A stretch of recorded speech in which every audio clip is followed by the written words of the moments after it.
Chapter 1028. Is there still no news from Xiaobing? Strange Taste Pavilion's new workshop. Li Zishuan looked at Faubert and asked. Speaking of which, as the owner, he was not responsible at all. A few days ago, after he gave the blueprint of the ironworks to Faubert, he basically did not ask about it anymore.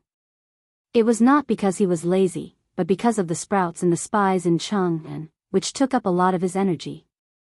Young master, that guy sent a message back 2 days ago, saying that he had found the bauxite you wanted in Shuo province.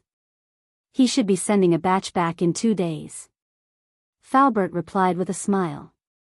He had received the news from Fu Bin and wanted to report it to Li Zishuan, but he had heard about the recent turmoil in Jianghu city, so he gave up the idea. He wanted to wait until Li Zishuan was free to tell him. Li Zishuan was happy to hear that. He was secretly glad that his memory was not wrong, but he felt sorry for his old classmate. He had dug up his family's bauxite more than 1,000 years in advance. Just take it as a continuation of the glory of the Chinese people in the world. Old classmate, the bauxite that your family contributed is very meaningful. Li Zishuan muttered in his heart, and then said to Faubert, well, after the bauxite from Shuo province is shipped back, we will start firing the refractory cement that Faubert and I talked about previously. If there are any problems, send someone to call me at any time. The so-called refractory cement could be divided into aluminate cement, low-calcium aluminate cement, calcium-magnesium aluminate cement, and dolomite refractory cement. At present, the easiest cement to fire was aluminate cement, which was mainly made of bauxite and limestone. It was calcined to produce a clinker with calcium aluminate as the main component and alumina content of about 50%. After that, it was ground into a hydraulic cementitious material, which was called refractory cement. The refractory temperature of refractory cement was generally more than 1,580 degrees Celsius, so in modern society, refractory cement was often used as the lining of some high-temperature kilns and some high-temperature projects that were eroded by the atmosphere and rain for a long time. Faubert nodded and replied, no problem. When he had asked Li Zishuan for the blueprint, Li Zishuan had already told him the formula and production method of refractory cement. The workshop was no longer the same as before, and had accumulated a lot of technology, so Faubert felt that it should not be difficult to fire refractory cement. Li Zishuan took out 2 blueprints from his arms and handed them to Faubert. He said, Faubert, I want to make 2 things recently. One is a furnace, and the other is a mold. The structure is not very complicated. You can just ask the craftsman to help me make 2 of them. Faubert took them suspiciously and roughly glanced at them. He roughly understood what Li Zishuan wanted to make. He couldn't help but ask, young master, this furnace is very delicate, especially the ventilation performance of this thing. It's better than the furnaces we use now. But this mold, if you use this mold to make something, won't it be like a hornet's nest with holes everywhere? What do you want to use it for, young master? Li Zishuan smiled and said, Faubert, what do you think of using it to shape coal powder? The coal mold that he provided to Faubert was the kind of modern handmade honeycomb coal mold that was used for pressing connecting rods. Many children in the city might not have seen this kind of thing before, but Li Zishuan in his previous life had not only seen it, but also used it. When he was young, his family was poor. His father tried all kinds of ways to earn money in order to provide for him and his sisters to go to school. There was no need to talk about the way to earn money. Other ways included fishing, selling dried fish, helping others build houses, and even going to the streets to sell his art when he was not in the fields. When he was 6 years old, his father bought 2 trucks of raw coal from somewhere. It was the kind of coal that was the size of a football. It was probably just dug out from a coal mine. After that, his family began to rely on making honeycomb coal to earn money. At that time, he was still quite sensible. Every day after school, he would help his parents make honeycomb coal. The children in the countryside were not so delicate. Those handmade honeycomb coal molds were almost as tall as him. But at that time, he also knew that his family was poor. If he did not work, he might not even be able to go to school. So even though his hands were blistered, he continued to work. Later, after making honeycomb coal for 2 years, his family did not continue to do it. Because the efficiency of manual labor was too low, they did not earn much money. But it was also because of that experience that Li Zixuan was very familiar with the honeycomb coal mold. He could even draw it with his eyes closed. To put it simply, it was a bit similar to a syringe without a needle. Ground coal mixed with yellow mud was stuffed into the mold, compacted, and then pushed out by the piston and dried to form the mold. The only difference was that the piston at the end of the honeycomb coal mold's push rod was very different from the piston of a syringe. The piston was made up of two parts. One part was about 12 iron pillars of equal diameter and height. The other part was an iron plate with the same number, diameter, and distribution as the iron pillars. The iron plate with holes was embedded in the iron pillars, and the push rod was connected to the iron plate. In this way, when the slime was stuffed into the mold, it would cause the iron plate to move up with the connecting rod. And because of the existence of the circular iron pillars, there would be holes in the slime. Finally, when the connecting rod pushed out the slime in the mold, the honeycomb-shaped coal would be obtained. The principle was very simple. Faubert was considered an expert in engineering. When he heard this, he frowned and thought for a while. Finally, he shook his head and said, "I understand. Young master wants to make the shape of the coal into a honeycomb shape, so that the coal can burn more easily. This is indeed a very good idea. But has young master ever thought that even if the coal is ground into coal powder, there is no adhesion between them? It is very difficult to stick together." Li Zixuan gave a thumbs up and praised, "Faubert has good eyesight.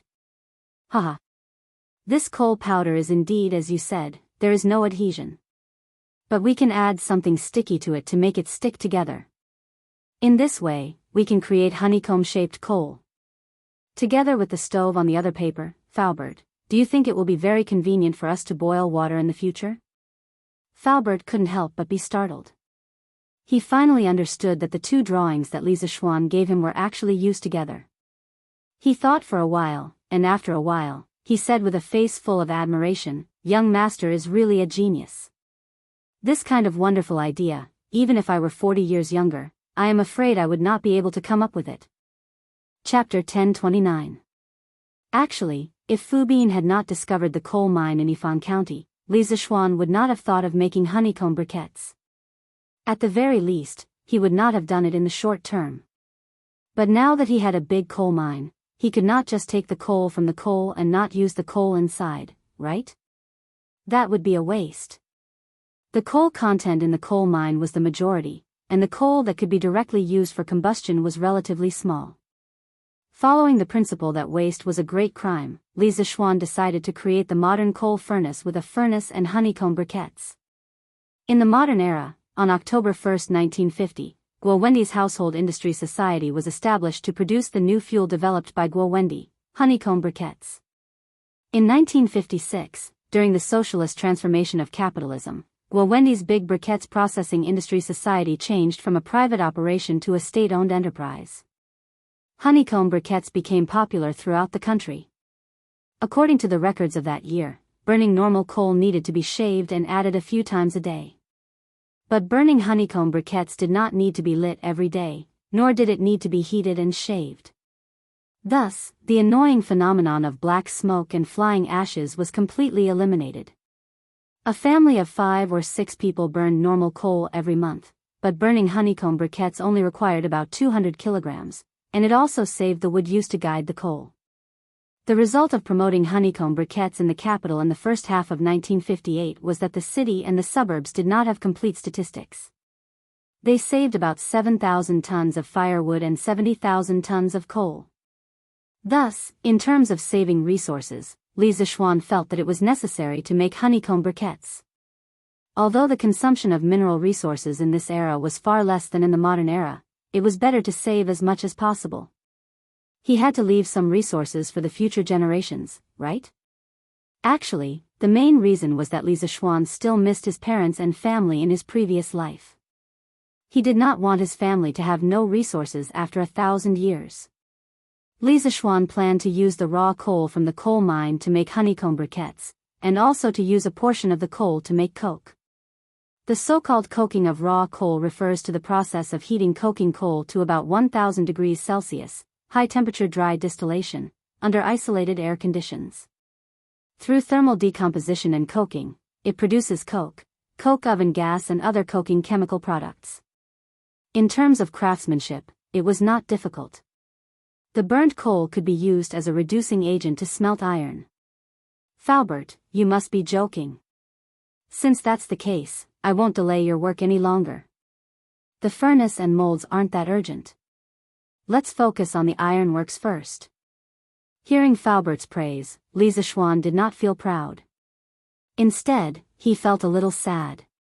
Perhaps it was because he thought of his parents in his previous life. All right then.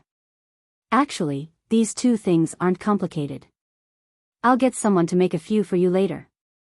Faubert nodded. Li Zishuan didn't say anything else. He cupped his hands at Faubert and left the western courtyard. Sister Wire, did you encounter any difficulties when you were making the telescope? Yes. Of course he did. For example, that idiot little Ning. He's so clumsy every time. He broke a few of my lenses. Ugh. Yamacho, you're here? Li Zishuan originally planned to sit in the workshop's office for a while, but he didn't expect to meet little Yu, and Mo Lingwei in the hall on the first floor. Listening to their conversation, it seemed that there was something else going on.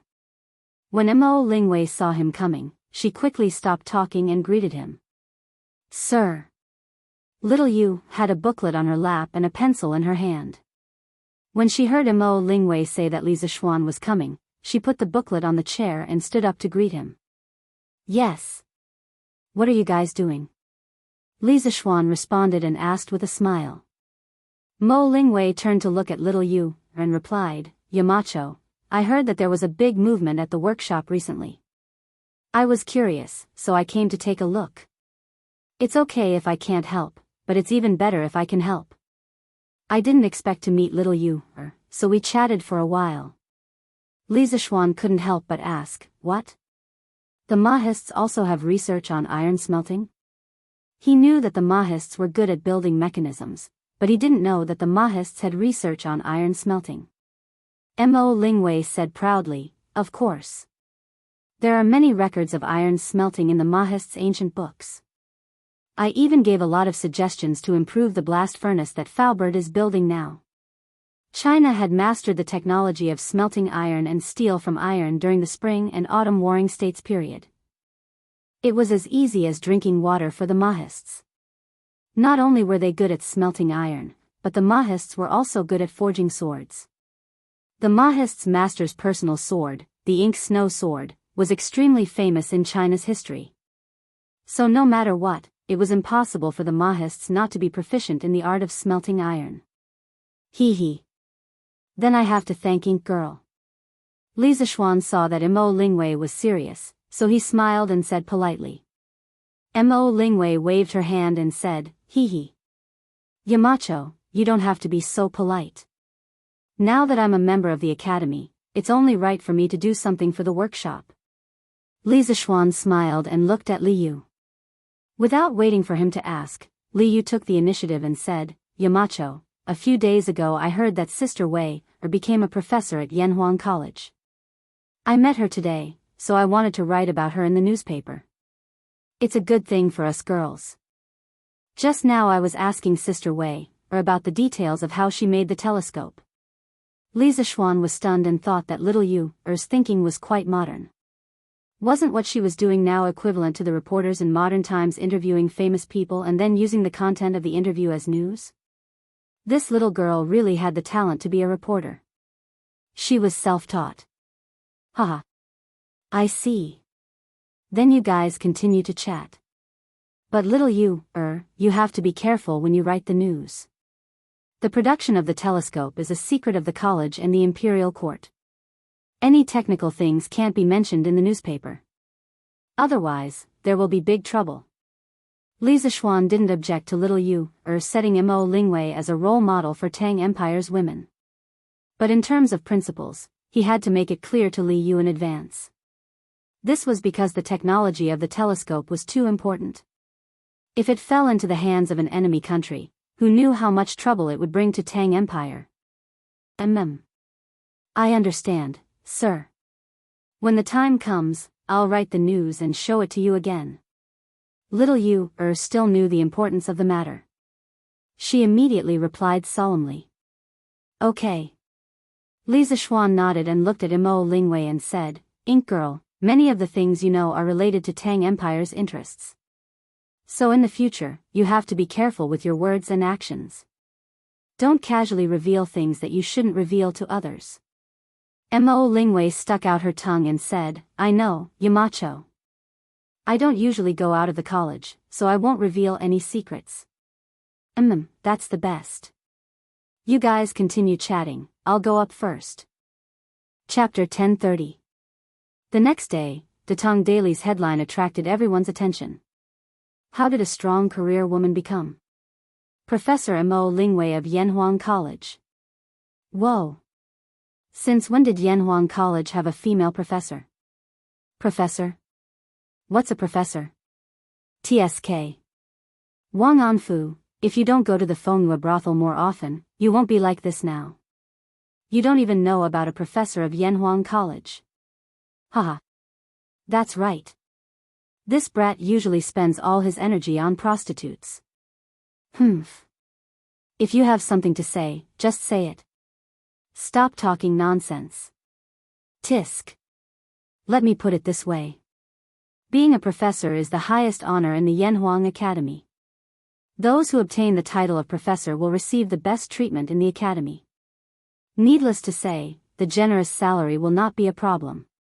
In addition to the salary, the professors of the academy will also receive an additional courtyard in the Cloud Mountain. That's really impressive. A villa on Mount Yunshan? Whoa. I saw it from afar before. It's really impressive. Speaking of which, being a professor gives you a villa on Mount Yunshan? That's really worth it. Should I give it a try another day? To hell with you. Don't insult the word professor with your ignorant and incompetent behavior. Ha ha ha. I just didn't expect that a woman could become a professor of Yanhuang College. That's really surprising. But it makes sense. Look, this girl participated in the construction of the astronomical telescope. It's not an exaggeration to say that she's a professor. Astronomical telescope? Brother Pang, can you tell me what an astronomical telescope is? Astronomical telescope. I heard an old man mention it before. Most of the ordinary people were talking about how generous the treatment of a professor in Yanhuang College was. It was shocking that a woman like Mo Lingwei could become a professor of the college. However, some scholars were unhappy after reading the newspaper. What an insult to the educated, what an insult to the educated. The Marquis of Yong'an is too much. A mere woman actually dares to call herself a professor? How can we, the disciples of the saints, continue to study the world?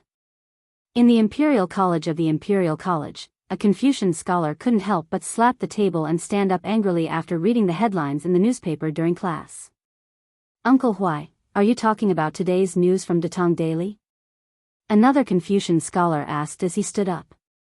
The Confucian scholar named Uncle Huai stood up and said indignantly, That's right, that's the news. The Marquis of Yong'an is really disgraceful. How can he compare a woman to the disciples of the saints? I'm so pissed off. In fact, his full name was Zheng Huaibua.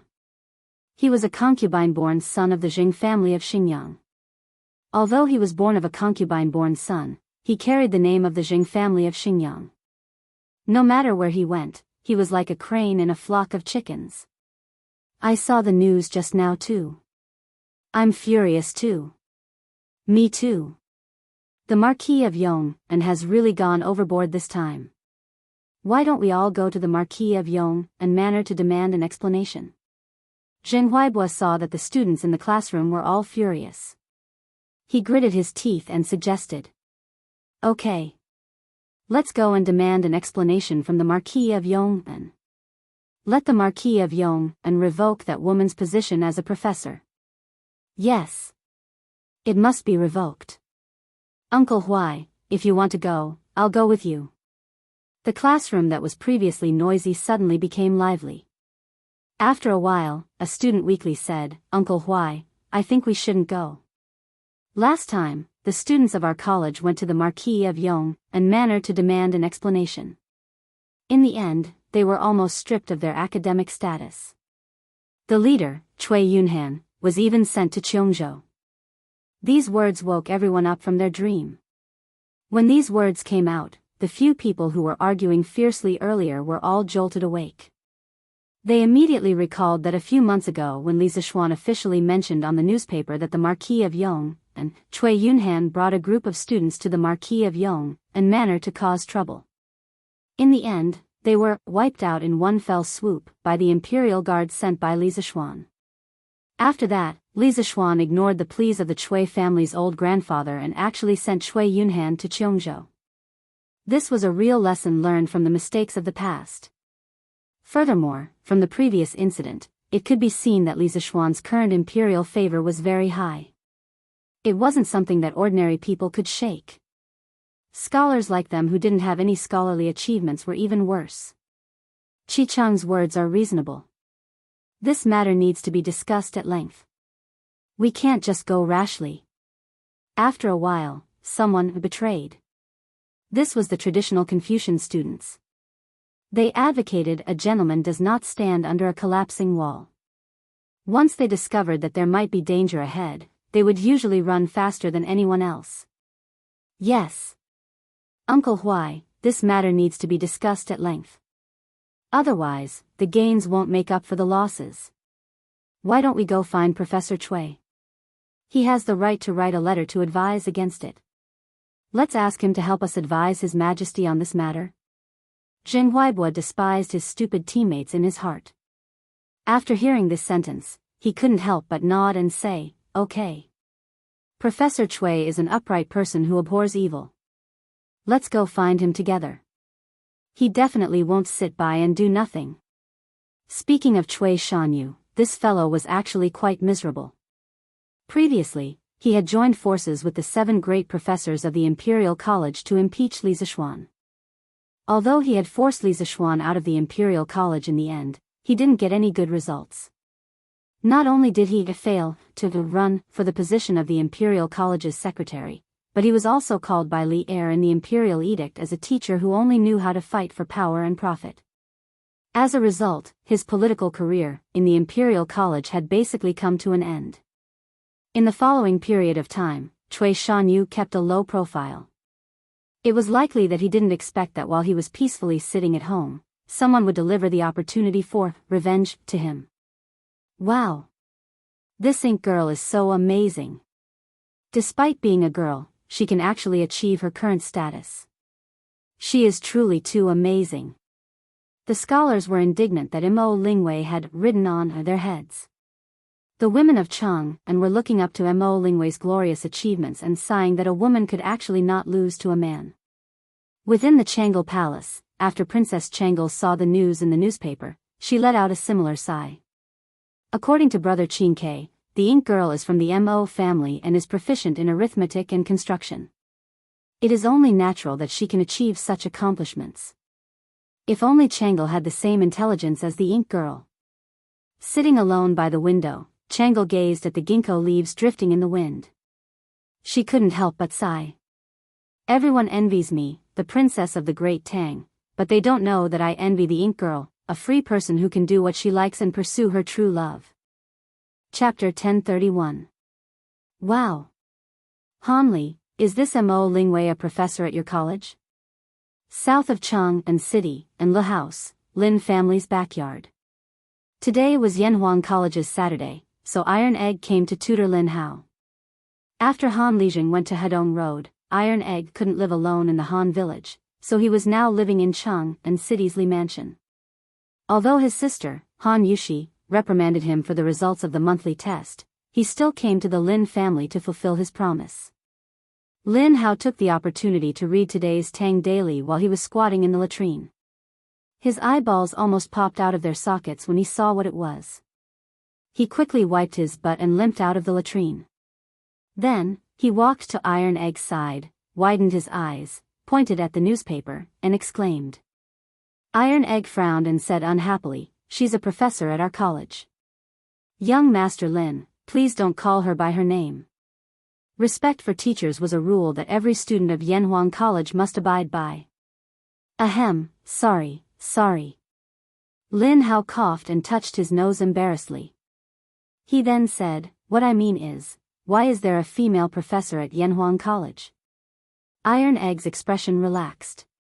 He replied, "My master said that Yanhuang College is a place to educate people, develop their wisdom, and promote engineering. Here, it's all about talent. As long as one is talented and capable, no matter if he or she is male or female, old or young, he or she will be put in an important position." Professor Mo used her talent and knowledge to do hundreds of experiments in the workshop over the past few months. Finally, she created a telescope that can break through the limit of ordinary people's vision, so that even ordinary people can observe the stars in the sky. With such talent and achievements, my master said that she is worthy of being a professor. Lin Hao couldn't help but give a thumbs up. He praised, "This Professor Mo is really a heroine. It's hard to imagine that your college's telescope was made by her." Tai Dan chuckled and said, "The Flame Yellow Academy is a place of hidden dragons and crouching tigers. There are many capable teachers and students here. Wait until you enter the academy in the future and you'll truly experience it." Lin Hao said with anticipation, "Don't worry, I will definitely get in next year." "But your master is really a bold man. He actually dared to appoint a woman as a professor in the college. Isn't he afraid that other scholars will be dissatisfied?" He. Iron Egg frowned. "Yanhuang College was founded by my master. He can appoint whoever he wants to be a professor. Professor Mo. Is it a matter?" Lin Hao chuckled and said noncommittally, "Heh. Maybe." Li Zishuan didn't care about what other people were saying about the Datong Daily headline. As long as the content of the news wasn't confidential, other people could say whatever they wanted. In the afternoon, he received news that the first batch of bauxite that Fu Bin had brought back from Shuozhou had arrived at the workshop. It was earlier than Li Zishuan and Faubert had expected. Since he had nothing to do, Li Zishuan went to the new workshop of the Chitsu Pavilion to confirm whether Fu Bin was digging bauxite or not. "Young master, look, these are all here." Faubert pointed to a pile of gray stone-like ores in the front yard of the workshop and said, "Take a look and see if these are the bauxite ores you want." Li Zishuan went forward and picked up a piece. He looked at it carefully for a while and finally nodded. "Yes. Faubert. This is the bauxite ores that I want." Faubert was relieved when he heard this. He let out a sigh of relief and laughed. "I heard from Xiao Bing that the local miners thought that he had lost his mind. If he was a normal person, why would he pay someone to dig up these seemingly useless stones?" The bauxite that Fu Bin was digging was mainly bauxite. The main component of bauxite was alumina, which was hydrated alumina with impurities. It was a type of earthy mineral that was usually white or gray in color. It didn't look any different from ordinary stones, but the texture was very different when you held it in your hand. Bauxite was very soft, and its hardness was only 1 to 3. Ordinary stones, on the other hand, had a hardness of 5 to 6. The difference was still very big. It wasn't until the end of the Qing dynasty and the beginning of the Republic of China that someone discovered the technology to extract aluminum from bauxite. Haha. Not everyone would be able to discover good things. Faubert, follow the method that I told you before and make a batch of refractory cement. Li Zishuan said with a smile. These were all things that had been agreed upon before, and they had already been prepared. Uncle Fu naturally agreed. Li Zishuan saw that there was nothing else for him to do here, so he returned to Chang'an. Recently, he had been returning to his home in Chang'an every weekend. In the evening, Pang Feiji found Li Zishuan and cupped his fist. "Marquis, someone from the palace said that the emperor wants you to attend the morning court session tomorrow." "Morning court session?" Li Zishuan was puzzled. Why is he asking me to attend the morning court session so suddenly? Is there anything important that is related to me in the court session? Pang Feiji scratched his head and said, "Marquis, this. I don't know. All right, you can go now. Li Zishuan had only asked subconsciously. He didn't expect Pang Feiji to answer. After all, with Pang Feiji's connections, he might be able to get some information, but in the imperial court, he was far from being able to do so. I'll take my leave. After Pang Feiji left, Li Zishuan thought for a long time but could not come up with anything. He could only eat and rest early, feeling a little depressed. Early the next morning, he rode on Big White and led Pang Feiji and a group of guards to the palace. Outside Tai Chi Palace, he chatted with Qing Yaojin and the others for a while. Then, he realized that there was a familiar yet unfamiliar person in the crowd. He walked up to take a look and smiled. Oh! Isn't this Professor Cui? Why are you here today? Cui Shanyu knew that he was no match for Li Zishuan when it came to insulting others. He snorted and said, "The emperor summoned me, so I had no choice but to come." Li Zishuan thought about it. How could there be such a coincidence in the world? Perhaps the reason why he was summoned by Li Er today had something to do with this guy. Not to mention what the old man was up to behind his back, just the fact that he couldn't sleep in this morning was enough to make Li Zishuan feel very displeased. Thus, Li Zishuan did not show it on his face. He turned around and said in a voice that only the two of them could hear, "Professor Cui, I advise you to be kind. Otherwise, you will learn from Cui Shanfu's mistakes." You. Cui Shanyo's expression changed drastically. He turned around and wanted to scold Li Zishuan, but Li Zishuan had already walked back to the group of generals.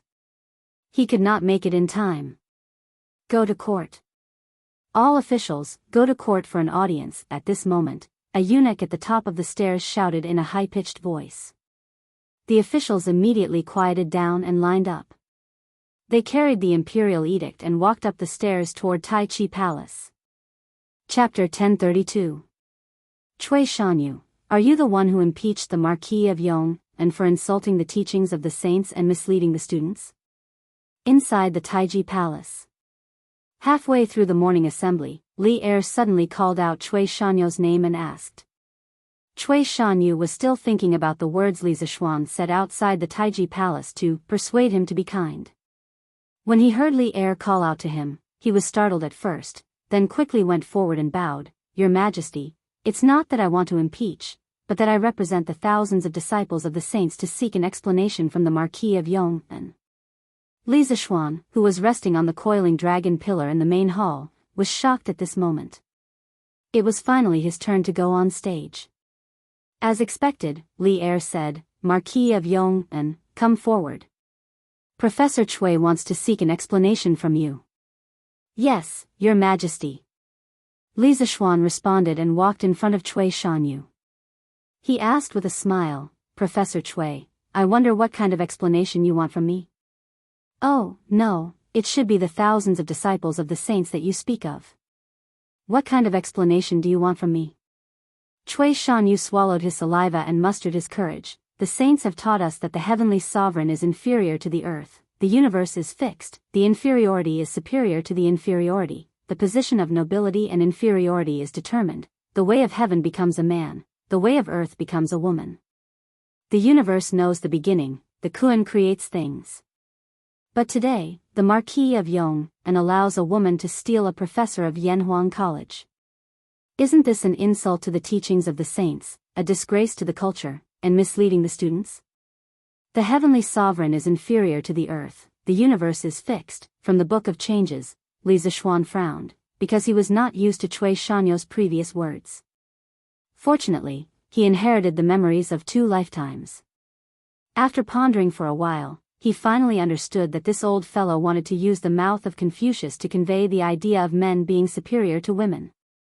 "You are indeed like your mother playing me?" After hearing so much classical Chinese, Li Zishuan subconsciously wanted to recite a sentence of his own, but Cui Shanyu was dumbfounded when he heard it. Li Zishuan realized that something was wrong and quickly changed his words. "Yanhuang College has always chosen people based on their ability. If Professor Cui is not satisfied with my appointment, you can compete with Ink Girl in knowledge. Why should we bring this small matter to the court and delay His Majesty and the other officials from dealing with the world's affairs?" In fact, when he said, "You are indeed like your mother's play," he forcefully translated the modern, "Are you *king kidding me?" into the classical version. It was normal for Cui Shanyu to be confused after hearing it. When Cui Shanyu heard that Li Zixuan wanted him to compete with Mo Lingwei, his face couldn't help but turn black. He said, "Ridiculous. This old man is a doctor of the Imperial College. How can I compete with a woman?" Marquis Yong, and don't try to change the topic. As a woman, Mo Lingwei shouldn't be a professor at Yanhuang College. What you're doing now, not only will I not agree, the millions of disciples in the world will not agree. No one would cheer for you if you won, but if you lost, people would say that you bullied a woman. Cui Shanyu knew this very well, so he wouldn't accept it even if he was beaten to death. There was a buzz of discussion in the civil officials' camp. Li Zixuan sneered, "Pfft. In the end, Professor Cui, are you looking down on women? Then let me ask you, do you have a mother? Meaning, do you have a mother?" He was addicted to talking nonsense today, and some disgraceful words came out of his mouth. This time, Cui Shanyu understood. He said angrily, "Of course I do. Marquis Yong, and please show some respect." Li Zixuan pursed his lips and said, "Respect? When was I disrespectful? You, on the other hand, were disrespectful to your mother." Cui Shanyu was stunned, and then his expression changed. "When have I ever been disrespectful to my mother?" The ancient times emphasized filial piety. If he was labeled as unfilial, he would really be cursed by tens of thousands of people. Cui Shanyu was not willing to take the blame. Li Zixuan replied, "Ha! Professor Cui, you said so much just now. Didn't you want to tell me that men should be superior to women in this world? Isn't your mother a woman? You know the teachings of the saints better than me. If I remember correctly, the saints once said, a gentleman upholds the fundamentals, and the fundamentals are born from the Tao. A filial brother is the foundation of benevolence. Professor Cui, you just said that men are superior to women. Aren't you looking down on your mother? Are you also insulting the saints' knowledge? You can't even meet the basic requirements of the saints. What right do you have to criticize me? The principles of a gentleman come from the Analects of Confucius. The meaning of the whole sentence is, a gentleman focuses on the fundamental matters. Once the foundation is established, the principles of governing the country will be established. Filial piety to parents, respect to brothers, this is the foundation of being a man." Cui Shanyu's face turned pale. He knew that Li Zixuan was digging a hole for him again, but he couldn't find a strong argument to refute Li Zixuan in a short time. This was because he was at a disadvantage in terms of mental strength. In terms of mental agility, 10 of him couldn't compare to Li Zixuan, who had a strong mental strength. In the civil officials' camp, the officials who were whispering before couldn't help but frown after hearing Li Zixuan's argument. Fang Xianling secretly nodded. In this hall, he was one of the few officials who agreed with the idea of equality between men and women. Because he and his wife were true love. Sophistry. Sophistry. Marquis Yong, and don't slander me.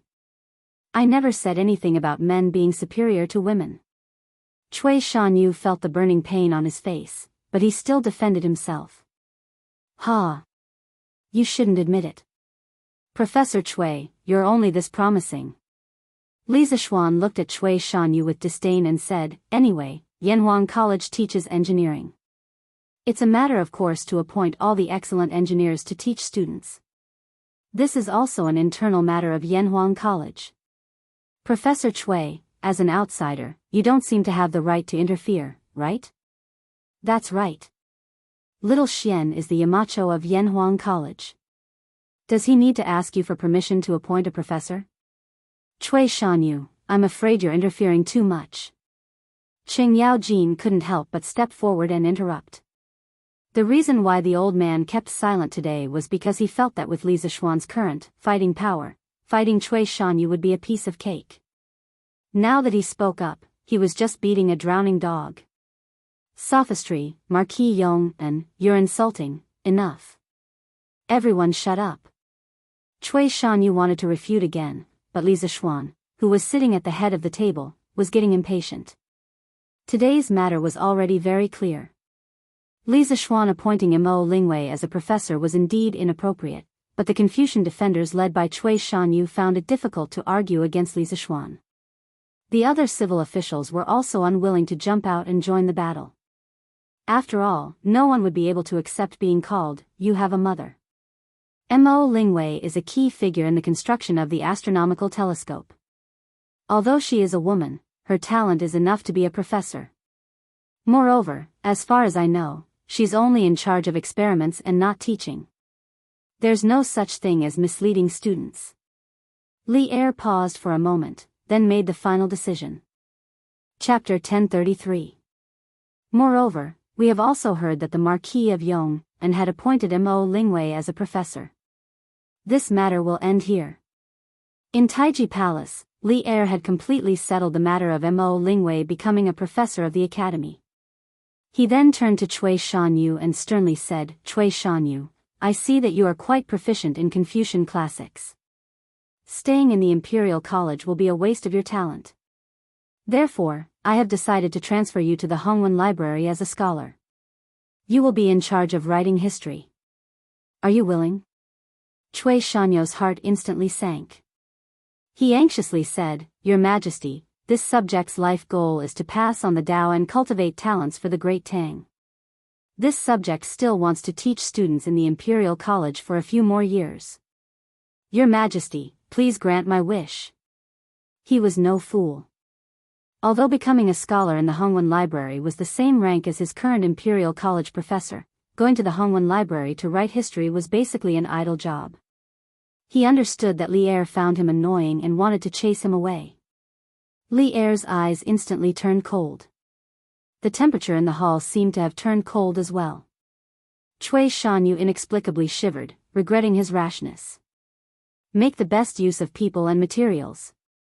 Ever since we ascended the throne, we have always used people based on their abilities. Beloved official Cui, you have a belly full of wisdom. Do you think that we have made an improper arrangement for you to write history? Li Er's cold voice traveled into Cui Shanyu's ears, causing him to shiver once more. Your Majesty, this subject, don't speak. Let beloved official Kong speak. Cui Shanyu still wanted to save himself, but Li Er didn't give him a chance to speak. He turned to Kong Yingda and said, "Beloved official Kong, beloved official Cui has served in the Imperial College for so many years. You must understand his abilities the best. Tell me, is beloved official Cui suitable to write history in the Hongwen Library?" When Kong Yingda heard Li Er call him, he couldn't help but frown. Cui Shanyu immediately looked over, praying that Kong Yingda would let him off the hook. But reality was merciless. After a few moments of silence, Kong Yingda clasped his hands and said, "Your Majesty, Academician Cui is familiar with the classics and history. He is indeed suitable to write history in the Hongwen Library." Actually, not only was Li Er fed up with Cui Shanyu, Kong Yingda had long been fed up with him as well. Yesterday afternoon, Cui Shanyu had submitted a petition to impeach Li Zixuan, but Kong Yingda did not know about it. Kong Yingda didn't support Mo Lingwei's appointment as a professor in Yanhuang College, but he wouldn't oppose it either. Although Li Er was the dean of Yanhuang College on the surface, everyone knew that it was only in name. Li Zixuan was the real master of Yanhuang College. Kong Yingda understood that Li Zixuan had appointed a professor to his academy. Even if he objected, he had no right to do so. Besides, Kong Yingda had always felt guilty towards Li Zixuan. He felt that if Li Zixuan had stayed at the Imperial College, the college would have become more and more glorious. The reason Li Zixuan had left the Imperial College was because Cui Shanyu had contacted others to secretly impeach him. Now, a similar thing had happened again. Kong Yingda was really disappointed in Cui Shanyu. He might as well follow Li Er's wishes and send him to the Hongwen Library. Cui Shanyu's heart finally turned cold when he heard this. At this moment, his mind inexplicably echoed what Li Zixuan had said before the morning assembly, "Professor Cui, I advise you to be kind. Otherwise, you will learn from Cui Shanfu's mistakes." What was karma? This was called retribution in this lifetime.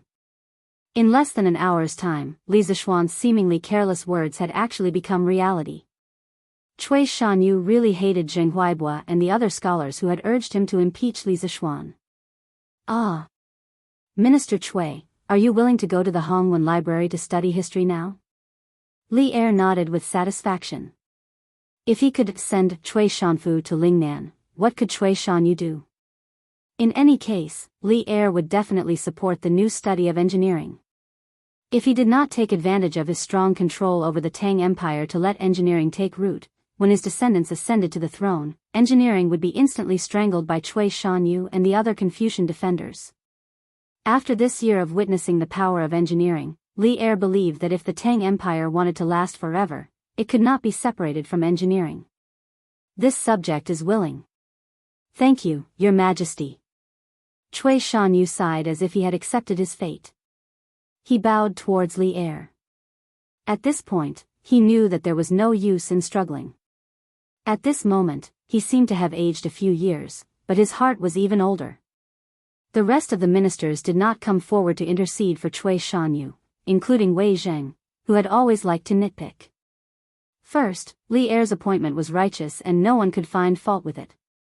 Second, Wei Zheng and his wife's situation was similar to Feng Xianling and his wife's. He was also a person who respected and loved his wife. Cui Shanyu's previous remarks about men being superior to women made him feel a little uncomfortable.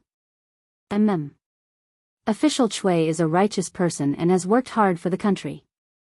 He is truly a role model for all the officials. I will reward him with 10 bolts of brocade and 100,000 yuan. Li Zishuan thought to himself, at least you know what's good for you. But on the surface, he looked like a wise ruler treating his subjects kindly. Li Zishuan, who was standing below, curled his lips. Thank you, Your Majesty. Cui Shanyu stepped forward and bowed again. Then please report if you have any matters to discuss. If not, the court is dismissed. Li Er nodded and looked at the officials below. None of the officials spoke. Today, they had seen Li Zishuan's current favor. They could not help but sigh at Cui Shanyu's overestimation of his abilities. Just based on Li Zishuan's position in Li Er's heart, as long as it was not a crime of treason, no one could overthrow him. Court is dismissed. Li Er stood up and waved his hand. Pfft! This Marquis of Yong'an is truly different. Who would have thought that a 7-foot-tall man like him would speak up for a woman? Although some of his words were a little crude, they were not without reason. Haha. In the imperial harem, Empress Jiangsun was chatting with concubine Yang and concubine Yin. The topic of their conversation was the scene that happened in the court earlier. Concubine Yang, who usually did not smile, revealed a rare smile upon hearing this. Isn't that so? Since ancient times, scholars have always said that only women and villains are difficult to deal with. But today, this great scholar, the Marquis of Yong'an, is actually speaking up for us women. How interesting. Concubine Yin pursed her lips and smiled faintly. Looking at the actions of the Marquis of Yong'an in this year, it does not seem like something those pedantic scholars would do. Especially his wedding at the end of June. Even now, many people were still talking about it. If you ask me, that girl from the Han family is also very fortunate to have married someone of her own. Who knows how many girls in Chang'an City are envious. Li Zishuan, who had just left the palace, was completely unaware that a small morning court session had turned him into the legendary friend of women. His position in the hearts of women had instantly risen by several levels. Chapter 1034. Xiao Xian, you are indeed like your mother. What do you mean by that? After leaving the imperial city, Qing Yaojin suddenly patted Li Zishuan's shoulder and asked. Li Zishuan was stunned. After a while, he said helplessly, Ahem, Uncle Qing, that was just a joke. It doesn't mean anything. Qing Yaojin glared at him and said unyieldingly, Hey! Don't try to play dumb with me. Although I don't know much about literature, I know that this sentence is definitely not as simple as what you said. Li Zishuan almost vomited blood. Uncle Qing, why do you have to ask this? He did not like to swear in front of his elders. Qing Yaojin chuckled and said, I just think that this sentence is quite easy to say. What's wrong with asking? Easy to say? If this old fellow learned it, he might even greet everyone he met with. You're just like your mother playing tricks on me. TSK TSK, that would be a beautiful scene. Ahem. Uncle Cheng, do you really want to hear it? Li Zishuan looked around and asked when he saw that there was no one around. Hey. Of course. If you don't want to hear it, why would I waste so much effort to ask you? Actually, the meaning of this sentence is, are you *king kidding me? After Li Zishuan said that, he quickly slipped away. But Qing Yaojin was stunned on the spot. Cho Nyo, come here. After returning home, Qing Yaojin waved at Qing Chumo in the front yard. Qing Chumo ran over and asked, Dad. You called for me? Qing Yaojin made a sound of agreement. He clasped his hands behind his back and looked up at the sky with a profound expression. Just when Qing Chumo thought that his old man was going to instill some principles of life into him, Qing Yaojin finally turned his eyes to him and said, You really are like your mother playing me? Ga? Qing Chumo's face and heart were immediately in a state of confusion. Firstly, it was the first time he had seen his old man speak so eloquently. Secondly, he didn't understand what Qing Chumo meant at all. Sometimes, being uncultured was really scary. You stinking brat, you've wasted your time in the academy. You can't even understand a single sentence. In the future, you're not allowed to go out and fool around during the holidays. Stay at home and study hard. Do you hear me? Qing Yaojin slapped Qing Chumo's head in exasperation. With a straight face, he ordered Qing Chumo to go back to his room. Oh. Qing Chumo rubbed the back of his head gloomily and replied. Sir, I'm sorry about yesterday's news. In the afternoon, Li Yu arrived at the Li mansion. After finding Li Zishuan, she immediately apologized. Li Zishuan was stunned. Little Yu, what's wrong with the news? Why are you apologizing to me for no reason? Little Yu, looked up and said, Sir, I heard that someone is impeaching you in front of His Majesty because of yesterday's news. This is all my fault, if not for. Li Zishuan suddenly understood. He waved his hand and interrupted, So that's what happened. Little Yu, you don't have to blame yourself. What you did was right. Besides, aren't I fine now? But, no buts. I agreed to let you publish that news. And regardless of whether that news is true or not, the news of Ink Girl being appointed as a professor at the academy will spread sooner or later. When the time comes, those who should come will come. After all, some people are willing to be cheap and look for trouble. You can't stop them. Li Zishuan said half-jokingly. In fact, when he asked Little Yu, to publish the news of Mo Lingwei being appointed as a professor, he had a deeper intention. That was to show that Mo Lingwei was treated well and widely respected for making telescopes. This was to stimulate people's enthusiasm for science in this era. This was to create momentum for public opinion. In his previous life, although the era he lived in was technologically advanced, there were still some unsatisfactory aspects. The one that left the deepest impression on him was when a teacher asked a student when he was young, Student XX, what is your dream?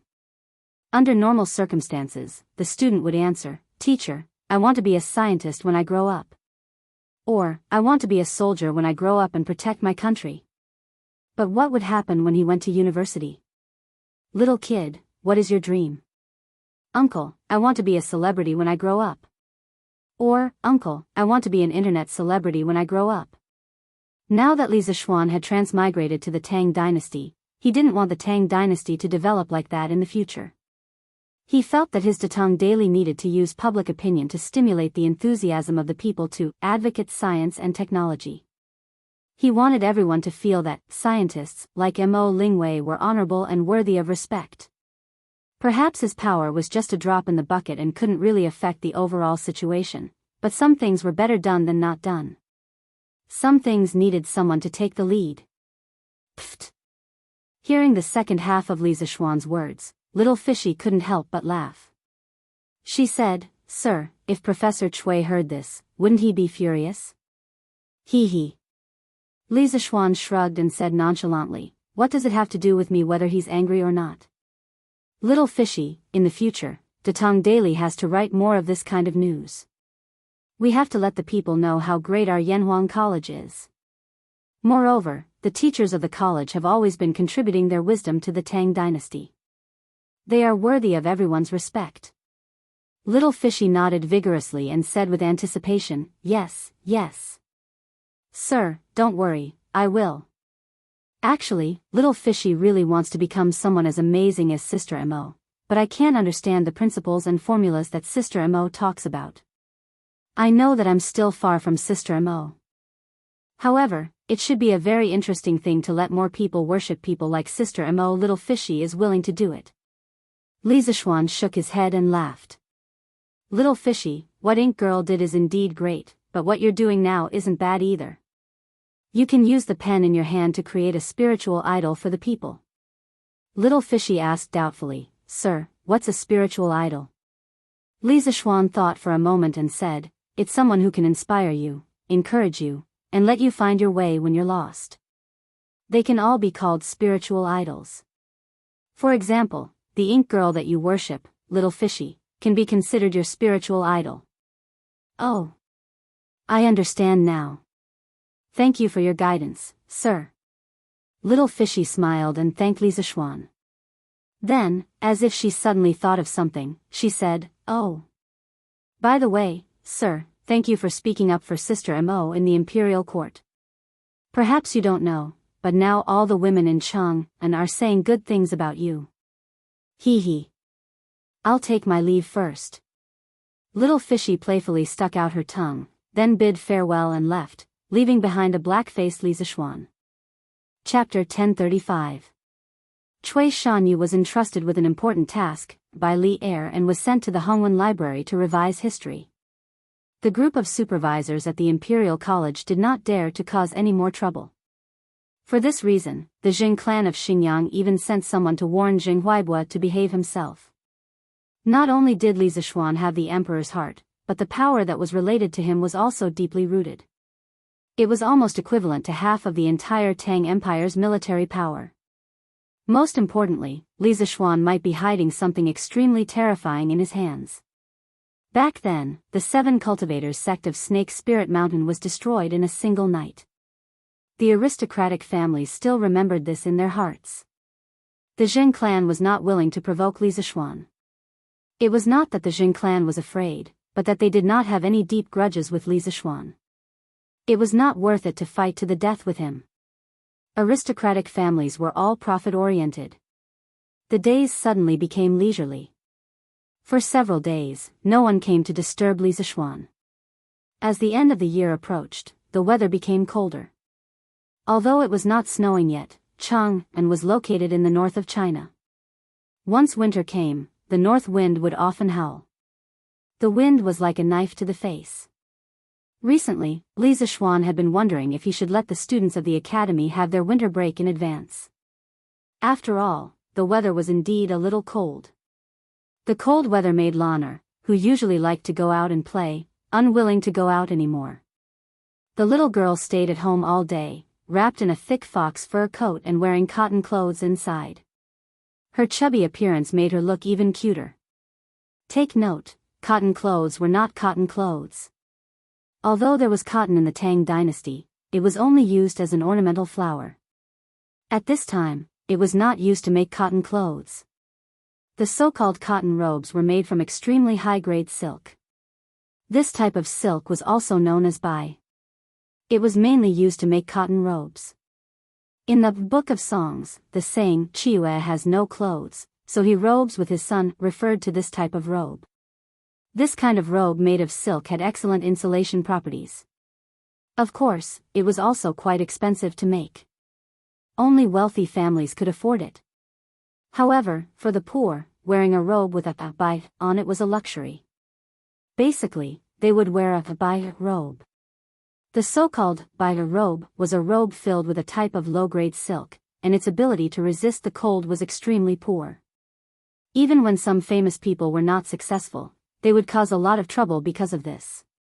For example, the famous Xingzi of the Warring States period, when he was not successful, he wore this robe. When he rolled up his sleeves in the middle of winter, his elbows would be exposed. Of course, in addition to silk materials, animal fur clothes were also necessary to keep out the cold.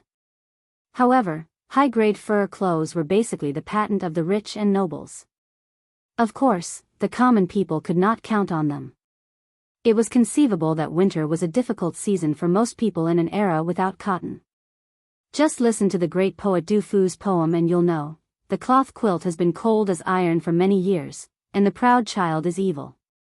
Even the blankets were as cold as iron. Was this the Du Fu family in late autumn? What was the colder winter like? Just thinking about it made one shiver. Therefore, Li Zixuan could not help but sigh recently. Who knows how many poor people would freeze to death in an ordinary winter? Brother. Look at how cold it is, hurry up and think of something. Lan Er clung to Li Zixuan and said pitifully. It was cold outside, but it was also cold inside the house. Although there was a charcoal brazier at home, she did not know why her brother went crazy and said that the charcoal brazier had to be ventilated at home. But this way, it would really be ice and fire. The front would be hot from the fire, and the back would be cold from the cold wind.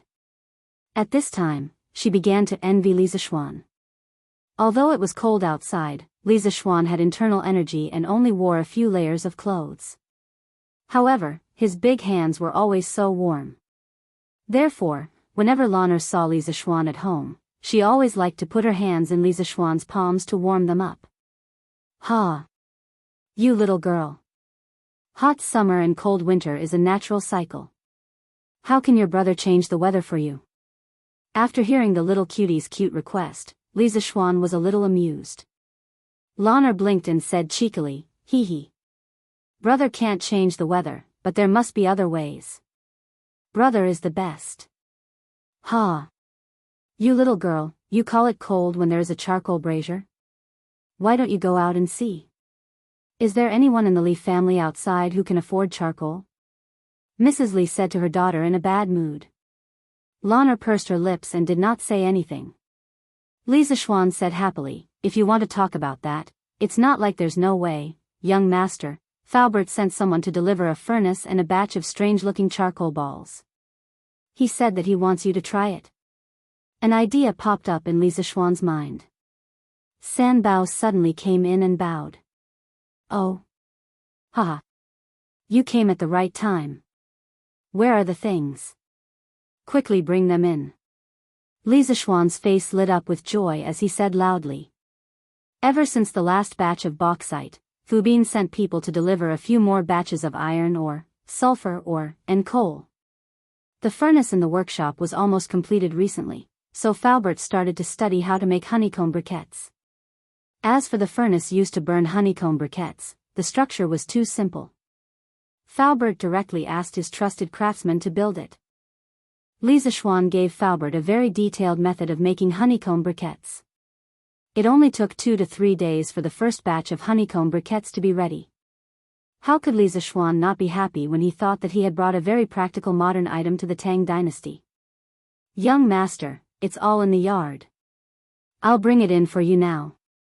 Seeing that his young master was happy, San Bao was naturally happy as well. He smiled and replied. The rest of the family did not understand why Li Zixuan was suddenly so happy. Old Lady Yi smiled and asked, Xiao Xian, isn't this just a furnace? Do you have to be so happy? Hee hee, Grandma, this is not an ordinary furnace. You'll know in a while. Li Zixuan smiled and kept them in suspense. After a while, San Bao and Ah Fu worked together to move the furnace and honeycomb briquettes into the yard. Li Zixuan went forward to take a closer look. A familiar feeling instantly rushed to his heart. This was because from the appearance, this furnace and honeycomb briquettes were very similar to the ones he used at home in his previous life. Brother. Can this thing warm me up? Lan Er looked at the furnace that was almost as tall as her and asked crisply. Li Zishuan rubbed her little head and smiled knowingly. Her. Lon, you guessed right, but there's no reward, haha. After that, he did not care about the little girl's coquettishness and went forward to personally pick up the fire tongs. This was something that existed before the Three Kingdoms. He clamped a piece of honeycomb briquettes to death and put it into the charcoal basin. Then, he lifted his head and said to Old Lady Yi, Grandma, this thing is made of briquettes. I call it honeycomb briquettes. You'll know the magic of this thing in a while. Chapter 1036. The black and heavy honeycomb briquettes were set up in the blazing charcoal fire. The originally very warm charcoal basin suddenly became not so warm after some of the sparks were blocked. Xian, we don't lack charcoal at home. Why did you bring so many briquettes over? It's very difficult to burn them. Li Jingma frowned. Although the briquettes that Li Zishuan picked up were a little different in shape, coal was still coal. In Li Jingma's opinion, no matter what shape it would not be as easy to burn as charcoal. Li Zishuan smiled and said, Father, it's true that our family can afford to burn charcoal, but most of the commoners' families can't. Your son is doing good deeds. Moreover, this honeycomb briquettes are not only used to heat the fire. Just watch. Li Jingma saw that his son was going to be stubborn to the end. He shook his head and stopped trying to dissuade him. However, Madame Li was very attentive. She asked softly, Xian, your honeycomb briquettes and stove are specially designed for the poor commoners? If that's the case, Mother supports you. Who knows how many commoners freeze to death in Chang and every year? You are doing a great deed. Women generally believed in karma. Moreover, ever since Li Zishuan was saved by spiritual master Lingxiu, Madame Li had become a loyal Taoist believer. At the end of every month, she would go to the Xuandu temple to pray for peace for her family. Little Xian, grandmother also supports you. As the saying goes, there are 3 good deeds in a day, and in 3 years, there will be blessings. There are 3 evil deeds in a day, and in 3 years, there will be disasters. The Li family is now a wealthy family. Only by doing good deeds can we continue to be wealthy. Old Madame Yi patted Li Zishuan's arm and smiled kindly. The Yi family had 4 generations of Taoists. Under old Madame Ye's influence, many of the teachings of Taoism were already engraved in her heart. She believed in the cycle of karma more than Madame Li. Thank you, Mother. Thank you, Grandmother. Li Zishuan smiled. He didn't really care about karma or how good deeds would be rewarded. He only did good deeds to give himself peace of mind. Gradually, after a short while, the blue-yellow flames of the charcoal came out of the coal hole. The inner wall of the coal hole was also burning red. Li Zishuan looked slightly excited as he shouted, It's done. Then, he used a pair of tongs to pick up the honeycomb briquette in the charcoal basin and carefully placed it into the coal stove. Then, he piled another honeycomb briquette on top of the honeycomb briquette. The coal holes between the 2 honeycomb briquettes overlapped. After everything was done, he looked at Li Jingma and said with a smile, Father, what do you think? This honeycomb briquette doesn't burn any slower than charcoal, right? Before Li Jingma could say anything, Yi Guizhong stared at the honeycomb briquettes on the ground in surprise and exclaimed, This is amazing. This seemingly useless piece of coal, after little Xian's fiddling, actually burns so easily. This can really be considered as turning stone into gold. The price of charcoal in the Tang dynasty wasn't cheap at all, especially at the beginning of the Tang dynasty. There was a record in the old Tang book, tens of thousands of volunteers gathered in the capital. Firewood was expensive, but cloth was cheap. This was referring to the early Tang dynasty, when the country was just established. All the volunteers gathered in the capital, causing the price of firewood to rise. Although the price of goods during the Zhongguan era was cheap, the price of charcoal was basically maintained at 700 to 800 copper coins per stone, 100 caddies. Good quality smokeless willow wood was even more expensive. Although 7 to 8 copper coins per caddy of charcoal didn't seem expensive, it was a consumable item. How long could 1 caddy of charcoal burn? For a wealthy family like the Li family, they naturally didn't care about the cost of charcoal, but for the common people, burning charcoal was equivalent to burning money. How many families could afford to burn charcoal? The late Tang Dynasty Taoist poet Qiao Tang described the kitchen in a fairyland in his 98 Little Traveling Immortal Poems. What do the kitchen maids cook? The stove is full of smokeless jade and red charcoal. In Qiao Tang's view, using charcoal to cook was just a beautiful fantasy in fairyland. This poem proved the reality of the use of charcoal at that time. For the common people, using charcoal for cooking was an extremely difficult thing to do. In fact, during the Tang Dynasty, the consumers of charcoal were mainly the upper class of society. During that time, the relatives of the imperial family and the first to fifth rank officials in the capital were provided with charcoal as part of their salary. During the Tianbao era, Emperor Xuanzong of Tang even set up positions in the imperial court to be responsible for matters related to charcoal. In the imperial court, there was also the position of charcoal envoy to be in charge of related matters. It was because of this that Yi Guizhong said that Li Zishuan's honeycomb briquettes were the means to turn stone into gold. After all, those briquettes were difficult to burn in the past. How was it different from stone? But now, after Li Zishuan did this, it completely turned waste into treasure, turning stone into gold. There was a huge amount of wealth behind this honeycomb briquettes. What do you mean by turning stone into gold? This is obviously a meritorious deed. Xiao Xian, this honeycomb briquettes should be cheaper than charcoal, right? Old Madame Yi patted Yi Guizhong's arm, then looked at Li Zishuan and asked. Li Zishuan smiled and nodded. Of course it's cheaper, and it's cheaper by a lot. Grandma, even if this honeycomb briquettes are sold for only 1 copper coin, I won't lose out. He was now a real nouveau riche. For honeycomb briquettes, he only needed to consider the cost of manpower and transportation. The cost of each honeycomb briquettes was even lower. 1 copper coin per piece, he really wouldn't lose out. Yo! 1 copper coin per piece? That's really cheap. Old Madame Yi was also a discerning person. She estimated that each honeycomb briquettes weighed at least 1 catty. The price of 1 catty was less than 1 copper coin. Compared to charcoal, it was simply too cheap. Ah! Brother! The honeycomb briquettes on top are also burning. It's so warm. Lan Er stared at the coal stove for a long time. At this moment, she suddenly shouted. Her little hands touched the outside of the coal stove to warm herself up, and her little face was full of excitement. Li Zishuan looked at it, then picked up a piece of honeycomb briquettes from the ground and put it into the coal stove. In the end, he said, this stove usually needs 3 honeycomb briquettes at the same time, so that the heat can be transferred to the stove. Now that the 2 briquettes below are already burning, the one above will burn even faster. Xiao He, go to the kitchen and get me a copper kettle, and fill it with water. Yes, young master. Xiao He responded and hurriedly pushed open the door and went out.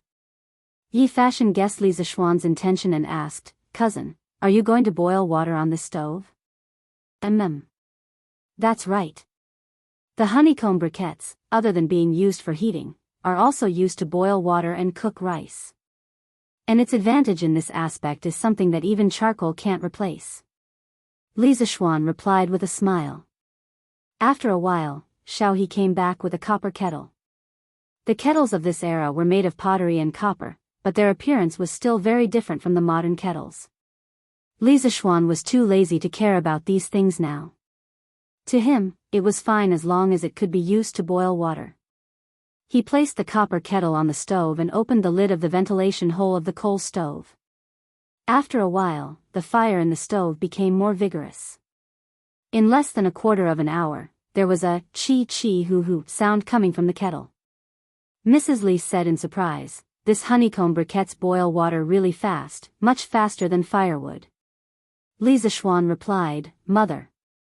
Not only does this thing boil water quickly, it also lasts for a long time. Don't look at the 3 honeycomb briquettes inside. If you only use them to boil water, 1 honeycomb briquettes can burn for 6 hours at most. You need to change 4 honeycomb briquettes a day. If you only want to keep the coal fire burning and leave a small hole in the ventilation hole, one honeycomb briquettes can burn for about 12 hours. You only need to change 2 pieces of coal a day. This way, you can avoid the trouble of starting a fire every time. Combustion requires a certain environment, combustible, oxygen, and temperature. A single honeycomb briquettes can't be burned because they can't maintain the temperature. Honeycomb briquettes can only burn normally in the stove, and at least 2 honeycomb briquettes are needed in the stove. A normal household stove needs 3 honeycomb briquettes at the same time to boil water and cook. Li Zishuan said all this from his experience. In his previous life, his family burned honeycomb briquettes for at least 10 years, so he knew the characteristics of honeycomb briquettes like the back of his hand. Beside him, Yi Yuzhu, old Madame Yi, and the others were all stunned when they heard Li Zishuan's words. Burning a full day of coal in the stove only requires 4 honeycomb briquettes, which is 4 copper coins. If they burn charcoal for a day, it would cost at least a few hundred copper coins. For copper coins versus a few hundred copper coins, this was a difference of nearly 100 times. Even if you don't use charcoal, you still need firewood. The people outside Chang'an city can go up the mountain to cut firewood, but the people in the city have to pay for the firewood. Calculating the cost of firewood for a day, it was about the same as burning coal. It has to be said that this honeycomb briquettes really save money. Moreover, this thing doesn't have smoke, so it's many times better than firewood. Little Xian, this is a good thing. You don't know how much effort it will take to boil water and cook with this stove and the honeycomb briquettes. If this thing is sold, the people, regardless of whether their family has money or not, will rush to buy it. Madame Li beamed with joy. When she had married Li Jingma in her early years, she had changed from a rich young lady who had never done any household chores to a virtuous wife who was capable in both the hall and the kitchen. She knew the difficulties of the kitchen the best. Before coal and oil were developed and used on a large scale, there was almost no energy source that could compare to the importance of firewood. Firewood was the main source of firewood for cooking. That feeling of being burned by smoke and fire was really a kind of pain. Cousin, how much does this stove cost? Yi Fashion suddenly asked. Li Zishuan muttered, this stove is made of pure iron, so it's naturally more expensive. The cost of each stove is about 150 copper coins. But the lifespan of each stove is at least 5 years, so there shouldn't be any problems within 5 years. 150 copper coins, 5 years. If you calculate it carefully, using a stove and honeycomb briquettes to boil water and cook is indeed very cost-effective. But I reckon that many poor people won't be willing to fork out so much money to buy a stove. Yi Fashion, who matured early, knew many more things than his peers. He immediately understood what the biggest obstacle was if the coal-burning method was to be implemented on a large scale. Little Xian, can we sell this stove to the people at a loss? Anyway, we don't lack money now, so we can treat it as doing good. Madame Li was a kind person. After listening to Yi Fashion's words, she couldn't help but suggest to Li Zishuan. Mother. Although I don't care about money, this isn't the way to do good. There are millions of poor people in this world. Even if we spend all our money, it won't make much of a difference. In my opinion, doing good has to be sustainable. We can't just do it once and there won't be a next time. Regarding the price of the stove, I will find another way. Mother, you don't have to worry. Li Zishuan shook his head. In his previous life, those world-class tycoons, such as Bill Gates, donated almost all their wealth to a fund under their name for charity. At that time, they had even persuaded Mr. Ma to donate all his assets like them, but Mr. Ma did not agree. This was because Mr. Ma felt that if money was donated to the poor, it would be dead money.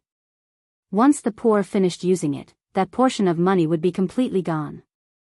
However, the money in his hands was living money. It could be used to create more jobs, help more young people start their own businesses, and even help more poor people. Li Zishuan felt that Father Ma's approach was very clever. Although he was rich now, he wasn't rich enough to help all the poor people in the world. Only by constantly accumulating strength could he continue to do good. Little Xian is right. There are too many poor people in this world. If we risk losing money to help all the poor people, it's tantamount to killing the goose that lays the golden eggs. It won't last long. But little Xian, you said that there's a better way. What is it? Li Jingma had been a businessman for half his life. Of course, he understood the stakes. He first agreed with Li Zishuan's opinion, then asked. In the family, except for Lan, everyone's eyes were on Li Zishuan. Li Zishuan frowned and thought, then smiled and said, this method, wait until I come back from a trip to the palace tomorrow. Now that we have the stove, let's eat hot pot tonight. In the middle of winter, the whole family eating hot pot together around the stove was probably the happiest thing in winter. Li Zishuan's mind couldn't help but recall the scene of his family eating hot pot during the new year in his previous life.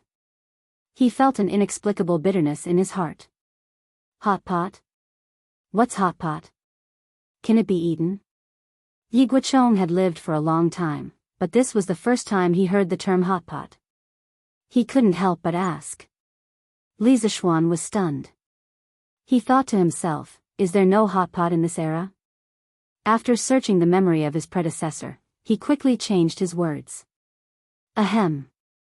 This hot pot is similar to antique soup, but the hot pot that I make is even better.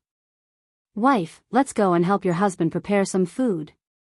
According to the Book of Wei, in the Three Kingdoms era, when Chao Pai was the emperor, there were already hot pots made of copper, but it wasn't popular at that time. During the northern and southern dynasties, people used hot pots to cook pigs, cows, sheep, chickens, fish, and other kinds of meat. Later, with the increasing economic and cultural development of the country, cooking technology was further developed, and all kinds of hot pots appeared one after another.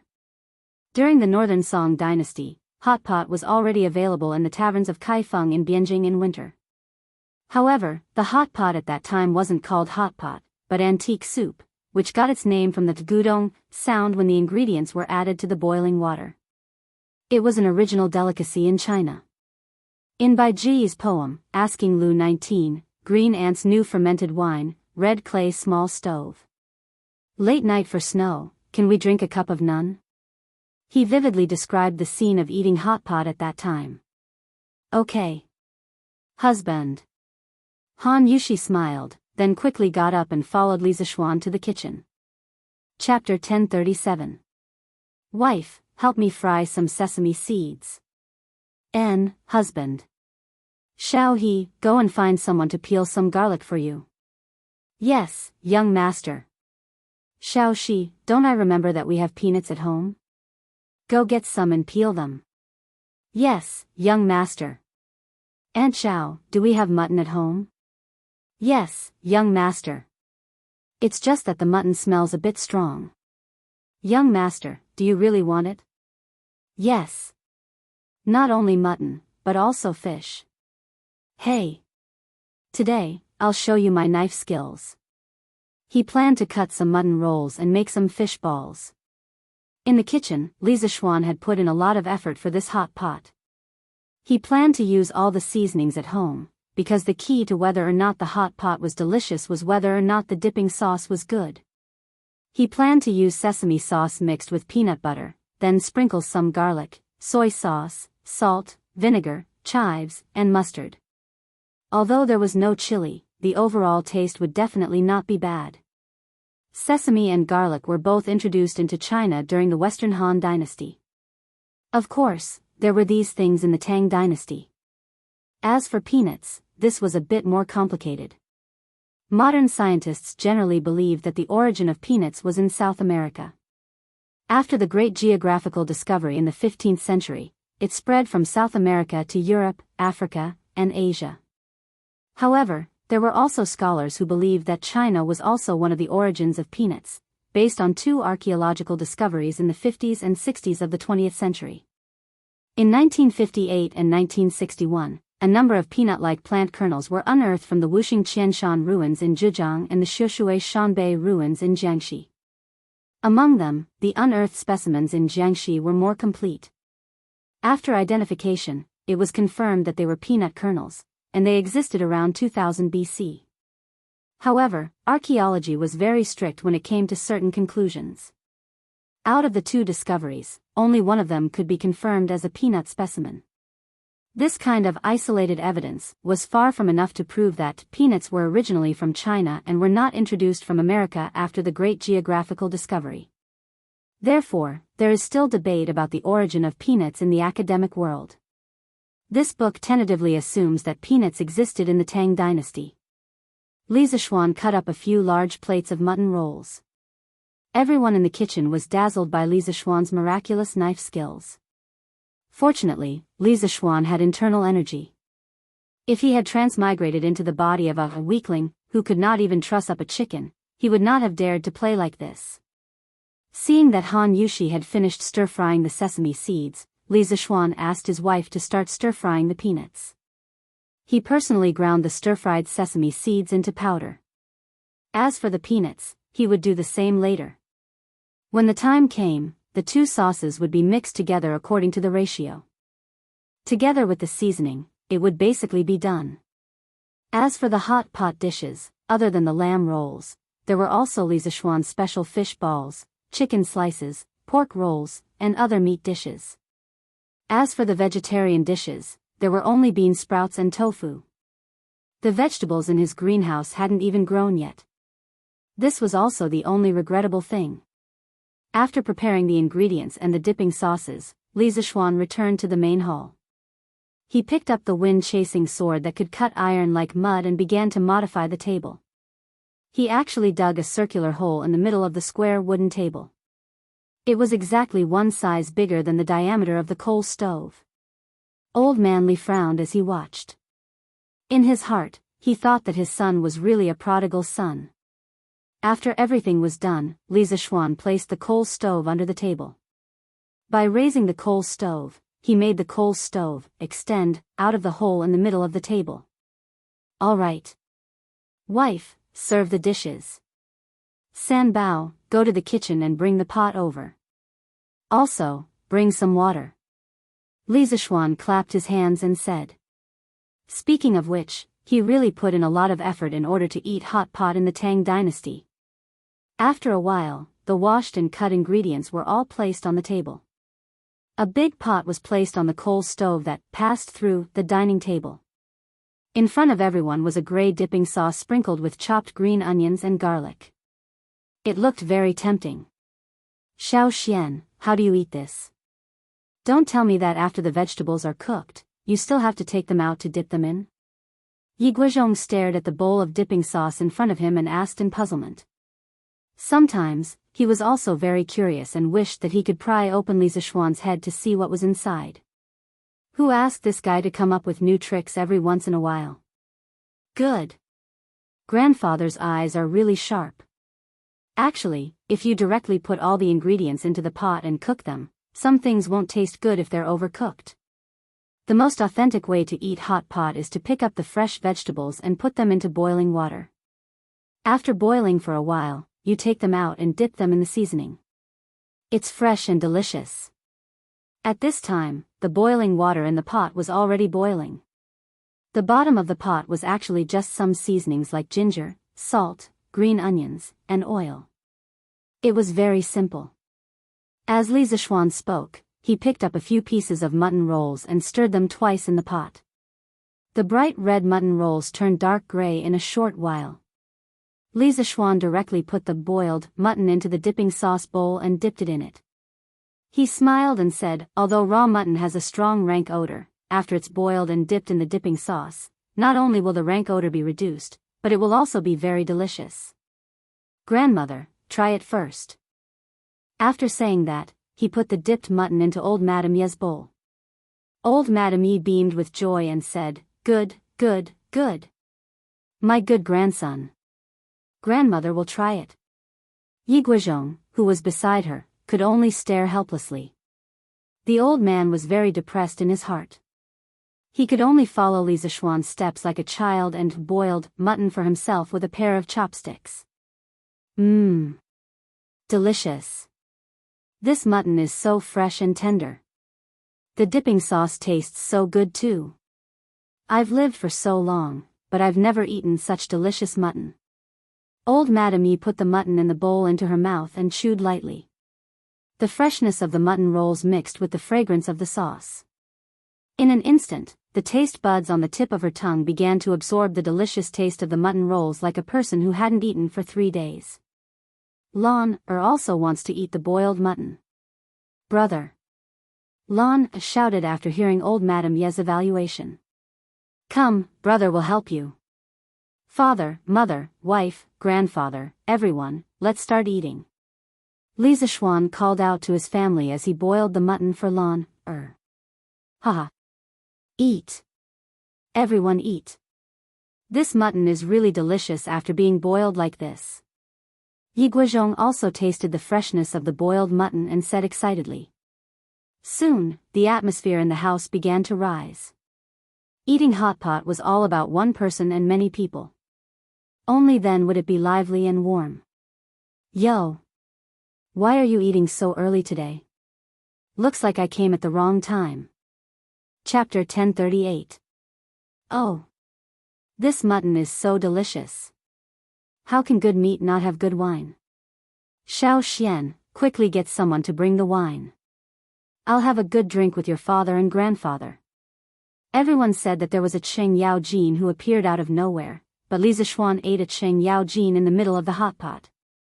The old demoness had come here to see how the Li family's greenhouse vegetables were growing, because his family's farmstead and Qin Xiong's farmstead had recently started to introduce greenhouse vegetable planting technology. The result. The old man did not even look at the greenhouse vegetables. The moment he entered the house, his eyes were fixed on the mutton, fish, and dipping sauce on the table. After interacting with Cheng Yao Jin for so long, how could Li Zishuan not understand what this old man was thinking? Thus, he did not say anything and directly, tactfully, invited Cheng Yao Jin to eat hot pot together. In any case, with this old man's status, he did not have to worry about Wu Ho arresting him for the curfew when the sky turned dark. Cheng Yao Jin gave Li Zishuan a look of approval, then sat down and started eating. As the saying goes, eat big pieces of meat and drink big bowls of wine. After eating for a while, Cheng Yao Jin felt that something was wrong, so he shouted for Li Zishuan to bring the wine. Li Zishuan had no choice but to let San Bao go to the wine cellar to get a jar of immortal drunken wine. After the wine was served, the atmosphere became even more lively. Cheng Yao Jin was a straightforward person. In this year, he had become quite familiar with Father Li. Yi Guizhong had been in a high position for a long time, so he was also experienced and knowledgeable. The three of them had a lot of common topics to talk about. Li Zishuan felt that Cheng Yao Jin's alcohol tolerance wasn't very good. Moreover, he only wanted to eat hot pot and didn't really want to drink. Therefore, he didn't join them.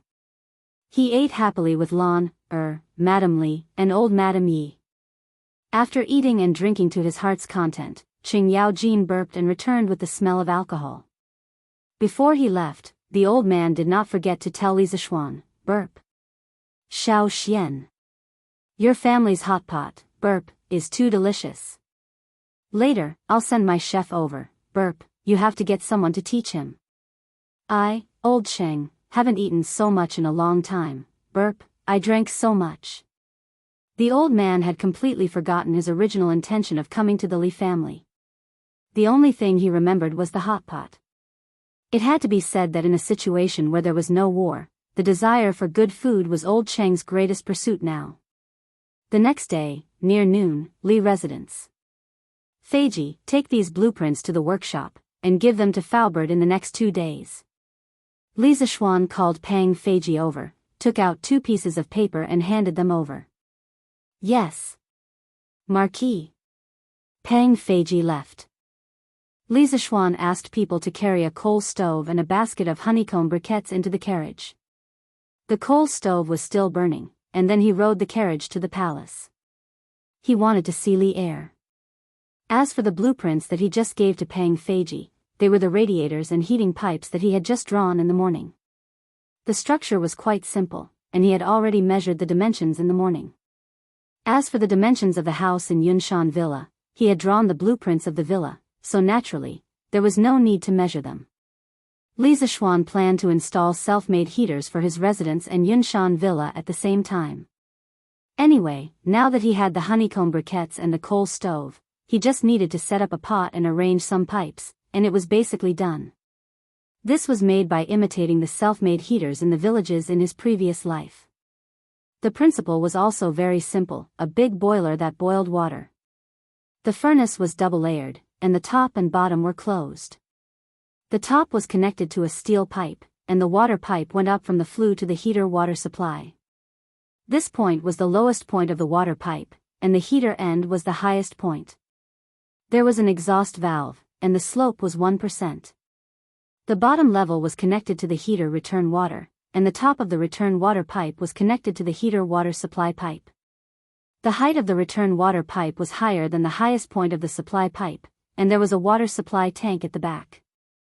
The bottom of the return water pipe was the lowest point of the heater, and the slope was 1%. The water in the furnace was heated and turned into steam, and through the water pipe, it dissipated to the highest point and turned into a mixture of hot water and steam.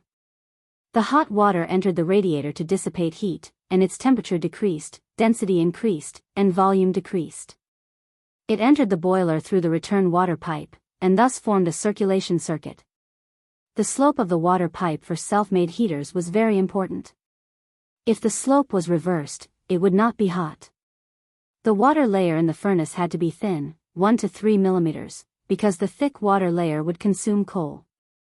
The exhaust valve at the highest point had to be opened, or else the whole system would be closed, and there would be an explosion.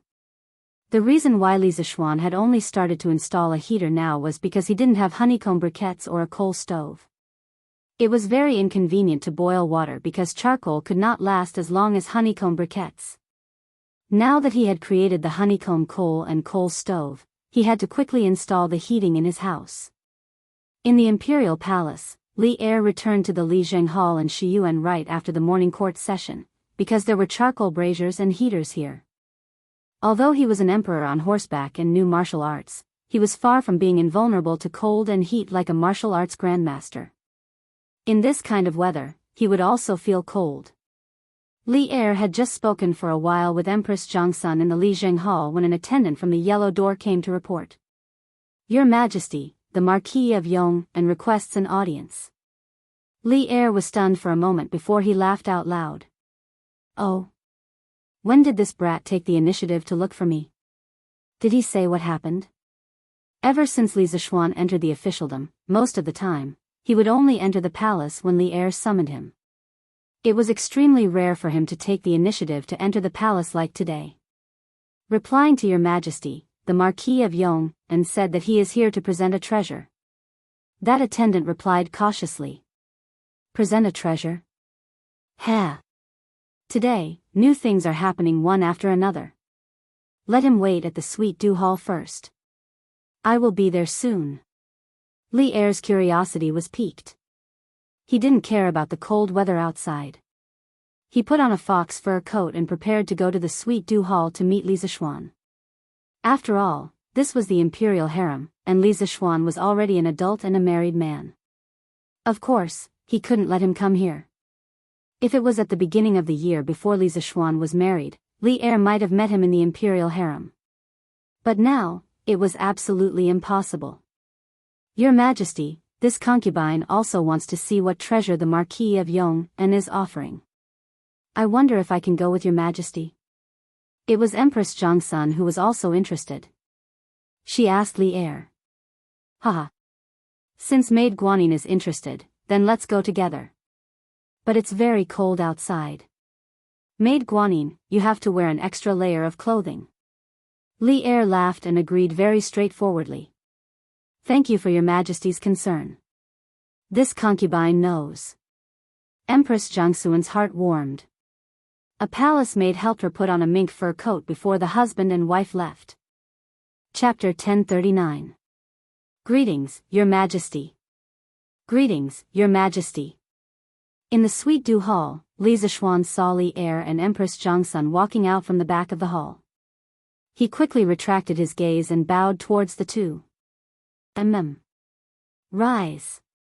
Li Er waved his hand and couldn't wait to get straight to the point. "I heard that you are here to present a treasure, but why don't I see the treasure?" Although Li Zixuan was young, he was extremely cunning. Usually, it was hard to take advantage of him. Today, he actually took the initiative to present himself. Li Er really wanted to know what surprise Li Zishuan brought. Li Zishuan said solemnly, "Your Majesty, the item that I brought today is a little big. It is still outside the hall. May your Majesty allow me to get someone to bring it in?" "Oh. Quick. Zhao Song, get someone to bring the item that Duke Yong and brought in." Hearing this, Li Er immediately said, "A little big?" Now, he was even more curious about what Li Zishuan brought.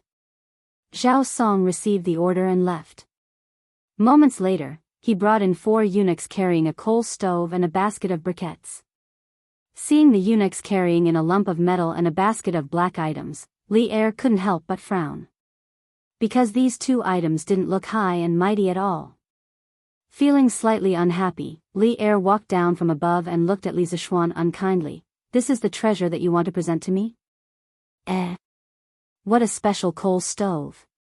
Halfway through his sentence, Li Er realized that there was a fire burning in the stove. He couldn't help but exclaim in surprise. Li Zishuan cupped his hands and said, "Your Majesty, this isn't a coal stove. This is a coal stove. Inside is burning coal." Coal? How can coal fire be so strong? Li Er wasn't the kind of emperor who didn't know about worldly affairs. Hearing this, he immediately frowned in disbelief.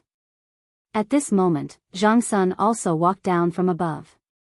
She carefully sized up the honeycomb briquettes in the bamboo basket and said after a moment, "Your Majesty, the briquettes brought by the Marquis of Yong and are very special. Not only are the coal briquettes of the same size, there are also many holes of the same size in the middle. This concubine guesses that it is because of this that the fire in the furnace is so strong." Li Zishuan was stunned. Then, he turned his head to look at the bamboo basket. As he looked, he asked, "Li Zishuan, is what the Empress said true?" Li Zishuan cupped his hands and said with a smile, "Your Majesty, the Empress has sharp eyes. Just as the Empress said, the reason why the charcoal balls are so easy to ignite is because of its special structure. Because these briquettes were shaped like honeycombs, I call them honeycomb briquettes. Today, the treasures I present to your Majesty are this coal stove and the honeycomb briquette." Li Er calmed down and nodded. To be able to turn useless coal into this kind of easily flammable honeycomb briquette, it is indeed a treasure. In that case, the imperial court might be able to consider mining a few coal mines next year. But how did you make these honeycomb briquettes? Seeing the honeycomb briquettes, Li Er felt as if he had seen a pile of gold. The Great Tang had discovered many coal mines in the Hedong Road area, but because the raw coal was hard to burn, the mining value was not high. But now, it was different. Li Zishuan said helplessly, "Your Majesty. This honeycomb briquettes were made by smashing the coal briquettes, adding a binder, and casting it through a mold. Today, I present these 2 items to your Majesty. First, I want to show your Majesty the advantage of combining the honeycomb briquettes and the coal stove. Second, I want to discuss something with your Majesty." "Advantage? What advantage? Could it be that this honeycomb briquettes are easier to burn than charcoal?" Li Er asked. Li Zishuan repeated what he had told his mother and grandmother yesterday about the advantages of using honeycomb briquettes to boil water and cook rice. Before Li Er could say anything, Zhang Sun couldn't help but exclaim, "That's right. For honeycomb briquettes can boil water and cook rice for an entire day? Marquis Yong'an, is what you said true?" Li Zishuan smiled and nodded, "Absolutely true. And a normal family cannot boil water and cook rice for an entire day, so the actual consumption of honeycomb briquettes is definitely less than this." Haha. Good stuff. This is really good stuff. Li Zishuan, let me ask you, how much does this honeycomb briquettes and the coal stove cost? When Li Er heard this, he could not help but feel that the honeycomb briquettes were more convenient than the coal briquettes. He laughed and asked. Li Zishuan replied, "The cost of a honeycomb briquettes is less than a copper coin. As for the coal stove, it is about 150 copper coins. But a coal stove can be used for at least 5 years." Li Er nodded, "That's right. That's right. It's cheap and practical. The commoners will definitely like it. This is really a treasure that benefits the country and the people. Haha. I also like it. Empress Jianghu had a worried expression. Your Majesty, although the honeycomb briquettes are cheap, the price of the coal stove is on the expensive side. Not everyone can afford it. To fully promote the use of coal stoves and honeycomb briquettes, I'm afraid there are still many difficulties. Li Er's face instantly darkened. Clearly, he agreed with what Empress Jianghu said. Li Zishuan bowed and said, Your Majesty is right. This is also the second reason why I came to find Your Majesty today. Li Er's gaze darkened, and he said, Speak. Your Majesty, now that the Tang Empire has been stable for less than 10 years, the price of charcoal in the eastern and western cities has always been high. Burning charcoal is no different from a fantasy to the commoners. But in winter, the weather is cold. Other than boiling water and cooking rice, most people also need a fire to keep warm. Chang'an is the capital of the Tang Empire. Every year, many poor commoners freeze to death, not to mention the other remote areas. There will definitely be more people freezing to death. And now that there are cheaper and more durable honeycomb briquettes, the price of charcoal will definitely continue to drop. Correspondingly, there will be more and more people who can afford to burn coal. But to the commoners, the price of coal stoves is indeed too high. But without coal stoves, the use of honeycomb briquettes is extremely limited. And now that it is winter, there are still many poor commoners who are suffering from the cold. So, honeycomb briquettes and coal stoves must be promoted to the commoners together. And in order to help the commoners survive the winter, I can sell the honeycomb briquettes and coal stoves at cost price to the poor commoners without earning a single cent. But my power alone is ultimately limited. So, I have a small request, and I hope Your Majesty will allow it. Li Zishuan said slowly with a sincere face.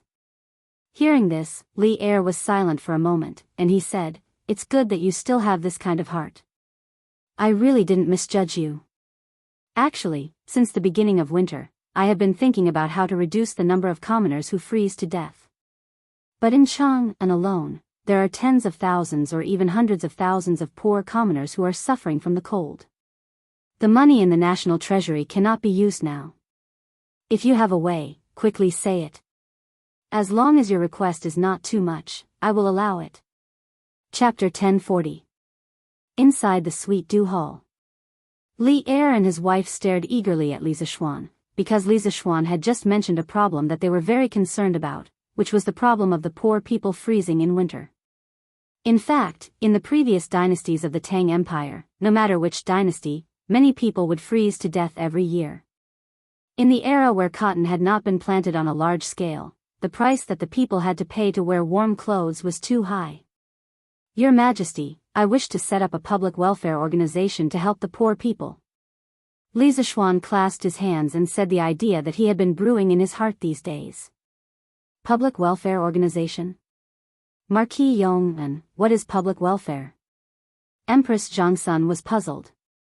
Li Er also looked at Li Zishuan curiously, thinking, why does this kid always pop new words out of his mouth?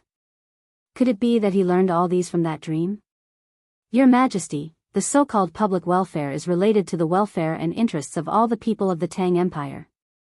I set up this public welfare organization mainly to call on the rich people to donate money, then I will use this money to help the poor. At that time, every time I receive a donation, I will donate 4 coal stoves and 200 honeycomb briquettes to 4 poor families. My workshop will not earn a single cent and will just treat it as doing a good deed for the people of the Tang Empire. Li Er's face was bewildered as he said, This is for no reason at all. Why are you suddenly so kind? Li Zishuan let out a sigh. In order to make old Li believe him, he could only pretend to sigh deeply and say, Your Majesty, many people are very poor. My heart aches when I see it. I remember that I read a poem 2 days ago and was deeply moved. I wonder if Your Majesty and Your Majesty are willing to listen to it. Li Er was even more suspicious. Poem? What poem? Read it. Empress Jianghu's face also revealed an interested expression. Li Zishuan saw that the time was right and did not keep them in suspense. He slowly opened his mouth and said, "This poem is said to be written by a teacher from a village outside the city. The old teacher passed away 2 months ago and left this posthumous work. I saw it by chance. I am a dignified man, but after reading it, I could not help but want to cry. Get to the point." Li Zishuan began to fabricate an empty yet reasonable main character for the story. Li Er, on the other hand, seemed a little impatient. His face darkened as he said unhappily. Li Zishuan hurriedly cut to the chase and recited in a deep voice, "Ahem." The poem went like this: "In August, the wind roars angrily, rolling up my house to the 3 layers of reeds. Mao flew across the river and sprinkled on the outskirts of the river. Openly hugging Mao into bamboo, lips parched and mouth parched, unable to breathe. Returning home, leaning on his cane, he sighed. The cotton quilt has been cold as iron for many years, Jiao air has been treading on the bed and cracking inside. Since she lost her sleep, the long nights have been soaked with sweat. Building thousands upon thousands of mansions, great protection for all the poor people of the world. Wind and rain do not move, as calm as a mountain. Whoosh! When did I suddenly see this house before my eyes? Even if my house is broken, I will still be able to freeze to death." Du Fu's The Song of the Thatched House Being Broken by the Autumn Wind, which was also a must-memorized poem in middle school, was affectionately recited by Li Zishuan in this kind of situation. A miserable scene of the house leaking on an autumn night, wind and rain intertwined, the cotton quilt was like iron, Jiao air has been treading on the bed and getting wet all night, unable to sleep, suddenly appeared in the minds of Li Er and Empress Jiangsun. But a poem by a dignified poet would not be so simple. Showing the misery of one's life was only on the surface. The deeper meaning was in the latter half of the poem. The last few sentences of the poem had a change of style. For Li Er and Empress Jiangsun, the image of a stooped old man who was in a difficult situation but still worried about the country and the people. The sharp contrast between the front and back made this image particularly distinct. It simply pierced the depths of one's soul. Empress Jiangsun covered her mouth, the rims of her eyes were somewhat red. Only to hear her murmur in a low voice, "The cotton quilt has been cold as iron for many years, Jiao air has been treading on the bed and cracking inside. Building thousands upon thousands of mansions, great protection for all the poor people of the world." Marquis Yong, you just said that the old man who wrote this poem has passed away? Li Zishuan bowed and said, "According to the news I received, the old man is indeed no longer in this world. It seems that he froze to death." This fellow was secretly muttering in his heart, "Great poet don't blame this junior for stealing your poem. This marquis is also to realize your dream of great protection for all the poor people of the world." Ah! Empress Jiangsun, who had always been graceful, strong, virtuous and magnanimous, showed a rare weak side at this moment. Her face was mournful and pale. The old man was destitute and dejected, but still worried about the country and the people. Such a person actually froze to death at home. It is really the misfortune of the Tang Empire. Li Er didn't say anything, but his face didn't look too good. After hearing Li Zishuan recite the poem, he first felt that he was a bit like a fatuous ruler. Otherwise, how could there be people under his rule who were full of wisdom, but didn't get the chance to use their talents, and finally froze to death in poverty at home? However, he quickly calmed down and felt that there were many suspicious points. The biggest suspicious point was that according to Li Zishuan's range of activities in the past 3 months, he could determine that the old man he spoke of was in a village near Chang'an City. However, since that village was very close to Chang'an City, if there really was such a talented old man in the village, how could there not be any news in Chang'an City? As long as there was a slight movement, his subordinates would definitely be able to find out. Therefore, in the end, Li Er's heart was already 70% to 80% sure that the old man that Li Zishuan spoke of at the beginning was completely nonsense. However, even if he was sure, what could he do? Inside and outside Chang'an, there were indeed many people who suffered from the cold every year, just like what was described in the poem. Although those people might not have the profound consciousness and lofty ambition to build thousands of houses and shelter the world from the cold, they were still Li Er's people. They should not be frozen to death. It is indeed a good poem. The person who wrote this poem is also a great talent. The thousands of thoughts in Li Er's heart could only turn into a long sigh. At this time, Li Zishuan struck while the iron was hot and said, "Your Majesty, Your Highness, the original intention of this official to set up the public welfare fund was to gather everyone's strength to help those poor and destitute people, or people like the old man who had talent but had no opportunity and was in a difficult situation. Only in this way, tragedies like the old man's would become fewer and fewer." Empress Jiangsun took a while to calm down her emotions. She turned her head and said to Li Er, "Your Majesty, Marquis Yong's method of setting up the public welfare fund is really novel. This is the first time I have heard of such charity. However, it will not bring pressure to the national treasury. Your Majesty, why don't you approve?" Li Er looked at Li Zishuan and nodded, "Yes, I approve. I allow your public welfare fund to be set up in the name of the imperial court." Li Zishuan smiled and cupped his hands, "Thank you, Your Majesty." Chapter 1041. Inside the Sweet Dew Hall.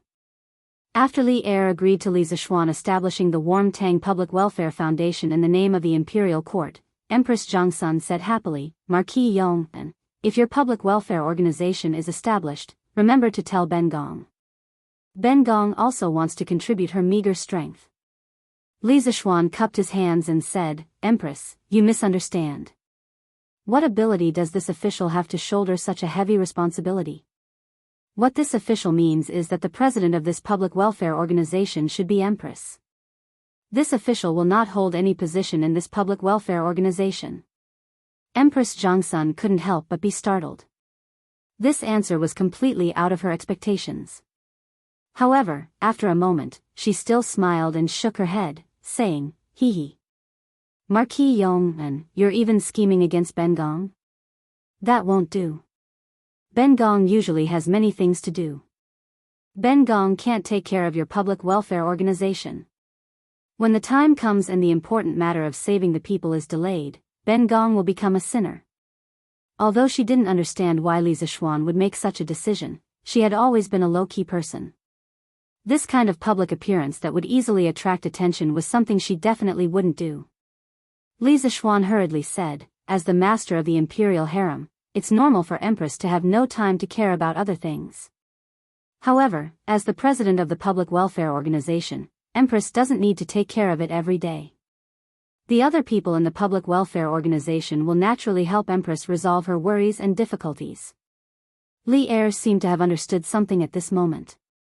He looked at Li Zishuan with a smile that wasn't a smile, then waved his hand to interrupt Empress Jiangsun, who was about to speak, saying, "All right.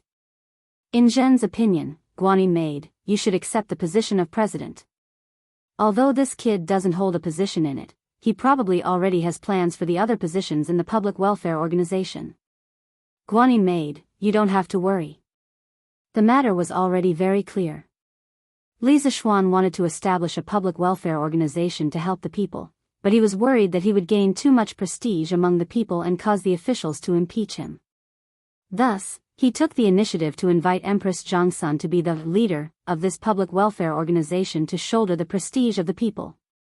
In this way, he could do good deeds in peace and avoid being suspected by the king because of his high popularity among the people. Li Zishuan didn't say it out loud, but he was still a little unhappy with Li Zishuan's measuring the heart of a gentleman with his own yardstick. Li Zishuan couldn't help but ask himself, "Am I so petty in this kid's heart?" Oh. Hearing this, Empress Jiangsun seemed to have understood something. She looked at Li Zishuan and said with a smile, "Since this non-profit organization has a president, there should also be a vice president, right? I wonder who in Marquis Yong's heart is willing to shoulder this heavy responsibility." Cough cough. Li Zishuan coughed dryly and said with slight embarrassment, "This subject wants my humble wife to take on the position of vice president. Does Nyang think this is possible?" Li Er's guess was right. He really didn't want to cause too much trouble because of charity. Moreover, he did charity for his own happiness, not for the people to be grateful for his kindness. Of course, since this charity organization was proposed by him, it couldn't be that it had nothing to do with him, right? It wasn't that he was blowing his own trumpet, but this charity organization really couldn't become popular without him operating it. It just so happened that his wife had always wanted to find something to do, so he could let her participate in the management of this charity organization. Hearing this, Li Er's face showed an, as expected, smile. Empress Jiangsun blinked and said with a smile, "Since you proposed the candidate, I certainly have no objections. It's just that this charity organization should have a name, right?" To be honest, she really didn't have time to take care of this charity organization. Li Zishuan was willing to let Han Yushi be the vice president, and Zhang Sun couldn't wait. Because Han Yushi was here, if something happened to the charity organization in the future, would Li Zishuan have the nerve to stand by and watch?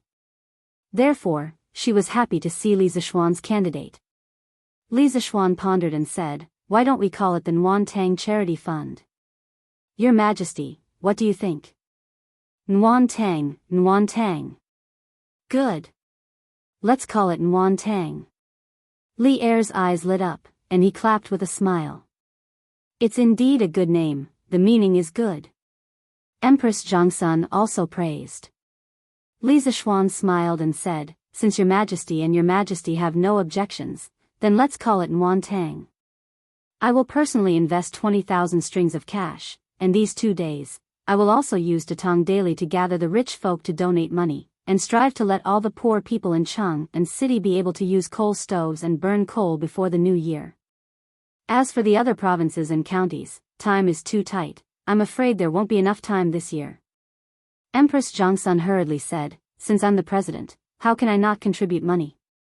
Marquis Yong and I will take out 3,000 strings of cash to use for the Nuan Tang Foundation."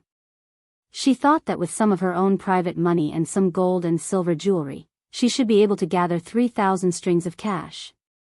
The virtuous Empress Jiangsun never thought of letting Li Er use the national treasury or the palace treasury's money for personal matters. Li Er waved his hand and said, "Guanin's servant, there's no need for that. I'll take 5,000 strings of cash from the palace treasury and donate it to the Nuan Tang Foundation in your name." After that, he turned to Li Zishuan and said, "Marquis Yong and I have no objections if you want to establish the Nuan Tang Foundation to do good deeds. I also believe that with your personality, you won't embezzle the donations, but you have to control your subordinates. My money isn't that easy to take."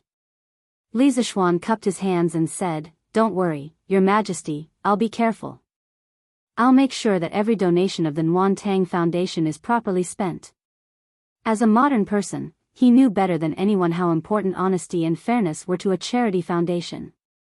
The incident with a certain Mimi in his previous life had directly lowered the social credibility of a certain 10-word association to a freezing point. That's for the best," Li Er said faintly. Seeing that there was nothing else here, Empress Jiangsun said goodbye to Li Er and left. In the hall, only the two of them were left. Li Er clasped his hands behind his back. After a long time, he said slowly, "You little brat.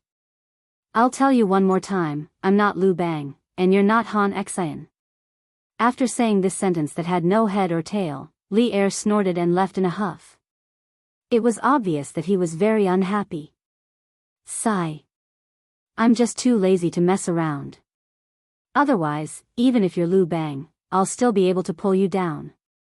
Li Zishuan curled his lips as he fantasized in his heart.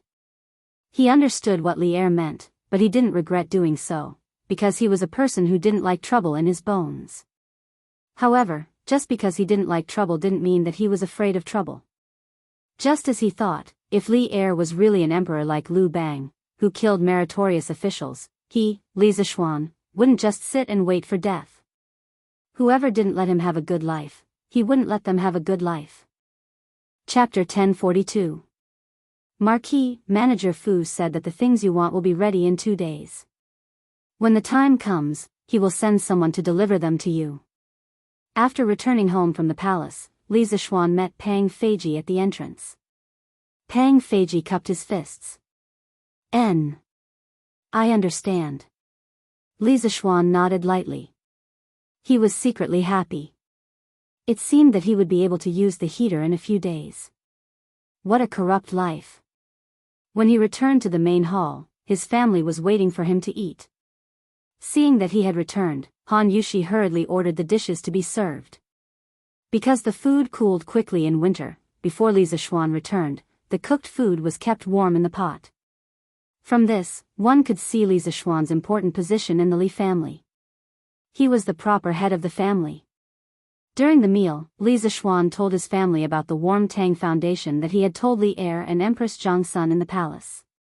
Sure enough, old Madame Yi, Madame Li, and Han Yushi immediately became enthusiastic. Good. This is a good thing. Old Madame Yi put down her chopsticks and looked at Li Zishuan. She said enthusiastically, Xiao Xian, I didn't bring much money this time, but I still have some valuable jewelry. If I pawn it, it can be exchanged for 1,000 or 2,000 strings of coins. When the time comes, I will donate it to your Warm Tang Foundation. Consider it a token of my appreciation. Madame Li hurriedly said, Mother. What are you talking about? You can keep your jewelry. If you want to donate money, take it from your daughter. How can I let you pawn it? As the son-in-law, Li Jingma naturally had to show off in front of his mother-in-law. He also said, Mother-in-law, Yuzhu is right. You two are now in Chang'an. No matter what, we can't spend your money. This 2,000 strings of coins will be paid by your son-in-law. Old Madame Yi patted Yi Yuzhu's hand and smiled. Yuzhu, Jingma, this old woman is doing a good deed. How can I use your money? This will make it seem like I am not sincere in my heart and will be punished. You two, don't fight. If you really feel bad, you can also donate some money to Little Xian's Warm Tang Foundation. Li Jingma still wanted to argue, but Yi Guizhong directly waved his hand and said, Enough. There was no need to persuade him anymore. The Yi family still has a shop in the capital, so there's no need for you to pawn it off. Tomorrow, I'll go to the shop and withdraw 2,000 strings of coins. In any case, the Yi family was a prominent family. How could they not have any property in Chang'an? No matter what, there were still 1 or 2 small shops. But in the end, it was mainly because Yi Guizhong, who had been cultivating all his life, wanted to do charity. Otherwise, he would not have used his family's wealth.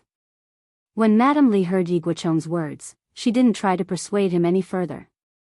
She turned to Li Zishuan and said, Then Xian, Mother and your father will also donate 2,000 strings of coins as a token of our appreciation. Although Li Zishuan was in charge of the family, Mrs. Li and Li Jingma still had their own private savings. Husband, I will also donate 2,000 strings of coins. However, you should find someone else to be the vice president of the Nuan Tang Foundation. I'm afraid that I'll ruin your plans. Han Yushi hesitated for a moment and said to Li Zishuan. When she heard that the president of the Nuan Tang Foundation was Empress Jiangsun, she immediately panicked. She could manage the family's internal affairs, but to be Empress Jiangsun's assistant, she had no confidence at all. That was the high and mighty mother of a nation.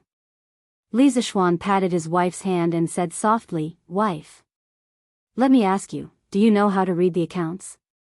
This, of course. Han Yushi didn't understand, but she still answered.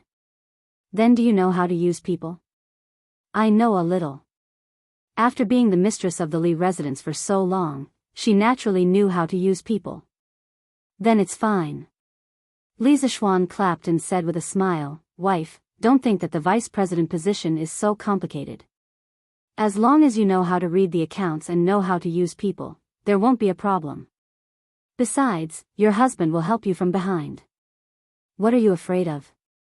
Li Jingma also said, Yushi, Xian, is right. This old man knows that you also want to do something for the Nuan Tang Foundation, but because the Empress is also in it, you might feel some pressure. However, if you don't do some things, it will always be a big mountain in your heart. Only when you try it will you realize that it's not difficult at all.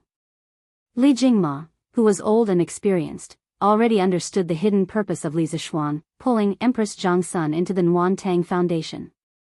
Old Man Li was very pleased with his son's wise decision, so he also hoped that his daughter-in-law could participate. That was why he tried his best to persuade her. Yes. Yushi, don't worry, Xian, will support you. Mother will also support you. Now that I have nothing to do at home every day, I'll help you manage the Nguyen Tang Foundation. Madame Li persuaded with a smile. When Han Yushi saw this, she couldn't bring herself to refuse. Most importantly, she was willing to accept this responsibility. Therefore, she hesitated for a moment, then nodded and said, "All right. Husband, I'll be the vice president." "Thank you, father, thank you, mother. Your daughter-in-law won't let you down." "Hee hee. Sister Yushi, don't be afraid. When the time comes, Lan will also help you." The little cutie Lan joined in the fun. Instantly, everyone laughed. 15 minutes later, after lunch, everyone dispersed. Only Li Zishuan, Yi Fashion, and Lan were left in the main hall. Yi Fashion came over to Li Zishuan and said, "Cousin, Fashion also wants to do something for the Nguyen Tang Foundation, but Fashion only has 20 strings of money. Can you lend me some first?" When Li Zishuan heard this, he thought to himself that his cousin's worldview was extraordinarily righteous. No wonder he could become an immortal revered by millions of people in the future, and eventually become the leader of the world's Taoist sects. Fashion, doing good doesn't matter if it's big or small. As long as you put your heart into it, it's true good. A good heart will be immortal. 100 lanterns will shine brightly for 1,000 miles. Yi Fashion was silent.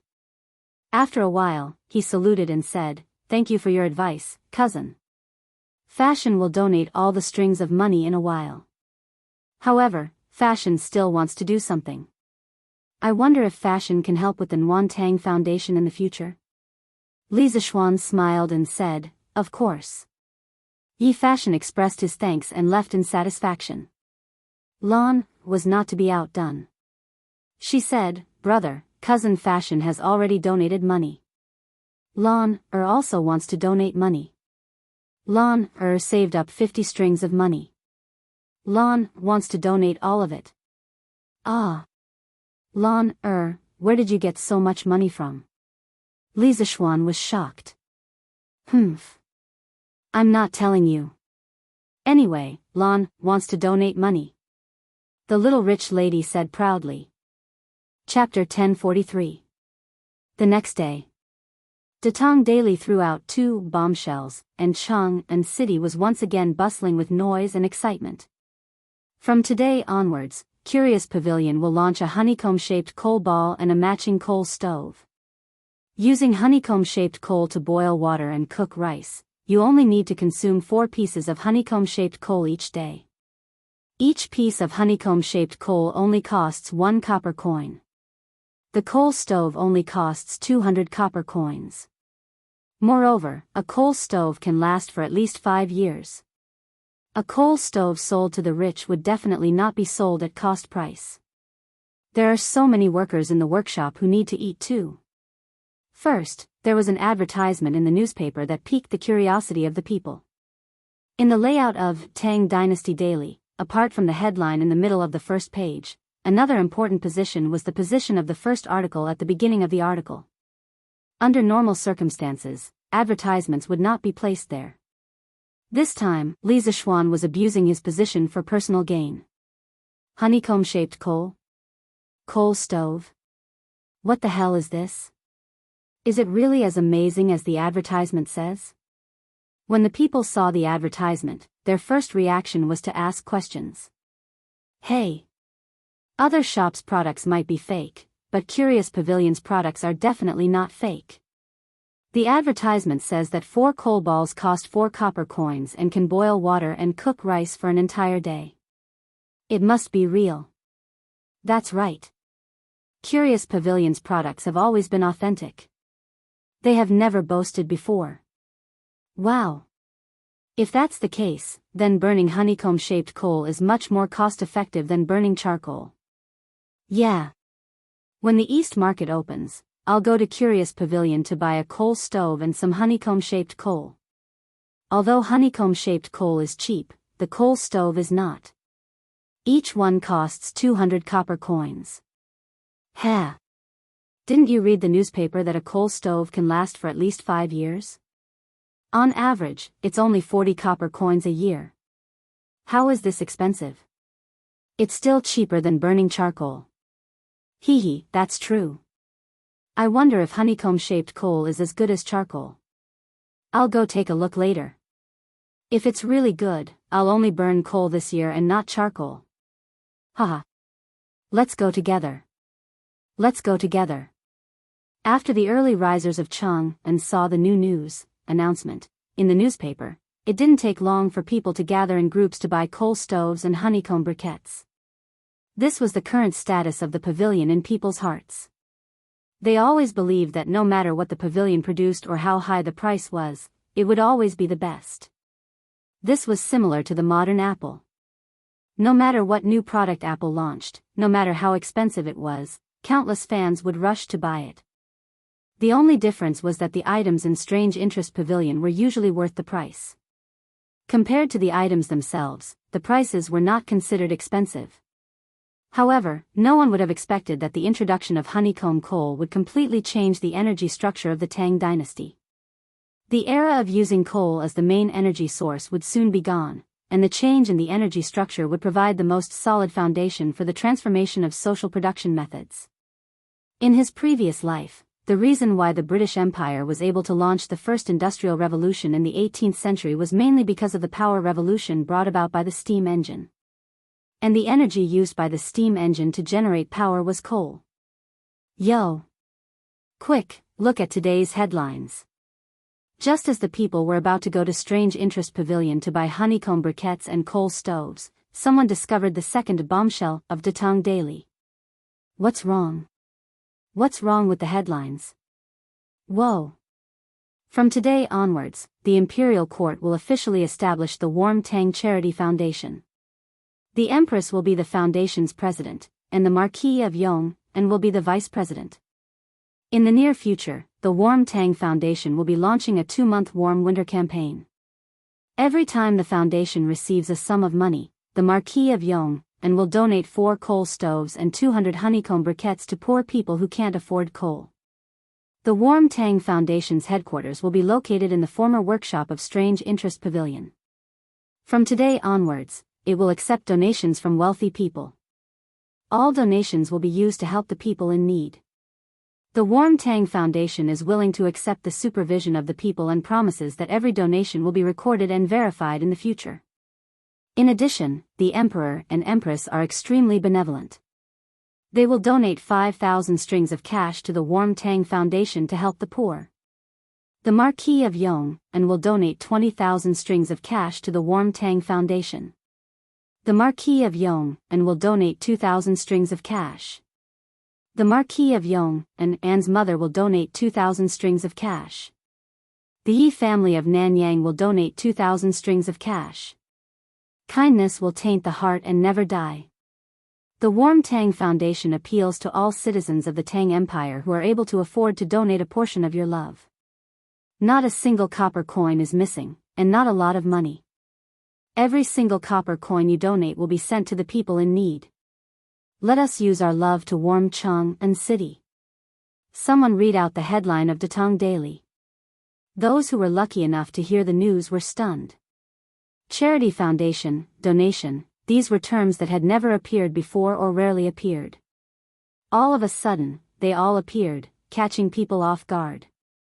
The news of Li Heir and Empress Zhongsun donating 5,000 strings of cash was even more shocking. It made the people's scalps tingle. Since ancient times, the dynasties of the Central Plains changed every few hundred years. However, there had never been an emperor who used his own money to help the poor people. Many emperors were high and mighty.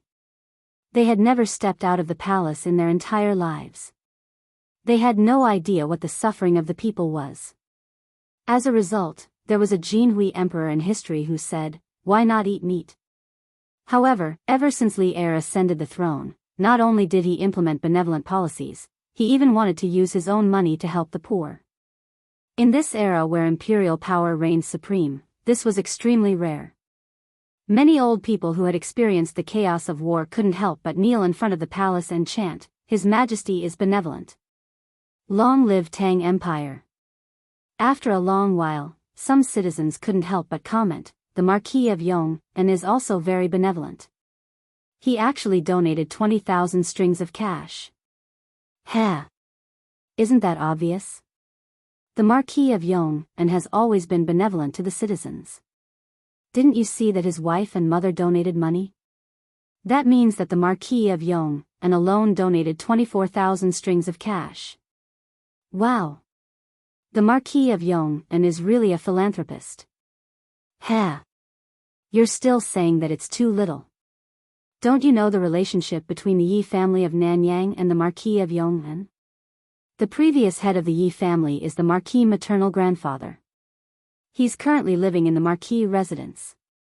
Then doesn't that mean that the Marquis of Yong'an's family donated 26,000 strings of cash?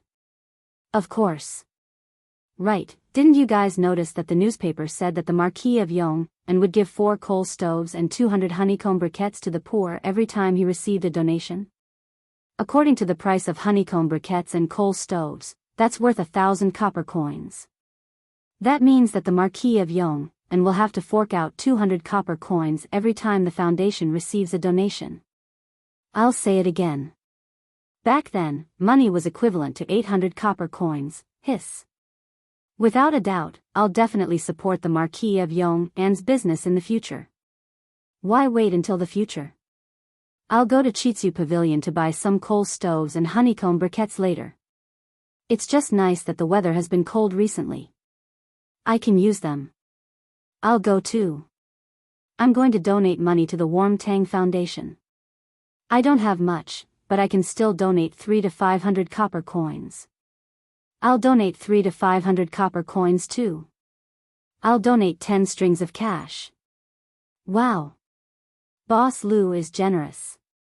I'll be eating noodles at your noodle shop from now on. Yes, I'll definitely come here often in the future.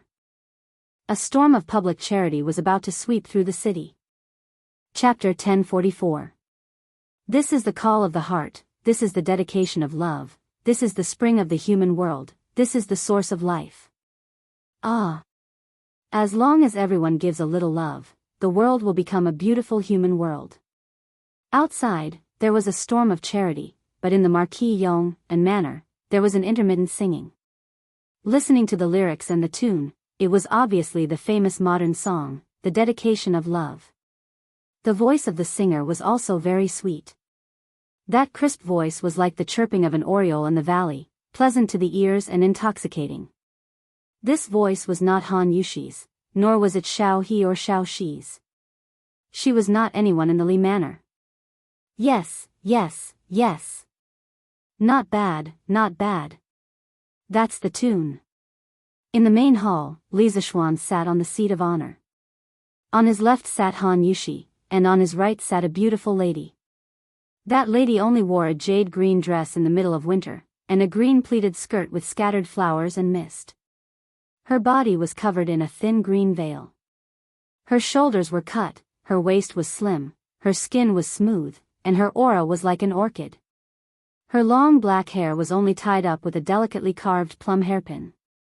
Her beautiful eyebrows were wide and delicate, and her green hair was dyed with the mist of spring.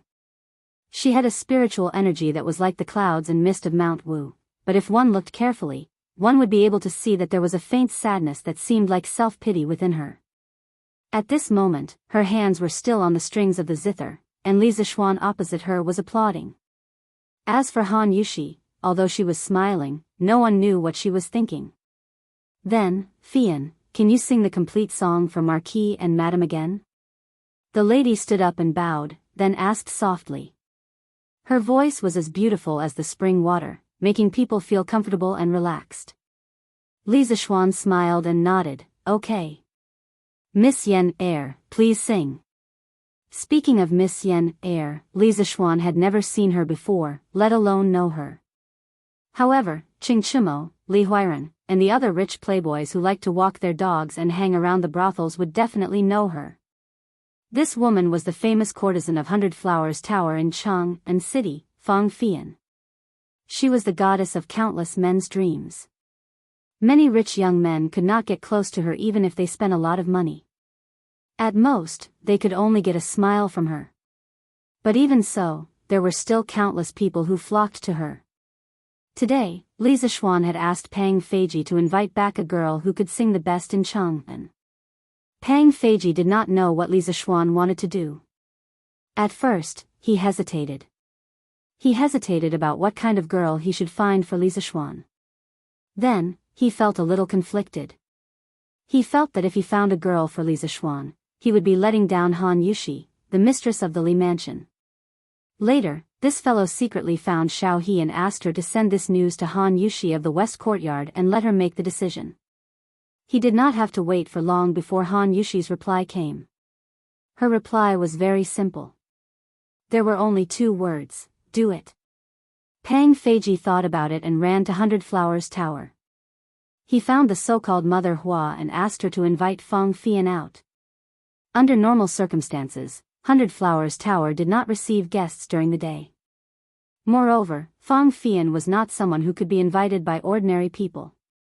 However, Pang Feiji was from the Marquis Yong and Marquis Mansion. He represented Li Zixuan, the most dazzling new noble in the Tang dynasty. He was also the god of wealth in the eyes of businessmen. Mother Hua did not dare to offend him. She quickly asked someone to invite Fang Fian out. Then, the rest of the matter was logical. Oh, it was not logical. After Fang Fian arrived at the Li mansion, she was actually received by Li Zixuan in the main hall of the Li mansion. This made her feel a little ridiculous. Logically, if a man admired her and invited her to his house, shouldn't they talk about romantic affairs? How could they talk about romantic affairs in the main hall of a mansion? However, what happened next was even more illogical. Li Zixuan invited her over just to teach her how to sing. Moreover, it was a song with such straightforward lyrics without any literary talent. Alright, since Li Zixuan was still polite to her, Fang Fian could only sing along. However, after singing once, she was attracted by the beautiful melody of the song and could not help but start to compose the music for the song.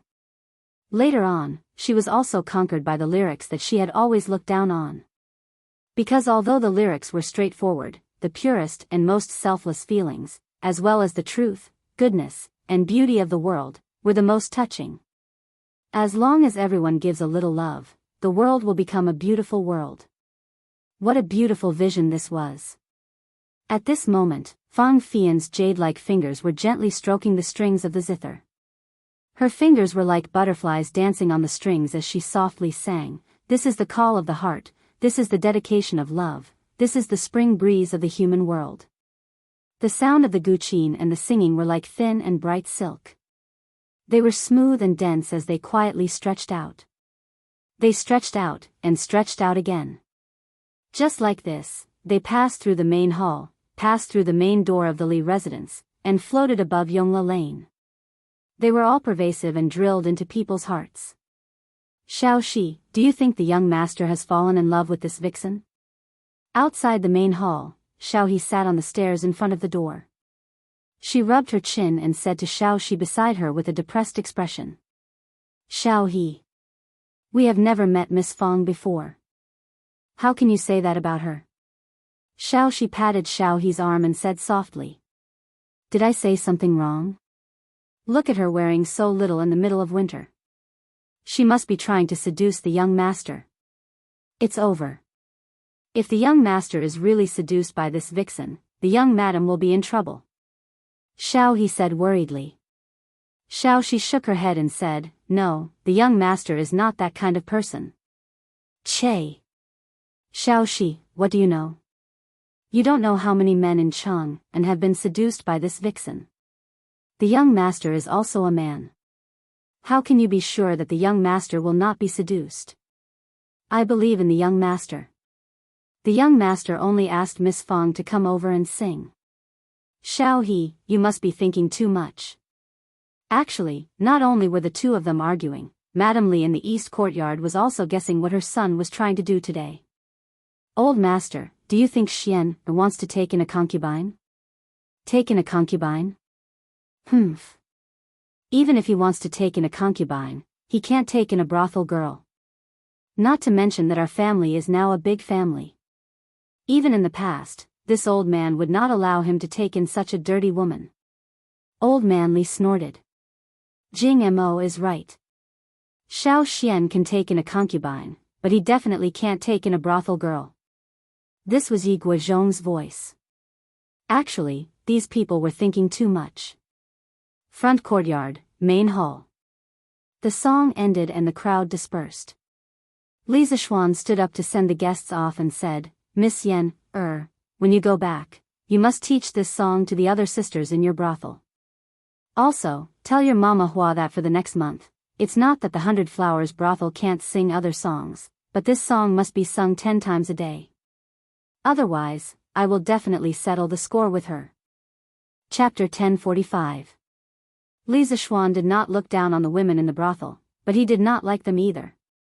Fang Fian was indeed beautiful, but he was not the kind of loser who could not move when he saw a beautiful woman. To be honest, ever since Fang Fian entered the house, he was only admiring her voice and beauty. He did not have any improper thoughts about Fang Fian. This was because he felt that women who lived in that kind of environment would not be simple. She was not his cup of tea, and he would find it troublesome to marry her. He did not like trouble. He liked a simple woman like Han Yushi. Besides, Han Yushi's beauty might not lose to Fang Fian's. Li Zishuan was very satisfied with his current life.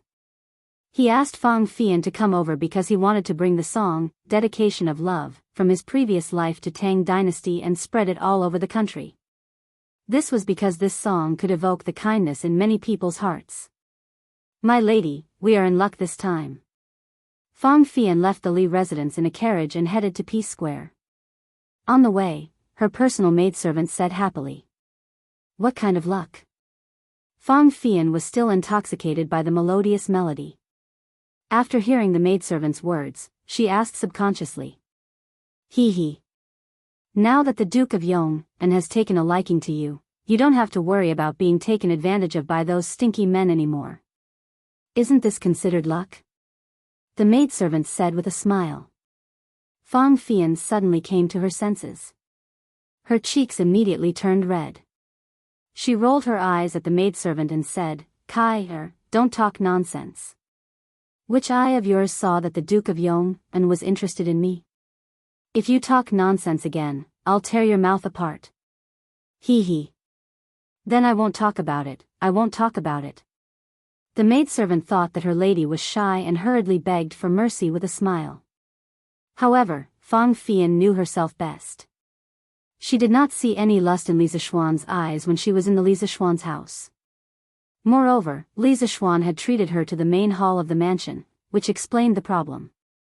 From the beginning to the end, Li Zishuan did not have the slightest interest in her. Others might not believe it, but Li Zishuan's purpose of inviting her over was most likely to simply let her learn the song, Dedication of Love. To be honest, Li Zishuan was young, promising, handsome, talented, and knew how to take care of women. After all, he had the title of Friend of Women. Fang Fian was a little attracted to him. However, from Li Zishuan's cool and clear eyes, Fang Fian understood that it was impossible between them. Moreover, she was just a prostitute in a brothel. She was not worthy of marrying into a big family like the Li family. Therefore, Fang Fian could only smile bitterly in her heart when she heard Kai-er's words. Since ancient times, beautiful women were often ill-fated. As a prostitute, she felt that the best ending for her was to obtain her freedom and live out the rest of her life peacefully by herself. The first news of the day on Datong Daily had completely aroused everyone's interest and curiosity about coal stoves and honeycomb briquettes. As soon as the East Market opened, the commoners flocked to the Strange Taste Pavilion. In an instant, there was a very long line in front of the Strange Taste Pavilion. Shopkeeper's son didn't disappoint his customers. He placed 7 to 8 coal stoves in front of the Strange Taste Pavilion. Each stove was filled with 3 burning honeycomb briquettes. On top of the stove was a kettle that was boiling hot water. Ladies and gentlemen, as you can see, these are the coal stoves and honeycomb briquettes. It is extremely convenient to use them to boil water and cook rice. Ladies and gentlemen, please take a look first before you decide whether to buy or not. Shopkeeper's son yelled at the top of his lungs. So this is what a coal stove looks like. It looks like it is very convenient to boil water. It is said that it can burn for a day at most 4 pieces of coal. I don't know if that is true. Hearing someone ask this question, shopkeeper's son smiled and said, "Ladies and gentlemen, please be at ease. Our Strange Taste Pavilion has never sold fake goods, nor have we ever boasted. Actually, when you use this coal stove, you will find that it saves more coal than you think. Furthermore, this coal stove is especially convenient when you want to change honeycomb briquettes. Here, words alone are no proof. This old man will give everyone a demonstration." After saying this, shopkeeper's son asked someone to bring over a pair of fire tongs. He found a coal stove that had been burning for a long time, lifted the kettle from the top, and then inserted the fire tongs into the stove. The crowd only saw him press down hard, and a burst of crackling sounds could be heard. That was the sound of the honeycomb briquettes being crushed under the stove.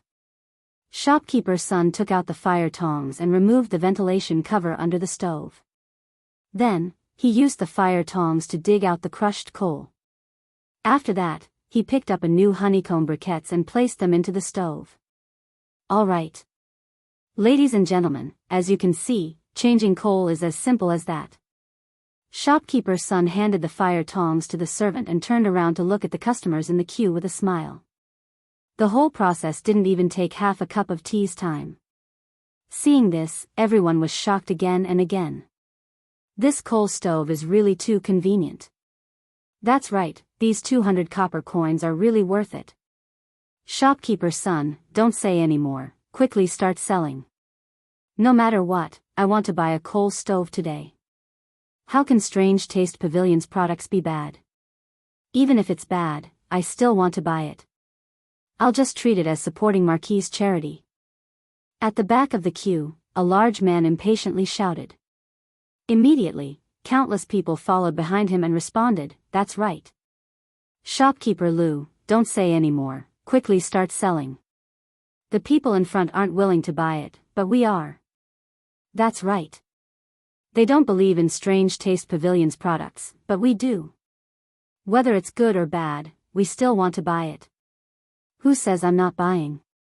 Shopkeeper Lou, quickly start selling.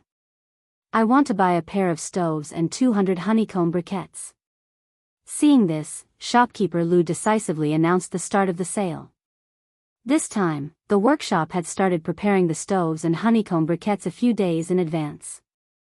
They had prepared a sufficient supply, so he didn't have to worry about running out of stock.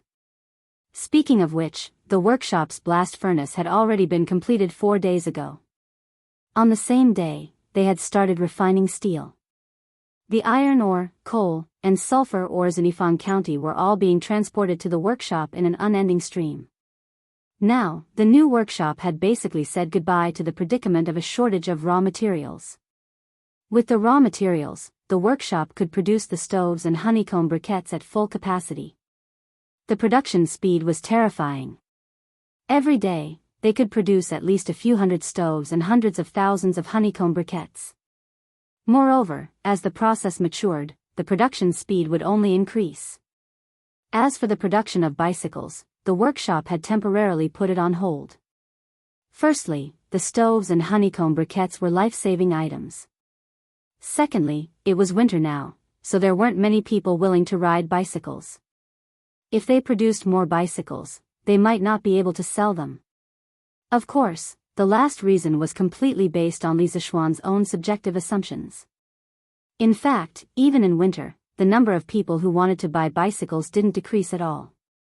Every morning, there were still people riding bicycles in the cold wind, blindly comparing themselves, on Vermilion Bird Street. Chapter 1046. Datong Daily's second piece of news today completely aroused the enthusiasm of people to do charity.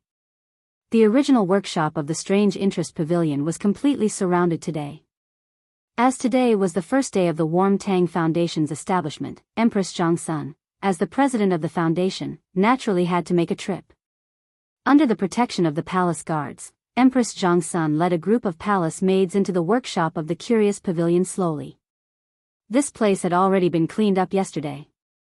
And now, the original materials and equipment in this workshop had all been transferred to the new workshop in Plum Village. A few families that were close to the Li family had also sent people to help.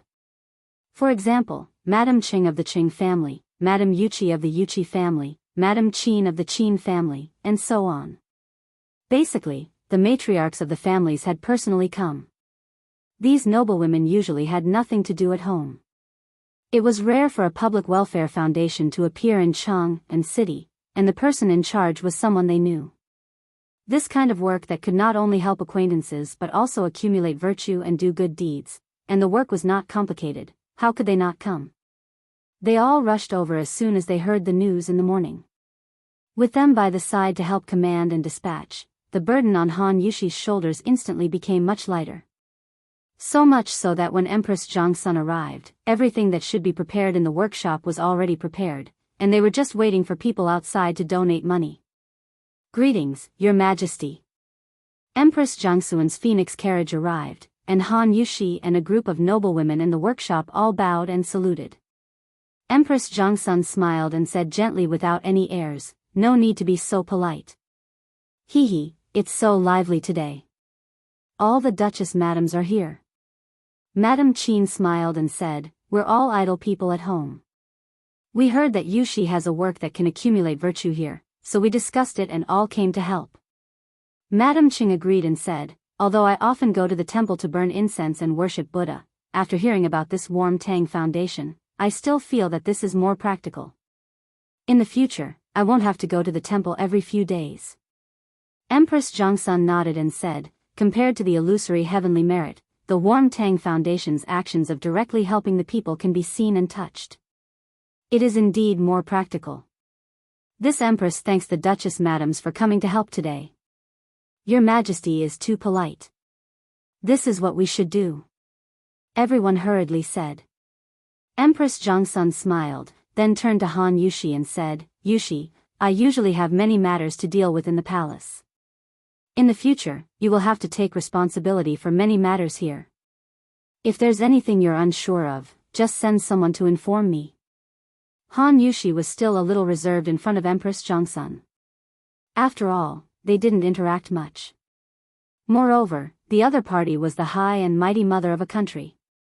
Hearing this, she bowed and said, "Thank you, Your Majesty." Empress Jiangsun walked over and grabbed her hand. Smiling gently, she said, "You little girl, I am now the president of the Warm Tang Foundation, and you are the vice president. In the words of men, we are colleagues. Why do you need to be so reserved? You're Marquis of Yong, and isn't as obedient as you are in front of His Majesty and this princess, ha." Li Zishuan, who had just walked through the gate of Yanhuang College, inexplicably sneezed. This fellow couldn't help but think to himself, "Looks like the weather is indeed getting colder. I, this young master, have the strength of a martial arts master, but I still can't withstand it." In the original workshop of the Strange Interest Pavilion, Han Yushi heard Empress Jiangsun say this, and the reservations in her heart instantly disappeared by half. She smiled slightly and said, "Your Majesty is right. Yushi doesn't know much about the world. In the future, I hope Your Majesty can give me more guidance." Empress Jiangsun smiled and said, "Speaking of experience, although the Marquis of Yong and is young, he is like an old fox who has lived for who knows how many years. On this point, why do you still need to consult this Empress? All right, no more jokes. From now on, this will be the headquarters of the Warm Tang Foundation. Yushi, if you lack manpower, just tell this Empress. Now, let the people outside who are waiting to donate money quickly come in." Han Yushi smiled and agreed. To be honest, she really did lack manpower right now. If it weren't for the Qing family, Yuqi family, Qin family, Miu family, and Li Jing family's madams bringing people over to help, with the current situation, with the people she brought from the Li family, she really wouldn't have been able to handle it. However, these dukes' madams definitely couldn't come over to help every day. Now that Empress Jiangsun said this, Han Yushi's heart immediately calmed down a lot. She ordered the servants to open the door of the workshop, and the people outside consciously lined up and began to donate money one by one. Small donations like a few hundred copper coins and a few strings of coins were basically counted in person. As for large donations like 100 strings of coins, they would be specially brought to another place and counted on the spot by a dozen or so experienced warehouse workers. This wasn't done for the sake of special treatment, but to save the entire line's time. My master wants to donate 10,000 strings of coins. The money is all in the cart behind. Please send someone to count it. The moment the manservant at the front of the line spoke, he immediately shocked everyone. Han Yushi, Empress Jiangsun, Madame Cheng, and Madame Qin, who were standing in the corridor and talking, all looked over in unison. 10,000 strings of coins. Just looking at the number might not move all of them, but what was this 10,000 strings of coins used for? This was for charity, not for business. To put it bluntly, it was a gift. Other than people like Li Zishuan who were extremely wealthy and didn't think much of money, there probably weren't many people in the entire Tang Empire who would be willing to take out 10,000 strings of coins to give away for no reason. This little brother, may I ask who your master is? In the courtyard of the workshop, there were several tables set up today, and the people naturally lined up in several lines. The person in charge of the line that the manservant who said he wanted to donate 10,000 strings of coins was Wang Zhong.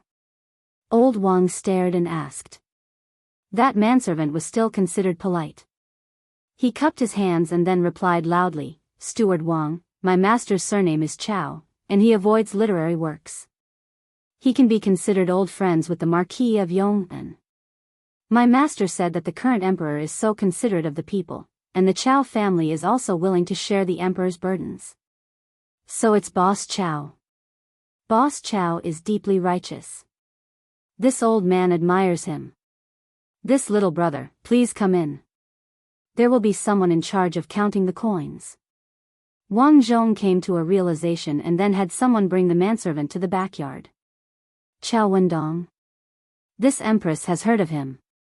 I didn't expect there to be such a deeply righteous person among the merchants. In the corridor, Empress Jiangsun whispered softly. Then, she looked at the time and said, Yushi, and the duke's madams, this empress still has some matters to attend to, so this empress will leave first. Thank you for your hard work here. No one had any objections. Empress Jiangsun led her people and left through the back door of the workshop. Chapter 1047. After Empress Jiangsun left, Han Yushi, Madame Qin, and the others all heaved a sigh of relief. Although Empress Jiangsun appeared approachable, it was inevitable that they would feel pressured when they were with her. Yushi, this boss Chao is really generous. He actually took out 10,000 strings of cash all of a sudden. Compared to him, Godmother is really stingy. Madame Qin lamented. After they saw the newspaper this morning, not only did they come over to help, but they also followed behind to donate some money. Most of them were hundreds or thousands of strings of cash.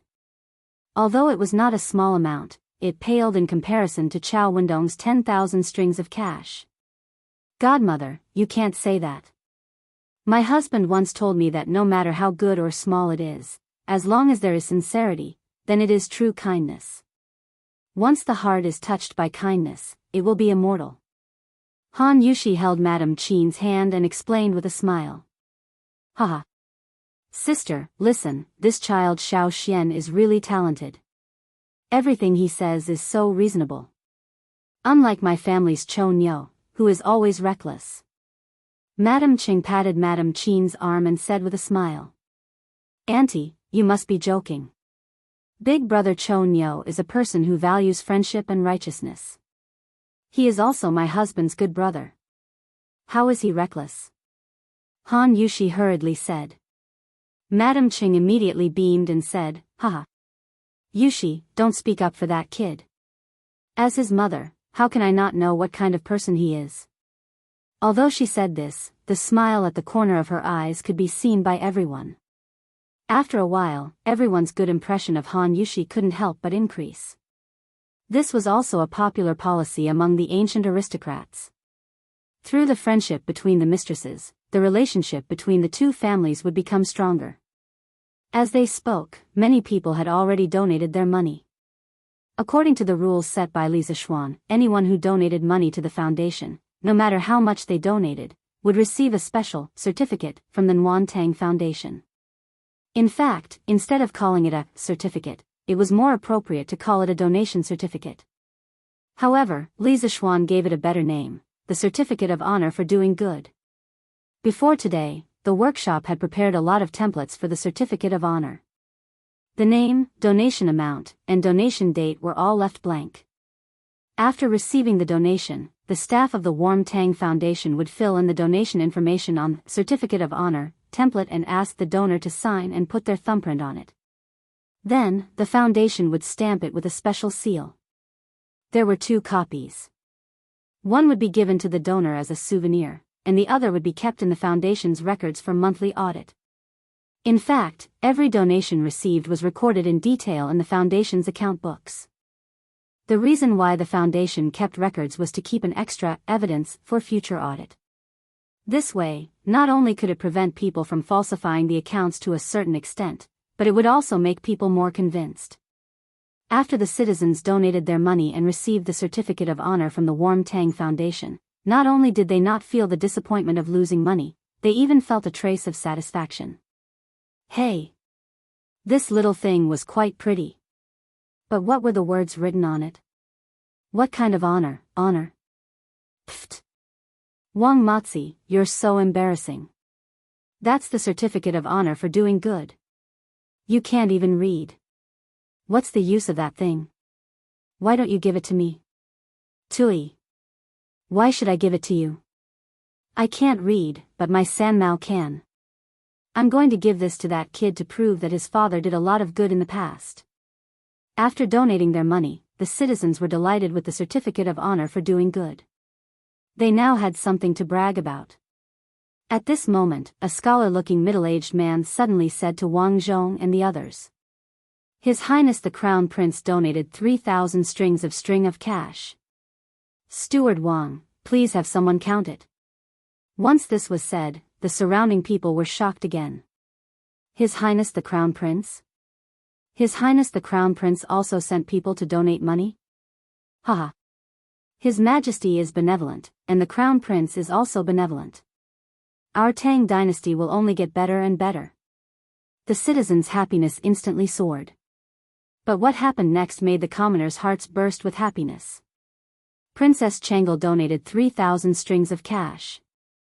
King of Wei donated 3,000 strings of cash. King of Han donated 1,000 strings of cash. Hejin County donated 5,000 strings of cash. Concubine Yang, Concubine Yin, Concubine Yang, and Concubine Wei donated a total of 4,000 strings of cash. After finding out about the existence of the Warm Tang Charity Fund, all the important figures in the royal family sent people over to donate money.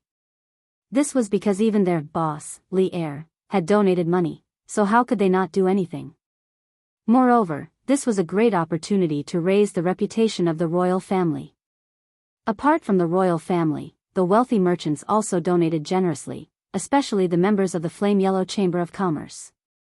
They donated the most money. Needless to say, Chao Wendong donated 10,000 strings of cash. Apart from that, Feng Zhihua donated 5,000 strings of cash, Liao Shifan donated 3,000 strings of cash, Zhang Jingyang donated 3,000 strings of cash, Lin Wenyuan donated 3,500 strings of cash, and Wang Rinbiao donated 10,000 strings of cash. These merchants and landowning households were the first to stand with Li Zishuan. When Li Zishuan established the Warm Tang Charity Foundation, they were also the first to respond to the call. The effect of them taking the lead was undoubtedly very beneficial to the foundation's development. Under the influence of Li Er and the other members of the Yan Huang Chamber of Commerce, many commoners who were not from wealthy families had also come to donate money. Although it was a small amount, many a little makes a mickle. There were over 1 million permanent residents in Cheng and city. If these people worked together to do something, then the accumulated power was definitely not something to be ignored. This was not the end. In the afternoon, at the original workshop of the Strange Taste Pavilion, the headquarters of the Warm Tang Charity Foundation, there was a small wave of people who came to donate money. This was because when the civil and military officials heard about the charity storm in Cheng and city, they all sent people to express their sincerity, regardless of whether their families were rich or not. Because Li Er had taken the lead in donating money, if they did not do anything, wouldn't that be not giving oldly face? Of course, the political environment in the early days of the Tang dynasty was very clear, so there were still many civil and military officials who sincerely wanted to do good. Duke Zhao donated 3,000 strings of cash. Elder Xiao donated 2,000 strings of cash. Left Minister Wei donated 100 strings of cash. Among the thousands of strings of cash, 100 strings of cash suddenly popped out. Everyone was stunned, but strangely, no one mocked the donor for being stingy. Wow! Left Minister Wei is so generous this time. He actually donated 100 strings of cash. Yeah. I remember when Marquis Yong An's wedding, Left Minister Wei only donated 5 strings of cash. Heh. Looks like Left Minister Wei really cares about the commoners. Of course. Chapter 1048. South of Chang'an City, and Le House, Lin family's front yard, main hall. Dad, why did we only donate 3,500 strings of cash? I heard that the Chow family donated 10,000 strings of cash. Lin Hao said with a hint of dissatisfaction. From his tone, it was clear that he was disdaining his father for donating too little money this time. He was truly the foolish son of a landlord. Lin Wenyuan's face darkened when he heard that. He was so angry that he almost vomited blood. Bastard. So what if it's 3,500 strings of cash? Is 3,500 strings of cash too little? Our 3,500 strings of cash can definitely be ranked in the top 20 of the donations received by the Nguyen Tang Foundation today. Lin Hao was not afraid of his father. He pursed his lips and said, "No, Dad. What I mean is that since our family is doing business in Tang Dynasty, we should do something for the people of Tang Dynasty. We have to be a righteous merchant in the eyes of the people. Only then will the people take care of our family's business. Dad, look at the reputation of the world's righteous merchant that His Majesty personally bestowed upon him." Lin Wenyuan's face darkened. He immediately felt that his son's words made sense. In today's era where Datong Daily could quickly transmit information, if he could leave his name on the newspaper by donating money and it reached Li Er's ears, he might even be bestowed the title of Righteous Merchant of the World. Even if Li Er did not give him the title, his benevolence and righteousness would spread to the ears of thousands of people through the newspaper. At that time, the Lin family would have a reputation. Would they still have to worry about their business? But, have you finished the homework Han Xiao gave you a few days ago? If you haven't, then hurry up and do your homework. If you can't get into Yanhuang College next year, you'll see how this old man will deal with you. Lin Wenyuan was silent for a moment, then scolded Lin Hao with a straight face. Dad, if you want to do homework then do it. Why are you being so fierce? Besides, when it comes to exams, man proposes, and God disposes. There's no point in forcing me. Hey! Don't hit me. I'll go, okay? Lin Hao still wanted to pester his old man for a while longer, but he saw that Lin Wenyuan was about to get up and hit someone. He didn't dare to stay here any longer. Immediately, this guy didn't say anything and turned to leave. Humph. Stinking brat. Lin Wenyuan clapped his hands and snorted. A moment later, he shook his head and sighed, alas. This old man also wants to donate more money. However, the current Lin family did not have that much money in their accounts. Only this kid is carefree and doesn't know the taste of worry. A large portion of the Lin family's wealth was now spent on the Yanhuang Chamber of Commerce's business. But up until now, Lin Wenyuan had only received 4 bicycles from the Chamber of Commerce, which only added up to a few hundred strings of coins. Compared to the money he had invested, the rate of return was too low. Therefore, most of the Lin family's wealth was tied up in the Chamber of Commerce. There was not much cash flowing in their accounts. Lin Wenyuan had really tried his best to raise 3,500 strings of coins this time. However, Lin Wenyuan was not worried about his family's business. He was waiting for the next cycle of bicycle production. When that time came, just by selling bicycles, he would be able to recoup his costs. Master, Why did you donate 10,000 strings of coins all of a sudden? Even if you're doing a good deed, you shouldn't do it so generously. In Chao Wendong's house, Chao Wendong's wife was complaining unhappily. Madam, this old man has his own plans. You don't have to worry about this. Chao Wendong was unmoved and frowned. The woman wanted to say something but was interrupted by Chao Wendong. Madam, let me put it this way. This old man donated 10,000 strings of coins to do a good deed and also to test my luck. Test your luck? What luck? Haha. Madam, don't forget who the president of the Warm Tang Foundation is. That's the current empress. If this old man is noticed by the empress because of this 10,000 strings of coins, His Majesty will be happy and reward our Chao family with the title of Righteous Merchant of the World. Then, madam, do you still think this 10,000 strings of coins is not worth it? Chao Wendong slowly explained his plan. Previously, Feng Zhihua had been rewarded with the title of Righteous Merchant of the World by Li Er because of his meritorious service at sea. Chao Wendong was no exception. Although his family was richer than Feng Zhihua's family, the title of Righteous Merchant of the World was not something that could be measured with money. Scholars, farmers, workers, and merchants were destined to have a low social status. If they could get the official title of Righteous Merchant of the World, their status would be different. Madame Chao was also tempted, but she hesitated. But what if Her Majesty and His Majesty don't reward us? Chao Wendong said expressionlessly, then just treat it as a good deed. Also, with this 10,000 strings of coins, we can show our faces in the newspapers, right? When the news of the Chao family's benevolence spreads, it will be good for our family's business. He had a good plan. People like Chao Wendong were not purely doing charity. However, Li Zishuan had already expected this type of person, and he did not dislike it. So what? As long as someone is willing to fork out money, no matter what their goal is, the Warm Tang Foundation will receive the donation. With money, we can help even more poor people. Do the three of you think this is not a good idea? Li Zishuan arrived at Yanhuang College early in the morning. After reading today's Datang Daily, Ma Zhou, Yan Silu, and Li Gang came to Li Zishuan to ask about the details of the Warm Tang Foundation. During the conversation, Li Gang suddenly raised his concern about the motives of the rich people who donated money. Ma Zhou also agreed, but Li Zishuan did not mind it at all.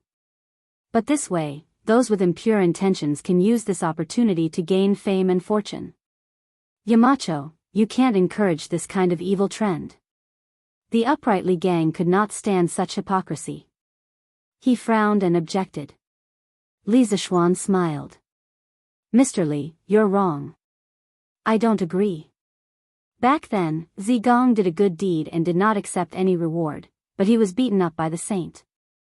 Zilu saved people and received a cow as a gift, but was praised by the saint. I think these two allusions should be appropriate to use here, right? The two allusions came from the Analects of Confucius. Zilu saved people from drowning and received the gratitude of the cow. Confucius said, the state of Lu will save people from trouble. Zigong redeemed people and did not accept the Jinyu mansion. Confucius said, the state of Lu will not redeem people. Zilu accepted and persuaded virtue. Zigong gave and stopped kindness. This was Li Zishuan's attitude towards charity. People who do good should be rewarded. This way, more and more people will join the ranks of doing good deeds. As for some rich people who put on a show by doing good deeds, Li Zishuan did not think it was a problem. As long as they paid the money, they could show off however they wanted to. Not only that, Li Zishuan would also provide a platform for those people to show off as much as they wanted. Because this was the only way to receive a large amount of donations. Chapter 1049. Fine. Looks like I've been too stubborn. It's for the good of the poor. I have no objections. In Yanhuang College, Li Gang finally sighed and accepted this reality. Yan Silu stroked his beard and smiled. Haha. I told you, Wenji, you're too focused. Everyone in this world is for profit. If we don't give some benefits to those who do good, How can this kind act be sustained in the long run? Li Gang nodded in agreement. Ma Zhou sighed. Marquis foresight. I'm impressed. I can foresee that before long, the Warm Tang Foundation's scale will grow bigger and bigger. When that time comes, millions of people will benefit from Marquis' decision. Li Zishuan smiled and said, the most important thing now is not to discuss the Warm Tang Foundation but to prepare for the Academy's final exams. I've already told the three of you that I want to bring forward the final exams. Have the questions been prepared? The reason why the final exams were brought forward was because the weather was getting colder and colder. The Academy's teaching buildings were made of cement, so it was still quite cold in the winter. The other reason was that Li Zishuan wanted to let some of the students participate in the Warm Tang Foundation's Warm Tang operation. It was a kind of experience for the students. Yen Silla nodded and replied, the questions for each subject are out, but the students haven't had time to revise yet. Yamacho, do you want to consider delaying the exams for a few days? Actually, the Academy's classes for this semester were basically over. The only problem was that the students had not started revising for some of the classes. Li Zishuan shook his head. No need. It's to see how well the students understand the various subjects. It's better if they don't revise. It'll show their true level. Today is Tuesday. Inform the students that the final exams will begin the day after tomorrow. This, Yen Silu was a little confused. What kind of twisted logic is this? Li Gang smiled. Haha. Kong Gui, you don't have to worry about the students. If they don't want to revise, then so be it. Besides, what Yamacho said might not be completely wrong. Since Li Gang said so, Yen Silu had no choice but to agree. Li Zishuan said again, Mr. Yen, give me the test papers for each subject later. I'll take them home tonight and look at them. Yes, Yamacho. After Li Zishuan left, Li Gang and Yen Silu immediately called for a meeting of the subject leaders. They conveyed the news that Li Zishuan was going to hold the final exam in advance the day after tomorrow to the subject leaders of the various departments. Wang Ji, Mo Huai, Su Hongji, Xiao Diyan, and the others were not particularly surprised. This was because when Li Gang asked them to come up with the questions 2 days ago, they had already guessed this possibility. However, they did not expect it to come so soon. The meeting was very short. After Yen Silu conveyed Li Zishuan's message, he announced the end of the meeting. All that was left was for the leaders of the various departments to relay the news to their respective homeroom teachers. As a result, when school was about to end in the afternoon, all 16 classes of Yanhuang College received this unfortunate news almost at the same time. What? The final exam is the day after tomorrow? Sir, we just finished all the courses last week. That's right. We just finished studying last week. We didn't even have time to revise. How can we take the exam? F***CK. Isn't this a scam? Who came up with this rotten idea? The students were all in an uproar. However, no one could change Li Zishuan's decision. After realizing that the exam would be held as scheduled the day after tomorrow, the students gradually quieted down. Silence meant acceptance of reality. Many students had already secretly planned to work overtime to revise for the next 2 days.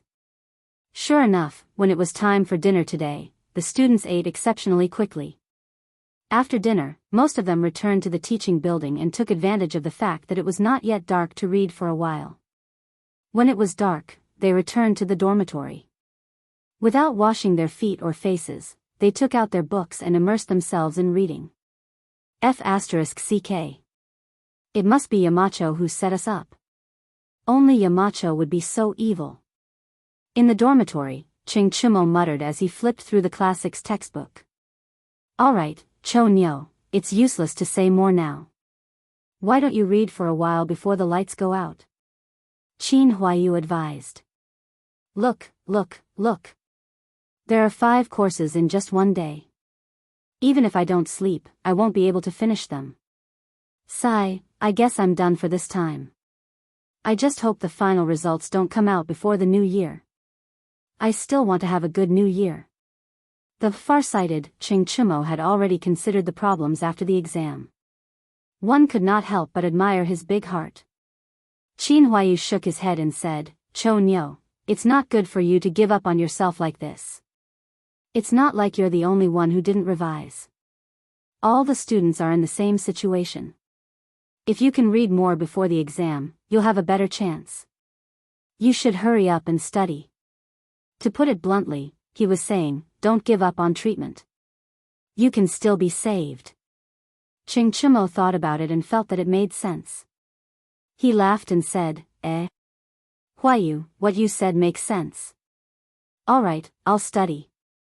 Study. Hee hee. I might not be the one who gets the last place. Qin Huayu was speechless. So this guy's pursuit was to be satisfied as long as he didn't get the last place? Sun Zifan and Li Tai, the two guys who usually like to insult others, did not mock Ching Chimo tonight. That was because the two of them were fully focused on their revision.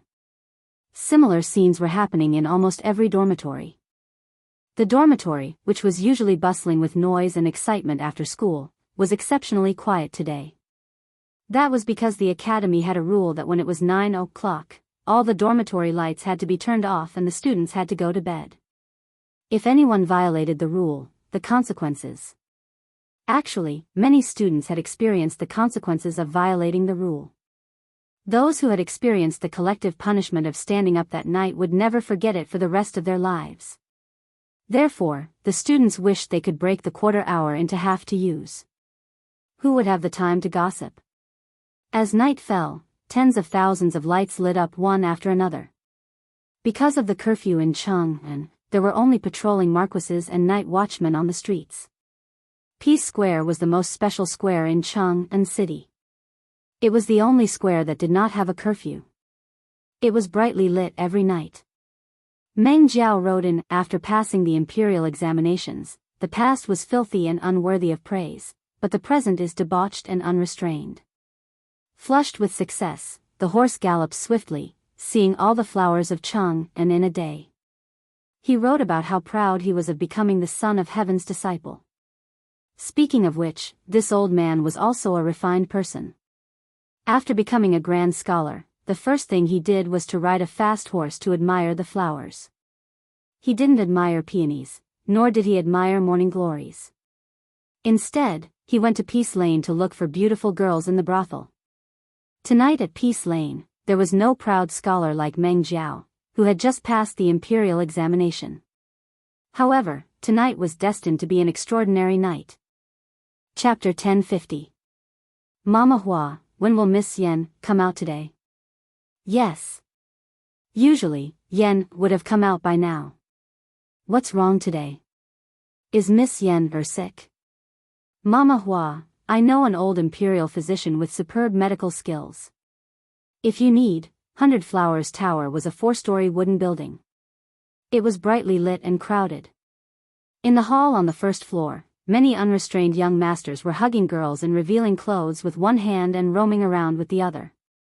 It was an unbearable scene. However, there were also many men in the hall who did not care about those common women. Instead, they were asking the procuress for Fang Fian's whereabouts. Yo!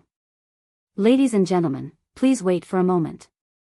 Miss Yen learned a new song today and is dressing up now. She'll be out soon.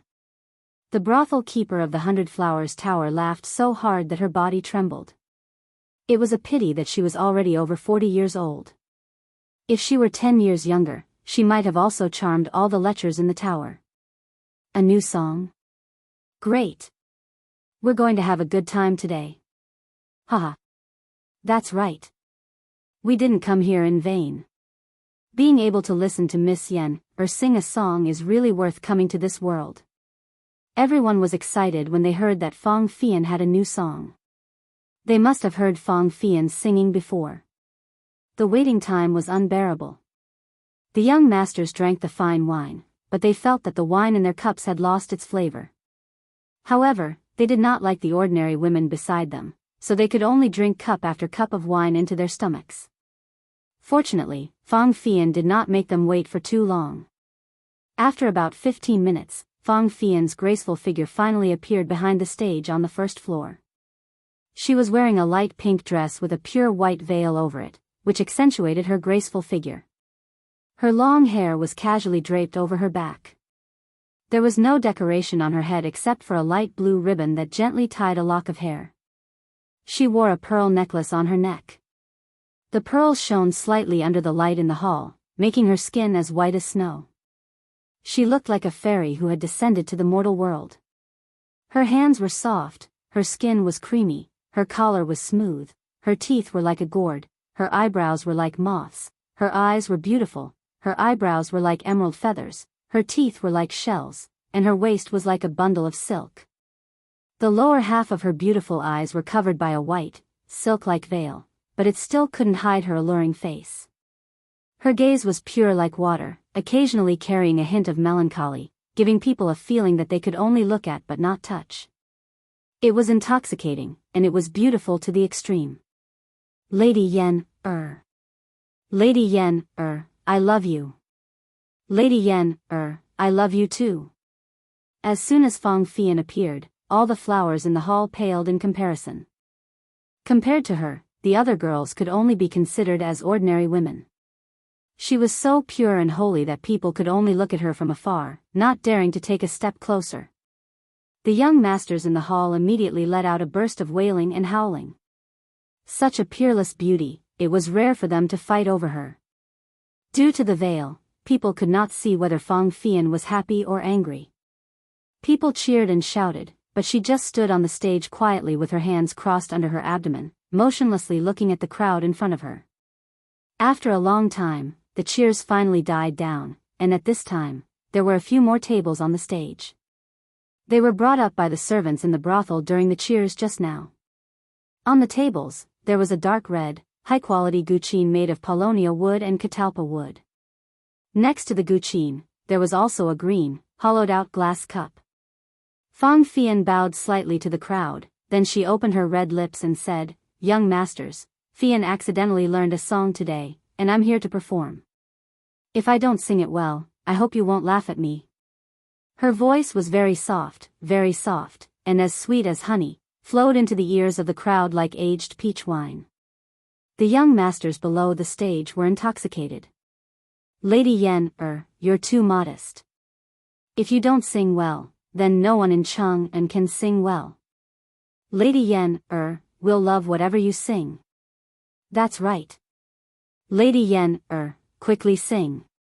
In Sima Xiangru's Ode to the Upper Forest, there was a saying, "Long eyebrows are continuous, a slight smile is disdainful, and the soul is captivated, and the heart is happy." This was the current state of this group of people. The person they liked was the best no matter what she did. So what if she didn't sing well? As long as she was beautiful, everything would be fine. Fang Fian nodded slightly, then slowly knelt in front of the tables. Her white, jade-like fingers first plucked the strings. After she felt that the sound was mellow, she took a deep breath and began to sing.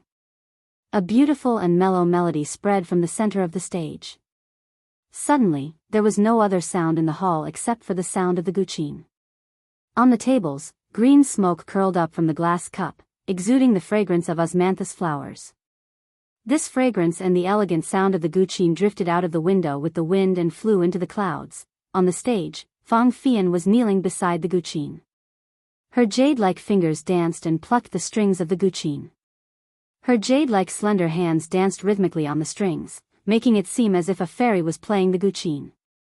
After the beginning of the melody, she finally opened her mouth and sang, "This is the call of the heart, this is the dedication of love, this is the spring of the world, this is the source of life. Ah! As long as everyone gives a little bit of love, the world will become a beautiful world." Compared to the dedication of love sung by the modern Wei, Fang Fian's singing was more beautiful and lovely. This had nothing to do with her singing skills. The main thing was that Fang Fian's voice was mellow and pleasant to listen to, as clear as a silver bell. The original version's voice belonged to the lingering sound type. It was hard to say which was better, but Fang Fian's voice was more pure and lovely. In the modern world, she would definitely beat all the pure and innocent female celebrities. Since Fang Fian opened her mouth, the rich young men below the stage couldn't close their mouths. They didn't even realize that their saliva was flowing out. Firstly, it was because Fang Fian's voice was beautiful. Secondly, it was the first time they heard such a song that was different from the ancient songs. But they had to admit that it was really nice. Although the lyrics weren't very literary, the meaning in it was very thought-provoking. Everyone was intoxicated by the beautiful world described in Fang Fian's song. Even Fang Fian herself was intoxicated by it. As long as everyone gives a little bit of love, the world will become a beautiful world. What a beautiful hope. Unknowingly, the song soon came to an end. When the last note of the guqin sounded, the hall finally fell into complete silence. However, this was just the calm before the storm. Not long after, a wave of cheers erupted in Hundred Flowers Tower. Beautiful. It's so beautiful. This song is so beautiful. The song was just like the person. The song was beautiful, and so was the person. Miss Yen, sing it again. Yes. Sing it again. Chapter 1051. In Hundred Flowers Tower, Fang Fian sang Devotion of Love 3 more times in response to the crowd's strong demand. During this time, the Hundred Flowers Tower was filled with thunderous cheers and excitement. Many people in Ping Kong Square heard the music and came to watch the fun. As a result, the number of customers in Ping Kong Square increased by several times today, making the other brothels in Ping Kong Square jealous. The name of this song is Dedication of Love. Only with love can you accept others, only with love can you respect each other. If everyone has love, they can forgive and not blame others. Love is silently contributing, not caring about whether there is a return.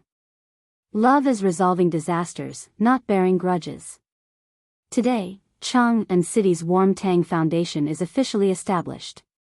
Fian hopes that everyone can contribute their love. Just like the song says, as long as everyone contributes a little love, the world will become a beautiful world. Good people will be rewarded. In the Hall of Hundred Flowers Tower, Fang Fian sang Dedication of Love 4 times in total. After the 4th time, she stood up and spoke slowly to the crowd. As she spoke, she could not help but feel a wave of sadness in her heart. If the Warm Tang Foundation was established 10 years earlier, her father would not have frozen to death in the winter of that year. She and her mother would not have been left to live alone in the world, and she would not have ended up in a brothel. If her father was still alive, no matter how poor her life was, she would still be the daughter of an innocent man. But now that things had come to this, the only thing she could do was to promote the Warm Tang Foundation so that more poor people would not end up in her current situation. When the torch was passed on, what others conveyed was the spirit, but what she conveyed was the love of the world. Good. Miss Yen is not only beautiful, but also kind. I have nothing to say. Tomorrow, I will donate 10 strings of cash to the Warm Tang Foundation. I will donate 100 strings of cash tomorrow as well. I will donate 100 strings of cash as well. I will donate 1,000 strings of cash. Waves of cheers came from the crowd. However, the procuress of Hundred Flowers Tower was secretly stomping her feet. If these people donated money to charity, wouldn't the money spent on her tower correspondingly decrease? This kind of thing did not benefit Hundred Flowers Tower at all. Instead, it had hidden disadvantages. Fortunately, Fang Fian didn't say anything else. She just thanked him and left. After that, the stage was given to the other girls in the Hundred Flowers Tower. After all, Li Zishuan had given Mother Hua a political task. The girls in the tower had to sing Devotion of Love 10 times a day.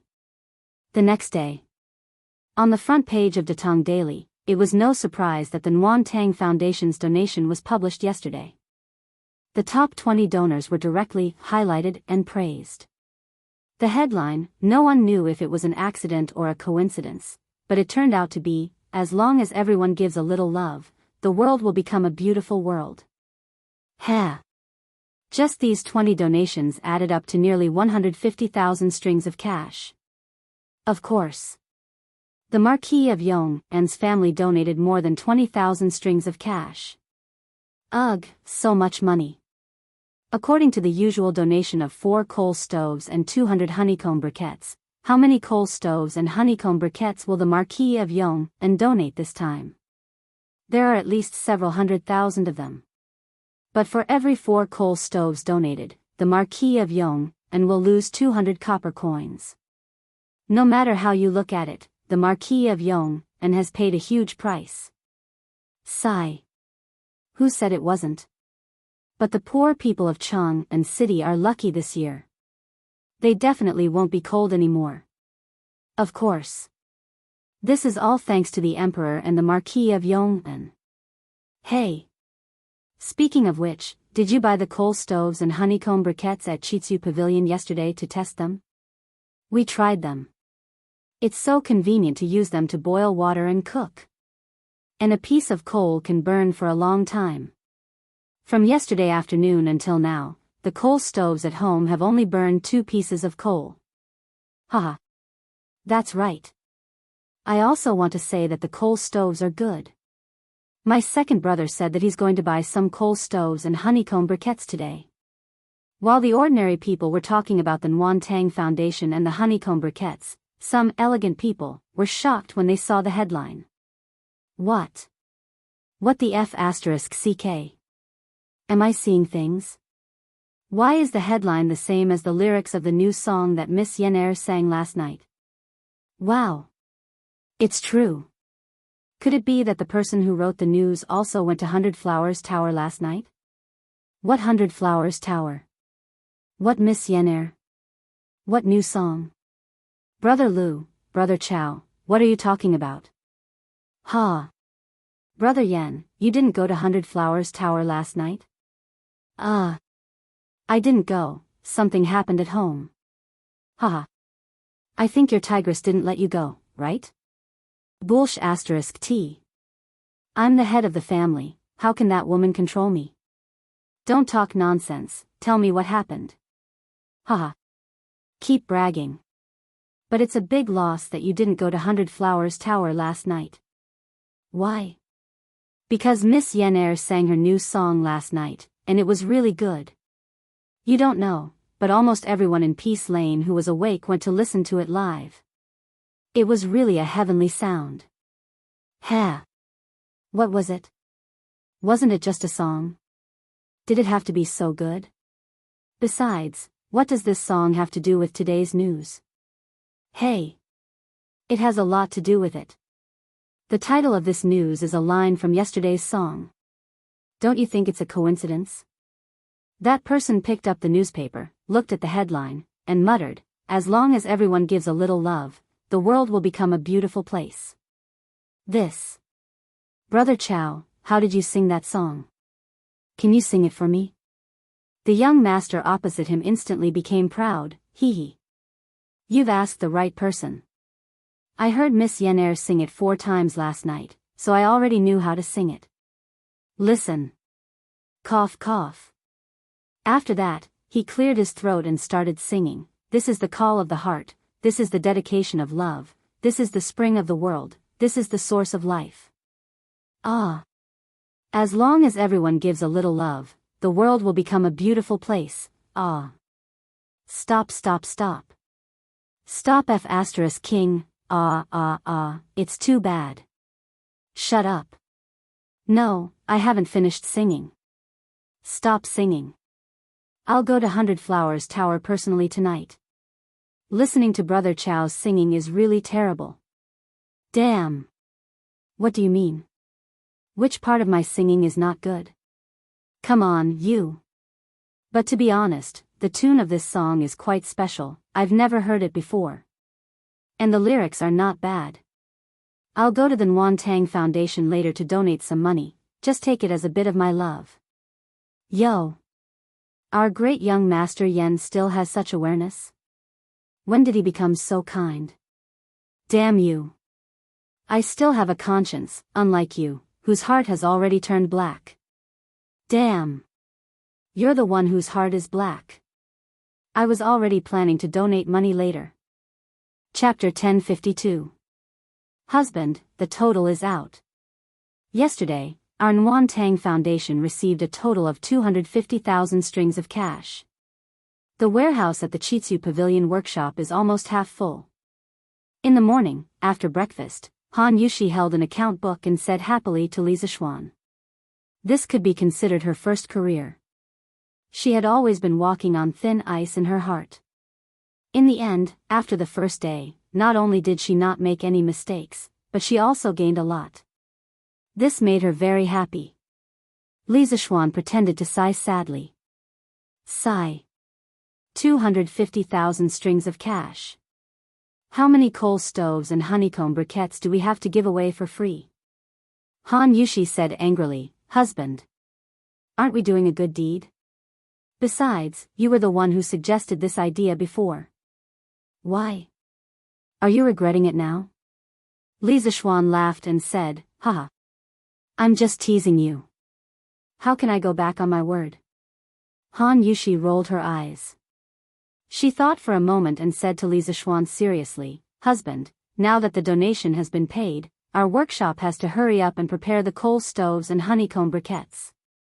Otherwise, people will say that we only accept money and don't do anything. Li Zishuan nodded slightly. He stood up and said with his hands behind his back, Don't worry, my wife. The workshop is already producing coal stoves and honeycomb briquettes. Moreover, Faubert is still recruiting workers these few days. The farmers near Chang and city who are free have basically all been recruited to help. There are also some refugees from other places who are also being recruited to the workshop. Although those people don't have much skill, they don't need skill to make honeycomb briquettes. They only need strength. Han Yushi smiled and said, Yes. This way, not only can we speed up production, but we can also increase the income of the people. Husband, you are doing a good deed. Li Zishuan said half-jokingly, Hee hee. Wife, don't you think your husband is comparable to the great philanthropist of 9 lives now? Even if I want to die, the king of hell would probably be too embarrassed to accept me, right? Bah bah bah.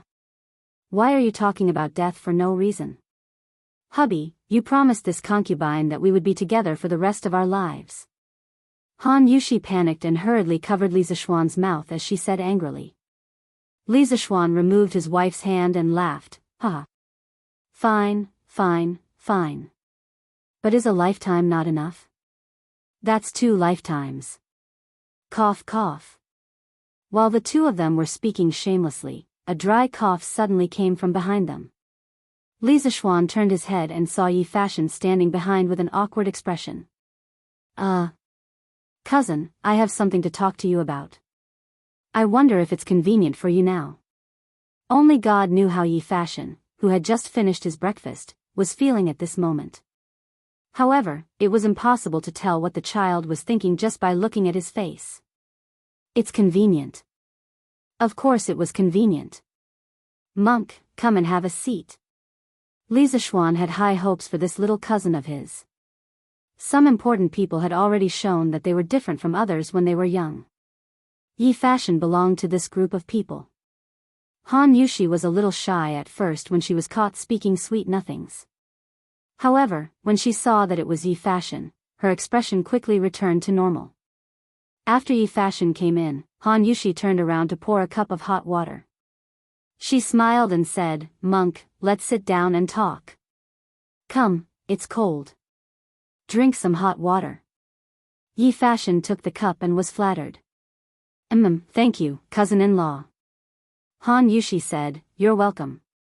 Yi Fashion then looked at Li Zishuan and said, Cousin, after yesterday, the Nguyen Tang Foundation should have received a lot of donations, right?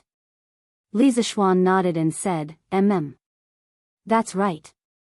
Preliminary calculations show that it's about 250,000 strings of cash. Even though he was mentally prepared, when he heard this number, Yi Fashion could not help but be shocked. He widened his eyes and said, So much? Then, cousin, when do you plan to use this money to officially do good deeds? Li Zishuan thought for a while and answered, In 2 days. Why? Monk, do you have any suggestions? Yi Fashion shook his head and said, I don't have any suggestions. Cousin, you have more experience in this area than I do. I just want to help you run some errands when the time comes. This can be considered as doing good deeds. Haha.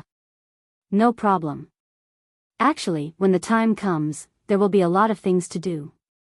For example, investigating the poor farmers in the villages, delivering coal stoves and honeycomb briquettes to them, and recording the accounts. All these require manpower.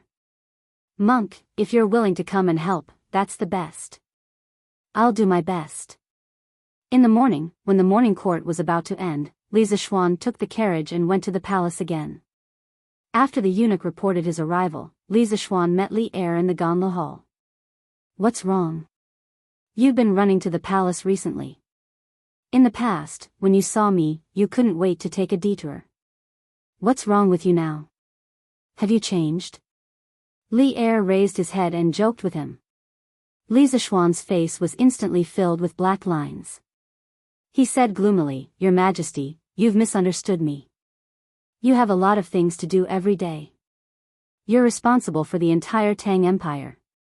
If I were to disturb you for no reason, wouldn't I become a sinner of the Tang Empire?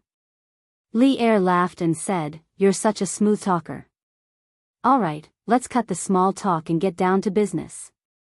Li Zixuan then said seriously, Your Majesty, the Warm Tang Foundation received a total of 249,816 strings of coins yesterday. I plan to distribute coal stoves and honeycomb briquettes to the poor in 2 days' time. Li Er was stunned and said in surprise, Almost 250,000 strings of coins? That much? Li Zixuan smiled and said, This is only yesterday's amount. I think there will be more in the future. Li Er came back to his senses and said, Do you have enough manpower? Do you need me to send some people over to help you? Li Zixuan replied, Thank you, Your Majesty. I have enough people under me.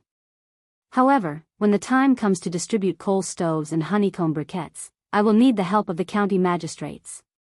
Although Xiao Yu was in charge of the Ministry of Civil Affairs and managed the household registration of the entire Tang Empire's people, it was more convenient to find the local county magistrate. After all, a county magistrate was better than a county magistrate. There were more than 20 counties under Cheng and city.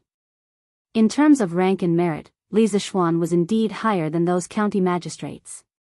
However, everything had to be done properly. Without Li Zixuan's special permission, those county magistrates had no obligation to cooperate with Li Zixuan. That was because they did not have a direct subordinate relationship with Li Zixuan. Li Er nodded and said, I'll give you an imperial edict. You can take this imperial edict and get all the county magistrates near Cheng and city to cooperate with you. Li Zixuan cupped his hands and said, Thank you, Your Majesty. Is there anything else? Seeing that Li Zixuan had no intention of leaving, Li Er took the initiative to ask. Chapter 1053. Inside the Hall of Nectar. Li Zixuan said again, Your Majesty, I have an idea, but I don't know if I should say it. Li Er said unhappily, If you have something to say, just say it. Since when did you know how to do this? Li Zixuan smiled and said, Your Majesty, I think that if we want the people to do good for a long time and let the Warm Tang Foundation continue to operate, we have to give out some rewards to encourage the people and rich merchants to donate money. Back then, Zilu was praised by Confucius for saving people from drowning, and Zigong was criticized by Confucius for not receiving gold for saving people. It's not completely unreasonable. Li Er couldn't help but say, Didn't you give the people who donated a certificate of honor? Isn't that a benefit? Li Zixuan shook his head and said, Your Majesty, this is just a small benefit. If we want the rich people to donate money willingly, we have to give them some sincere and tangible benefits. For example, some special treatment, bastard. Are you asking me to become Lu Hong and sell my official position? Li Er suddenly guessed something and immediately slammed the table and stood up in anger. The Lu Hong he was talking about was Emperor Ling Han, a fatuous emperor who pushed selling officials to the extreme. Some emperors before Lu Hong had also sold officials, but most of them only did it occasionally, and the money they received was usually for the urgent needs of the country. Only this comrade Lu Hong was able to push this shady business of selling official positions to the extreme. The most ridiculous thing was that this comrade had actually opened an official exchange in the West Garden. He had clearly marked the price and openly sold officials. Regardless of talent, character, integrity, as long as one had money, they could buy officials. And the money from selling officials would all go into Emperor Ling Han's own pocket. This guy even unified the market price of officials and personally set the rules for selling officials. He set the price of an official's position to be 10,000 times the official's annual income. For example, an official's position with an annual salary of 2,000 sure was priced at 20 million. His method of selling officials was very innovative, and he was not willing to let go of any opportunity.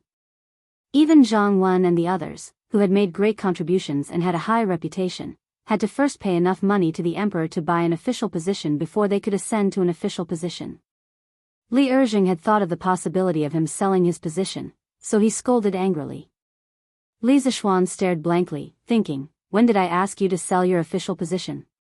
Is it because your imagination is too rich? Your Majesty, I have no such intentions. This official's idea is that every year, we should select 3 people from the people who donated money and give them the title of righteous merchants of the world. It was just a title. Not only would it not damage the prestige of the imperial court, but it would also stimulate the enthusiasm of the wealthy citizens to donate. Moreover, there were precedents before. It's just a few more, right? In order to prevent Old Li from misunderstanding again, Li Zishuan directly told him his plan.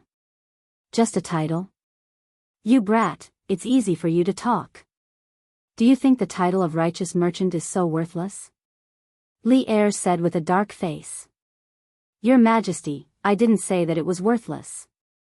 According to my preliminary estimates, if a wealthy businessman wants to be selected, he will have to donate at least 50 to 60,000 strings of cash. This wasn't cheap at all. Moreover, all the land under the heavens belongs to the emperor, and all the people who live on the land are the emperor's subjects. Businessmen are also your Majesty's subjects. Why should your Majesty be so biased against them? Li Zishuan couldn't help but say. Li Er frowned and didn't say anything. After a while, he said meaningfully, "Ha. You're here to persuade me today."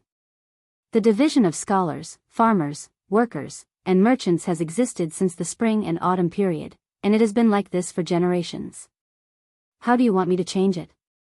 Li Zishuan clasped his hands and said, this official has never thought of changing the status of the merchants, but this official feels that giving the title of righteous merchant of the world to some merchants who have made outstanding contributions to the Tang dynasty should be harmless.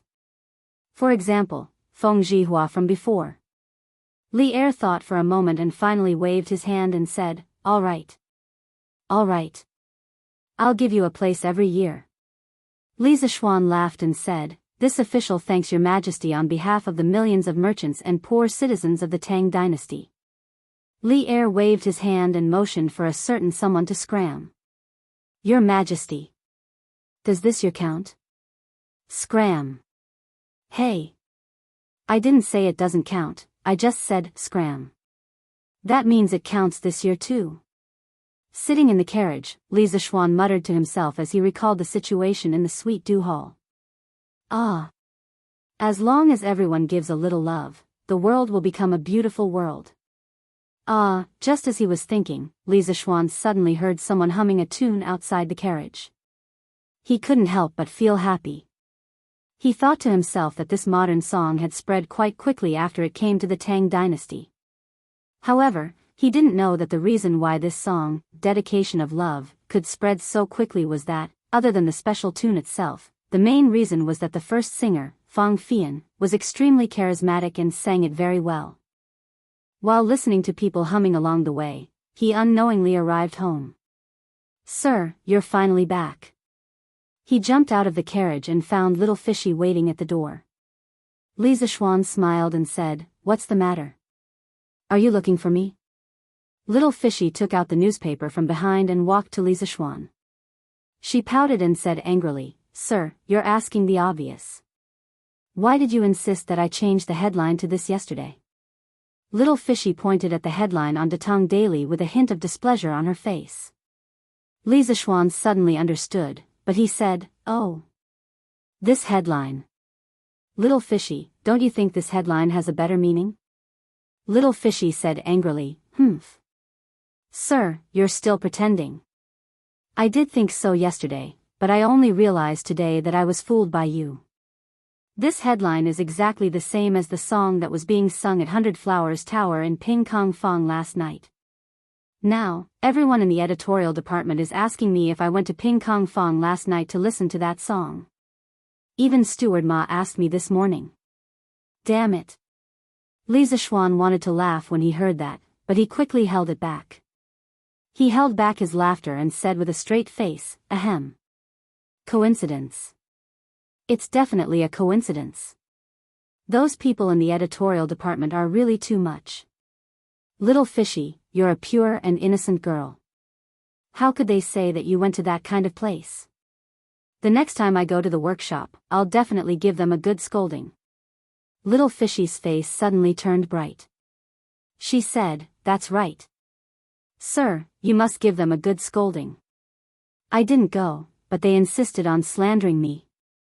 I did want to listen to that song, but there was no one to accompany me. These people are really despicable." Li Zishuan was stunned. He didn't get Little Fishy's anger at all. What was this little girl thinking all day long? She actually wanted to visit a brothel. Oh my God, was she a demon? Chapter 1054.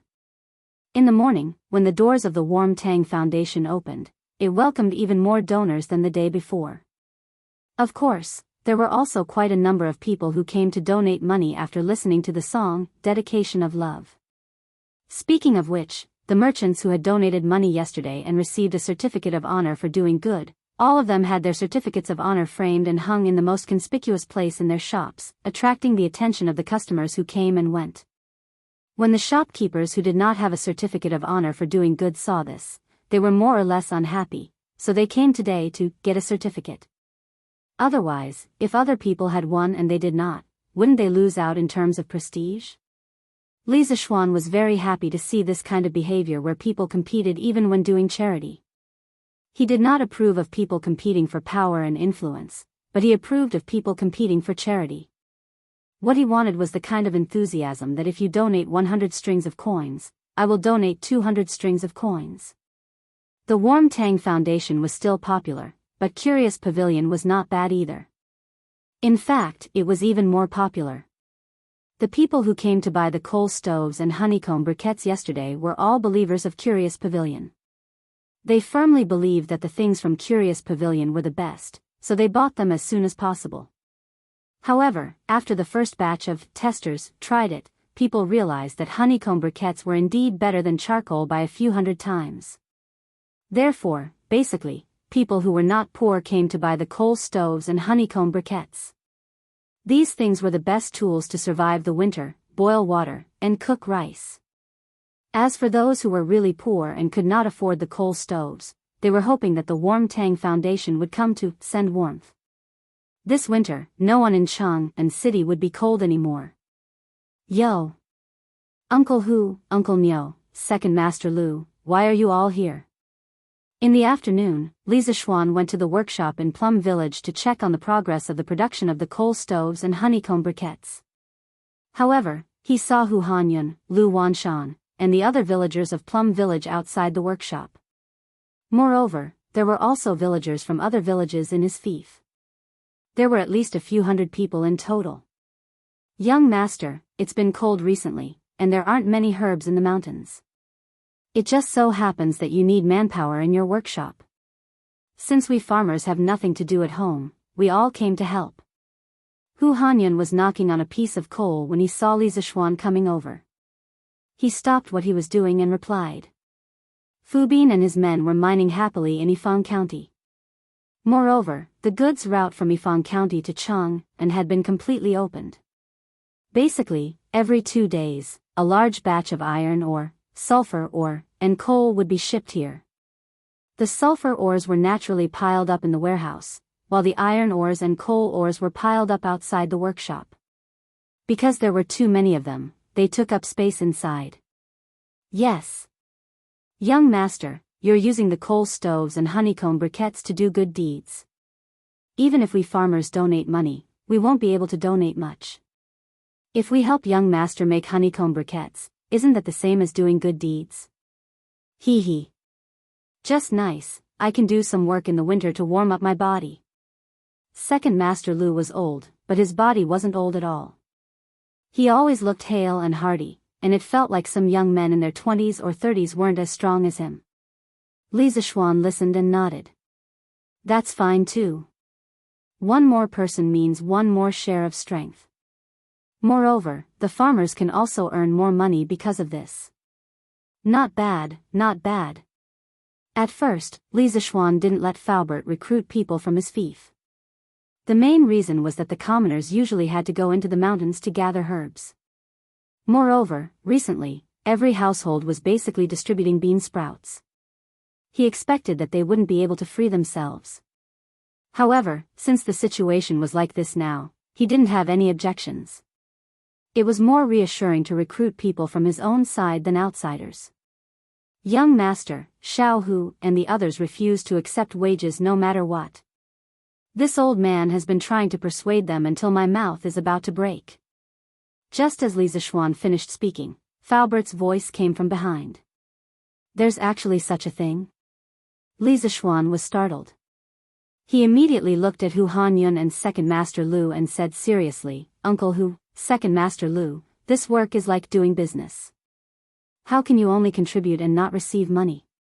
How can I have the face to ask the workshop to hire you to work like this? Old Hu said stubbornly, Young master. I, Old Hu, have never done business before, and I'm not doing business now. We all owe young master a favor, and we're all here to return the favor. We all know how young master usually treats us. At this time, it's not a busy farming season, and we have nothing to do at home. We're all here to help and put in some effort. How can we still ask young master for money? Don't you think so? Yes. Xiao Hu's words are reasonable. We farmers don't know how to do business, but we understand the fickleness of human nature. What's the point of money? Now that everyone can eat, drink, and wear warm clothes, it's enough. Why do we need so much money? Second Master Lu couldn't help but interrupt. That's right.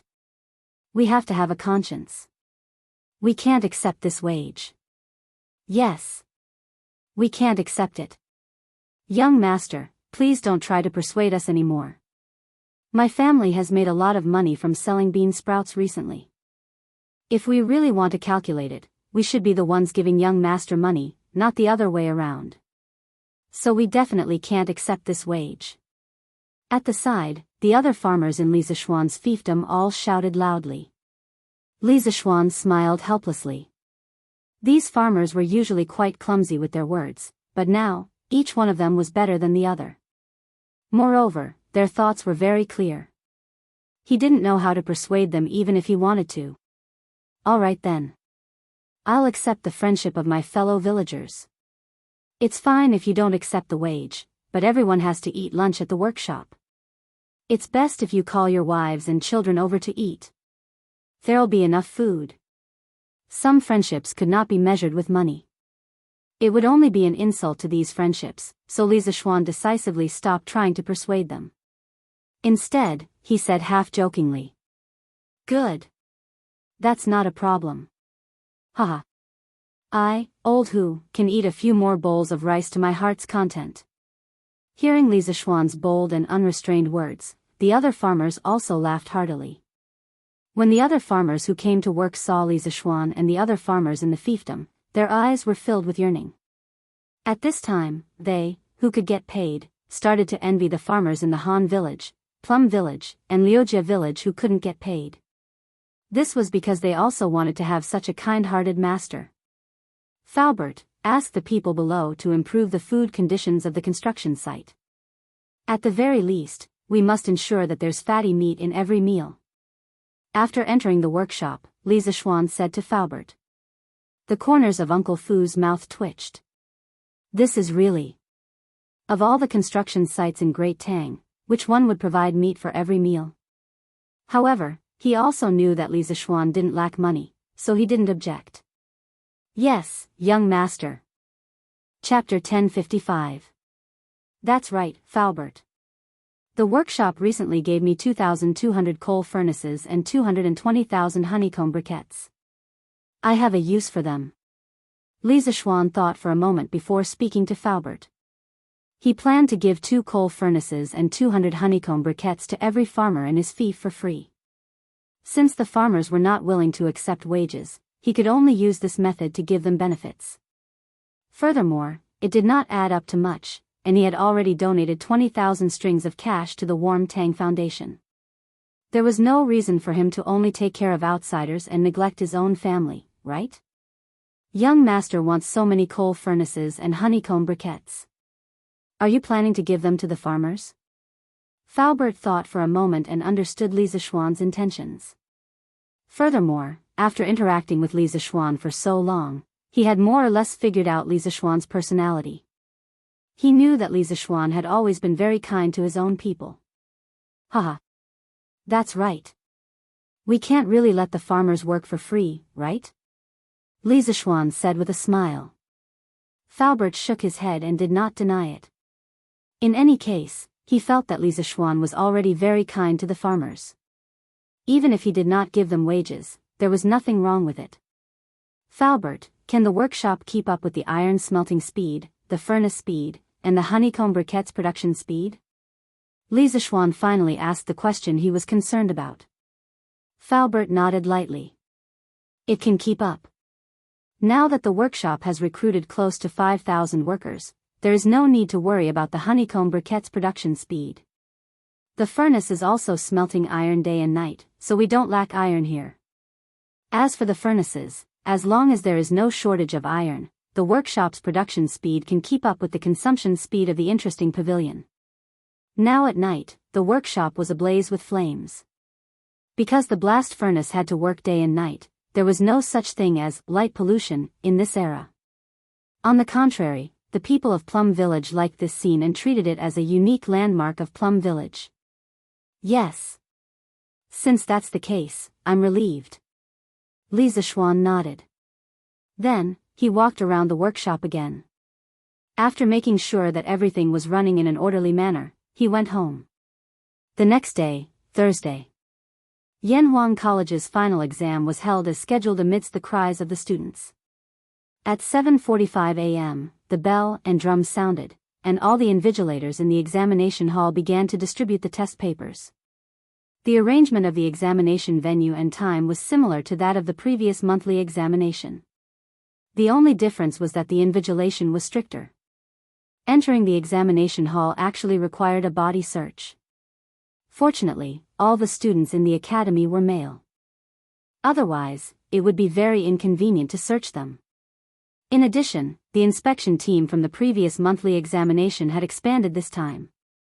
Mo Zhong, Mo Yun, and the other guards of the academy had also joined in. If you asked these guards to teach, they definitely wouldn't be able to do it. But if you asked them to inspect the exam, they wouldn't have any problem with it. Moreover, with their eyesight, they would be even better than the teachers of the academy if they were to invigilate the exam.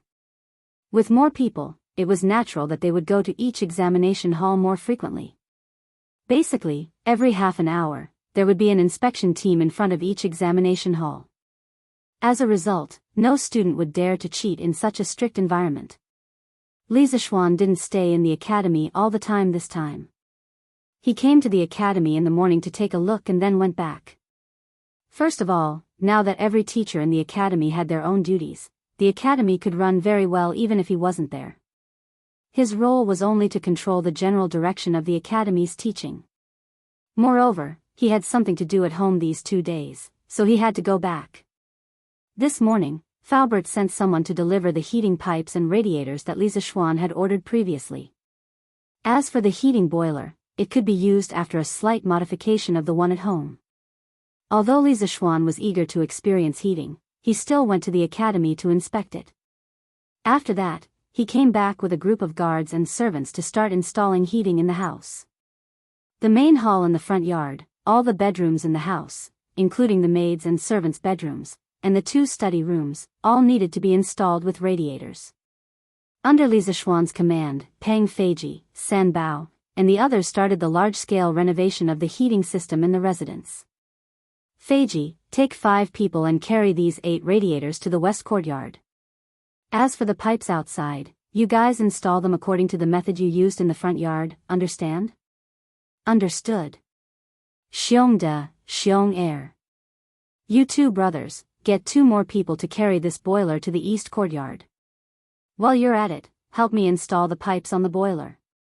Remember, the valve on the boiler must be opened. I'll go check later. If it's not done properly, run 10 kilometers. Yes. Marquis. San Bao, Fu. Take a dozen men with you and move the remaining pipes and radiators to Yunshan Villa. I'll be there in a moment. Yes, young master. Since Li Zishuan had explained the installation method of the heater to everyone in advance and explained the relevant terms to them, Peng Feiji and the others could still understand the modern terms that Li Zishuan mentioned, such as heater, heater pipe, valve, and other modern terms. Under his command, when it was close to noon, a total of more than 40 rooms in the Li residence that needed heating had all been installed with radiators. The heating pipes had also been preliminarily installed, and all that was left was to test run. Old Man Li, Madam Li. There were also the 3 members of the Yi family. They stood at the side, stunned. They couldn't even get a word in because they had never seen such a thing before. They could only watch from the side as Li Zishuan ordered the people to get busy. Little Xian, with just this, you can make the house as warm as spring? Seeing that Li Zishuan was almost done with his work, Li Jingma walked over and finally asked the question that had been in his heart for the entire morning. The rest of the family also looked over. Obviously, they didn't believe that Li Zishuan had made the radiators sound so magical. Hey! Father! If this thing is really heated, not only will it be as warm as spring, it won't even be a problem to make the house as hot as summer. Li Zishuan chuckled. Many things that were impossible in the eyes of the ancients were so natural in the eyes of a modern person like him. Go away. You're bragging again. If it doesn't work, I'll see where you're going to put your face. Li Jingma heard that his son was getting more and more ridiculous. He couldn't help but feel annoyed. Hee. There's no point in saying more. Father, you better watch carefully later. See if your son is bragging. Chapter 1056. Start burning. After personally inspecting all the heating pipes, Li Zishuan ordered. The servants in the house quickly placed the honeycomb briquettes that had been burned in advance into the stove. In order to maintain enough steam, the capacity of the stove was 10 times larger than that of ordinary honeycomb briquettes. Therefore, the amount of coal consumed every day was not to be underestimated. After a while, the sound of boiling hot water could be heard from the pot. Li Zishuan quickly ordered, Feiji, quickly bring some people to check all the heating pipes in the house. See if there are any leaks. If there are, report to me immediately. Peng Feiji bowed and cupped his fists. Yes, Marquis. After that, Brother Chicken immediately brought a group of guards and split up to check the heating pipes that had just been installed. Old Man Li, who was watching from the side, felt a little unbearable. He went back to the main hall in the front yard and squatted in front of the radiator. He wanted to feel if there was any temperature. Drip. He didn't feel any temperature, but he heard the faint sound of water dripping from the heating pipes. After a while, it became the sound of flowing water. It was the sound of flowing water. However, the radiator was still cold. Just as Old Man Li was suspecting that his son's heating was useless, a trace of warmth suddenly came from the cold radiator.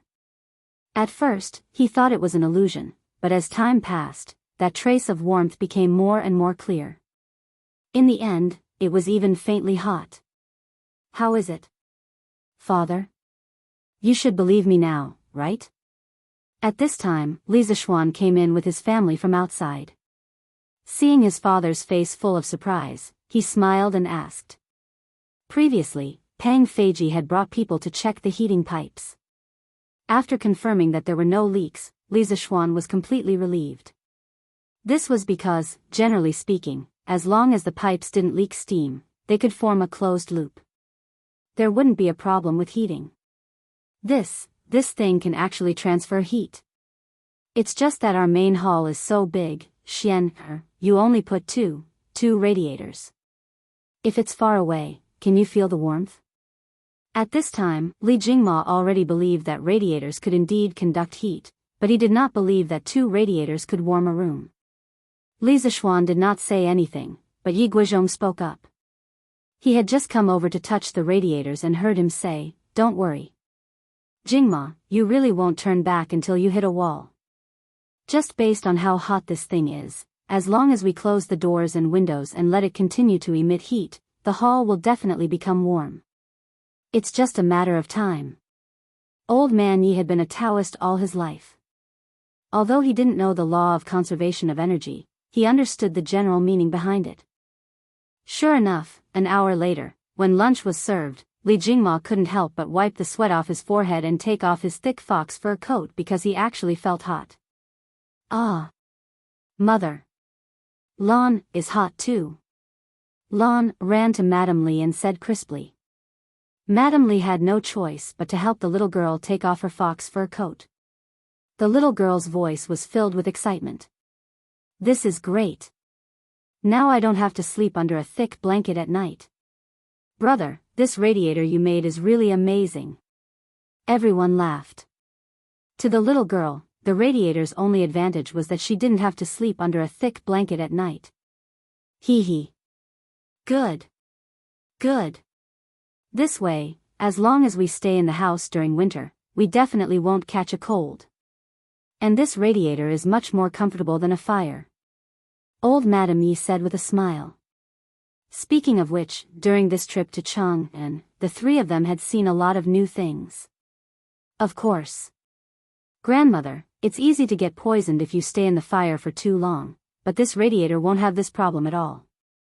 At most, it will make the air a little drier, but this problem can be solved by putting a basin of water in the house. Li Zishuan said with a smile.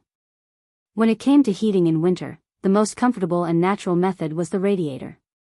Even an air conditioner couldn't compare to it, let alone burning charcoal. It's really good. This time, our house can really be as warm as spring in winter. When it comes to enjoyment, the whole Tang dynasty added together can't compare to you, Old Man Li said with a sigh. You old thing, you're always saying weird things. Don't tell me you didn't enjoy the radiator. Li Zishuan's little face darkened, but Mrs. Li rushed ahead of him and spoke up for him. Yi Guizhong stroked his beard and said with a smile, hee hee. Jingma, little Xian isn't doing this for his own enjoyment. With his current martial arts cultivation, normal cold won't be able to enter his body at all. He's creating conditions for us to enjoy. Old Man Yi finally said something fair. Li Jingma was embarrassed by his slip of the tongue. Li Zishuan didn't blame his father. Li Jingma was his father, so what if he said a few words? Hee hee. Don't just talk about it. Father, mother, grandfather, grandmother, let's eat. I'll go to Yunshan again in the afternoon and install radiators there. The next morning, almost everyone in the Li residence was in high spirits. Compared to a few days ago, it was like the difference between the heavens and the earth. If you ask why, of course, it was because of the radiator. Sleeping in a heated room at night, they didn't even need to warm their beds. They could fall asleep after lying down for a while. However, before they went to sleep, they didn't forget Li Zishuan's suggestion and put a basin of water in their room. It was hard not to be energetic when they woke up in the morning. This radiator is really something. I never dreamed that the house could be as warm as spring in winter. Yeah. When I went back to my room last night, I took off all my clothes, but I didn't feel cold at all. This radiator that young master installed is really amazing. Young master is really good to us. This radiator must be very expensive, but young master installed it for us without even thinking about it. Damn it, there were 6 people who betrayed young master for money last time. Those people should be struck by lightning. That's right. Strike them to death.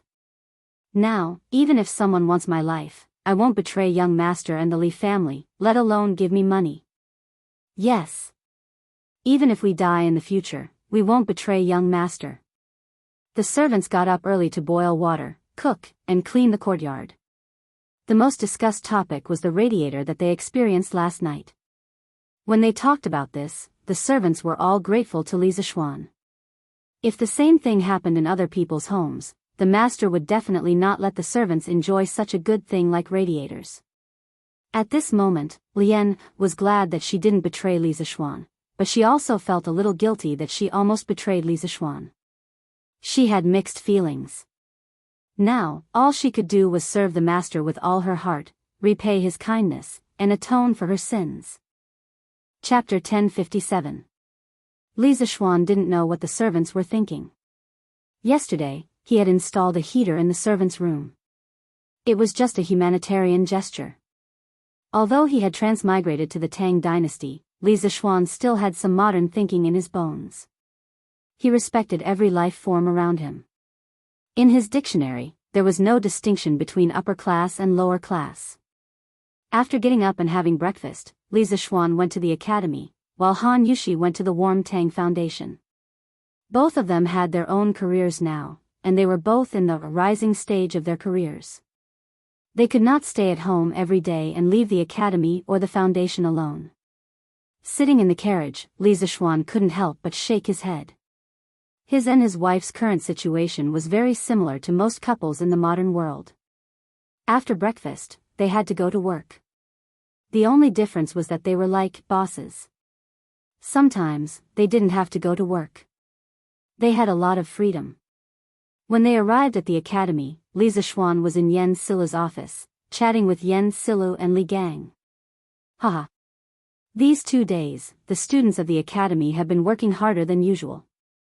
I was in the cafeteria just now, and I met a student who was eating and reading at the same time. It's really not easy. Yen Silu sighed with a smile.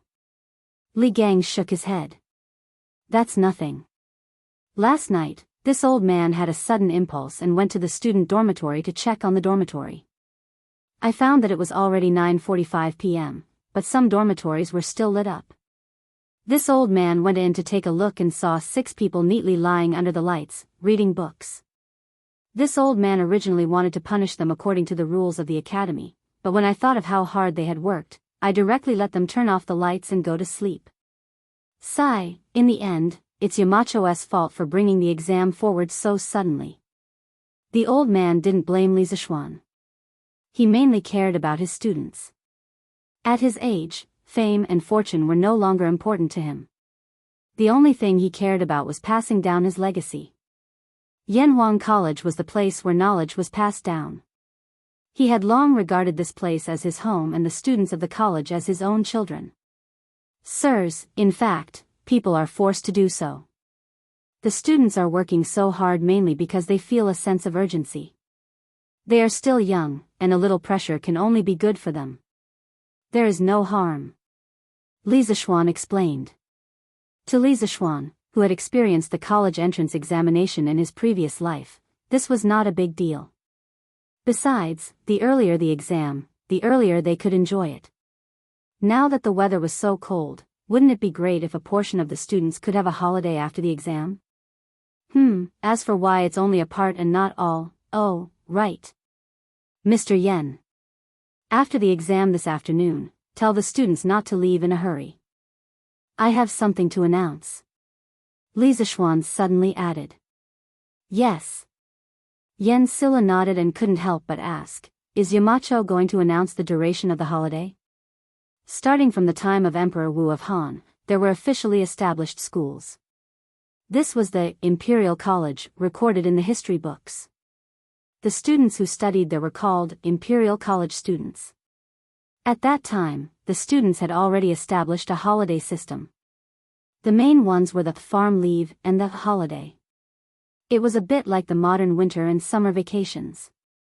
The duration of the holiday was usually 1 to 2 months.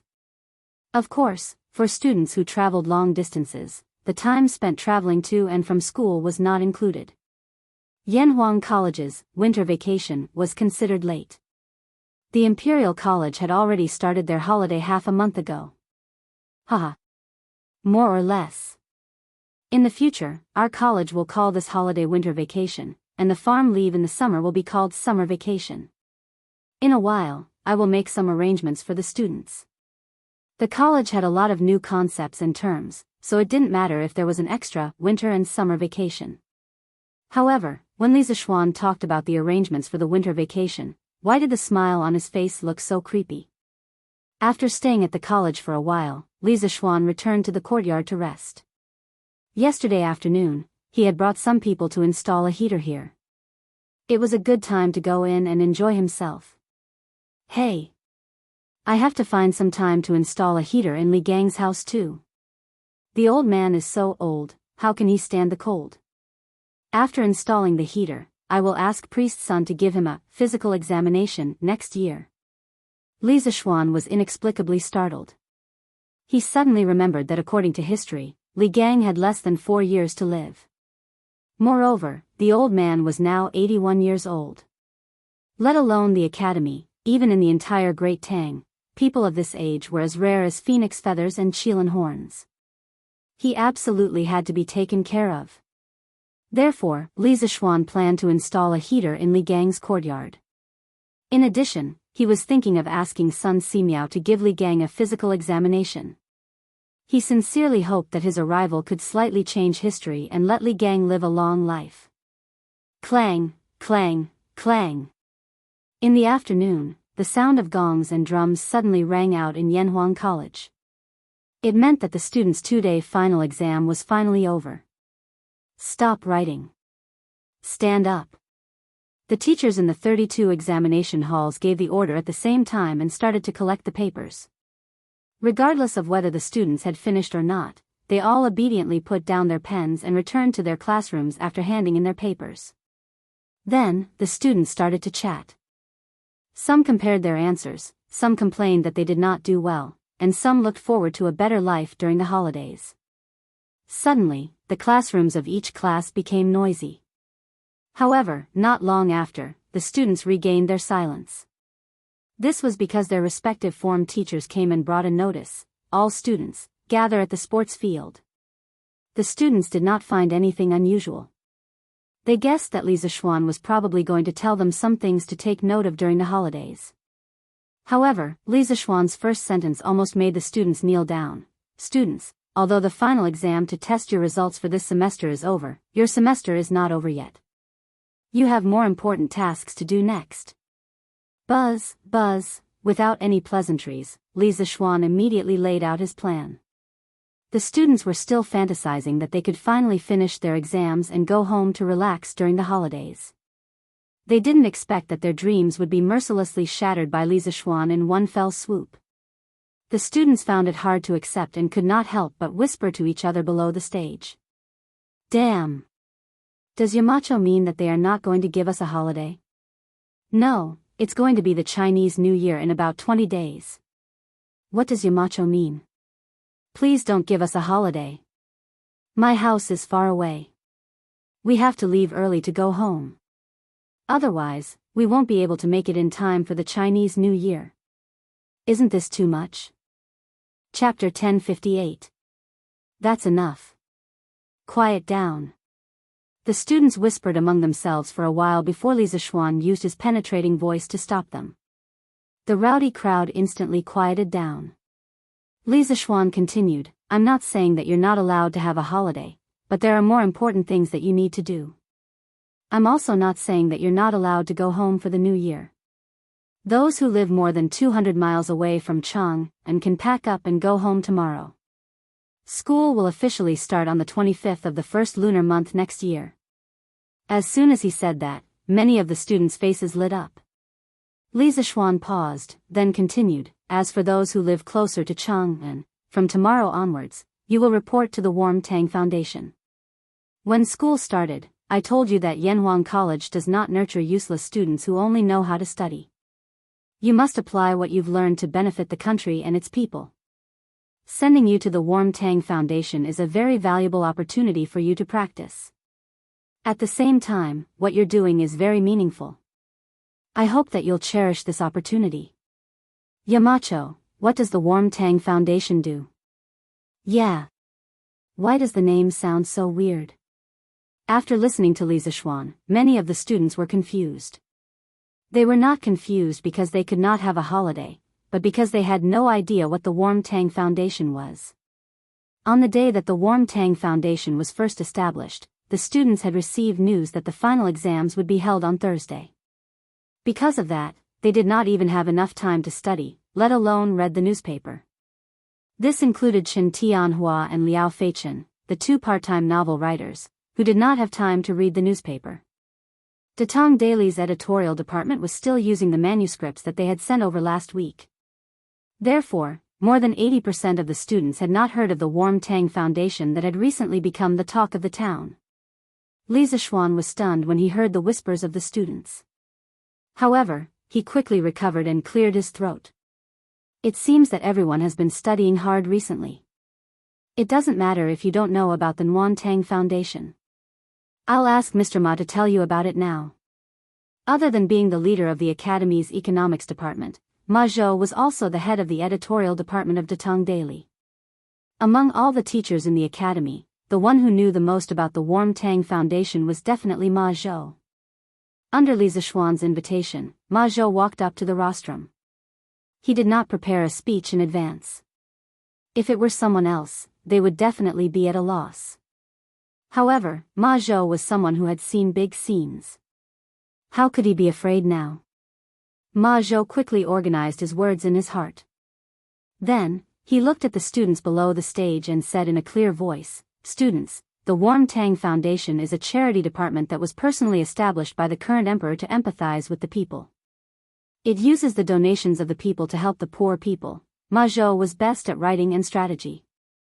Under his narration, Li Zishuan became the holy son of heaven who worried about the people day and night, and Li Zishuan became the great philanthropist who would rather use up all his wealth to help the poor. The students could not help but be greatly moved. At the same time, a strong sense of pride rose in their hearts. This was because Li Zishuan was their Yamacho. They felt proud that they were Li Zishuan's students. Alright, now you should understand what kind of department the Warm Tang Foundation is, right? Now, let me talk about your upcoming tasks. After Ma Zhou spent half an hour introducing the Warm Tang Foundation, Li Zishuan continued, "The Warm Tang Foundation has recently launched a warm winter program. By distributing free coal stoves and honeycomb briquettes to the poor people in and around Chang'an City, they will be able to afford warmth. Your task is to be responsible for distributing the coal stoves and honeycomb briquettes. This task is actually not simple at all. First, you have to select the people who meet the requirements and confirm that there is no one who is pretending to be poor because they are greedy for our things. Then, you have to bring people to deliver the coal stoves and honeycomb briquettes to the people who meet the requirements.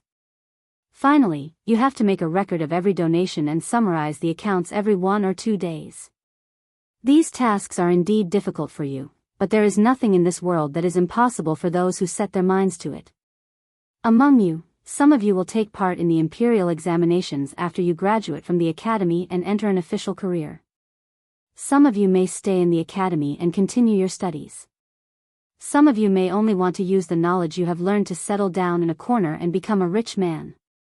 But no matter what, you cannot forget that you graduated from Yanhuang College. Since you are a student of Yanhuang College, you have an obligation to do something for the Tang Empire and the people of Tang Empire. Many years later, when you look back on this holiday practice, you will definitely not regret the effort you have put in. Good and evil will be repaid, and the heavens will reincarnate. Your good deeds will definitely be rewarded. I hope that you will put your heart into this holiday practice. I hope that you will use your love to warm this city. Use your love to warm this city." After Li Zishuan finished speaking, the entire field suddenly became quiet. At this time, no one had any complaints about Li Zishuan not having a holiday because Li Zishuan's words had touched them. Use your love to warm this city. The Tang people's sense of national honor was actually the strongest in the entire history of China. They loved this land and their people. Now that they had a chance to help their people, how could they not help because of their own selfishness? Yamacho, I want to join too. I don't have to go home for the new year. On the field, among the silent students, such a voice suddenly rang out. This shout was like a fuse, and it was followed by more and more similar shouts. Yamacho, I don't have to go home for the new year. I also want to join this holiday practice. Yamacho, I don't have to go home either. More and more students stood out. They were not locals of Chang'an, and they lived far away from the academy. Li Zishuan had also given them the opportunity to go home for the new year, but at this moment, they felt that some things were more important than going home for the new year. When Li Zishuan saw this, he smiled and said, Good. Good. Good. I am very happy that so many people are willing to give up the opportunity to go home for the new year to help the Nuan Tang Foundation. But I still hope that you will think carefully before making a decision. Those who are willing to go home, I will support. Those who are willing to stay at the academy to do good, I will also support. Tonight, think about it carefully, and tomorrow, you will tell your final decision to your class teacher. Chapter 1059. The next morning, when Li Zishuan arrived at the academy, he found hundreds of students gathered in front of the school building. He glanced around and found that the number was about the same as the one at the field yesterday. He could not help but nod to himself. In fact, he placed great importance on the first batch of students from Yanhuang College. This was because the temperament and style of the first batch of students would determine the future of the academy. If they went astray, then the next batch of students would most likely go astray as well. At that time, it would be impossible to correct them even if he wanted to. Fortunately, the first batch of students from Yanhuang College went astray. Yamacho is here. Quick, stand still. Some students noticed Li Zishuan walking toward them. The noisy crowd immediately quieted down. Yamacho, other than 2 students who have urgent family matters, the rest of the students are willing to join the warm winter operation. Ma Zhou walked to Li Zishuan's side and said, Li Zishuan nodded, then walked to the front of the group of students. He paused for a moment before saying, Haha. I'm glad that most of you have chosen to stay. In the next half a month, you will definitely get more than what you put in. Alright, I've said everything that needs to be said yesterday. Let's go now. To the Warm Tang Foundation. Okay. The students answered loudly. And so, more than 600 students, led by Li Zishuan, left Yunshan and headed toward Chang'an City. At the headquarters of the Warm Tang Foundation, there were already people lining up at the entrance to donate money. Compared to the first and second day of donations, the amount of donations received every day had gradually decreased. This was something that couldn't be helped. When something new first appeared, there would be a period of popularity. After that, people would gradually return to their rationality. In fact, the current situation was enough for Han Yushi and the others to be busy. Collecting donations every day was easy. However, when it came to closing the accounts every night, it was not easy at all. This was because there were many people helping out, but few people knew how to calculate accounts. Most of the time, Han Yushi was the one who personally went into battle. Uncle Wang, arrange for someone to go to the workshop and get some more certificates of honor. I heard from Sanbao that we are running out of certificates of honor here. The workshop was originally a small room used to store blueprints. Han Yushi had transformed it into a study room. At this moment, she was sorting out the accounts while speaking to Wang Zhong. Yes, madam. Wang Zhong accepted the order and left. Han Yushi lowered her head again, but she suddenly heard a commotion outside.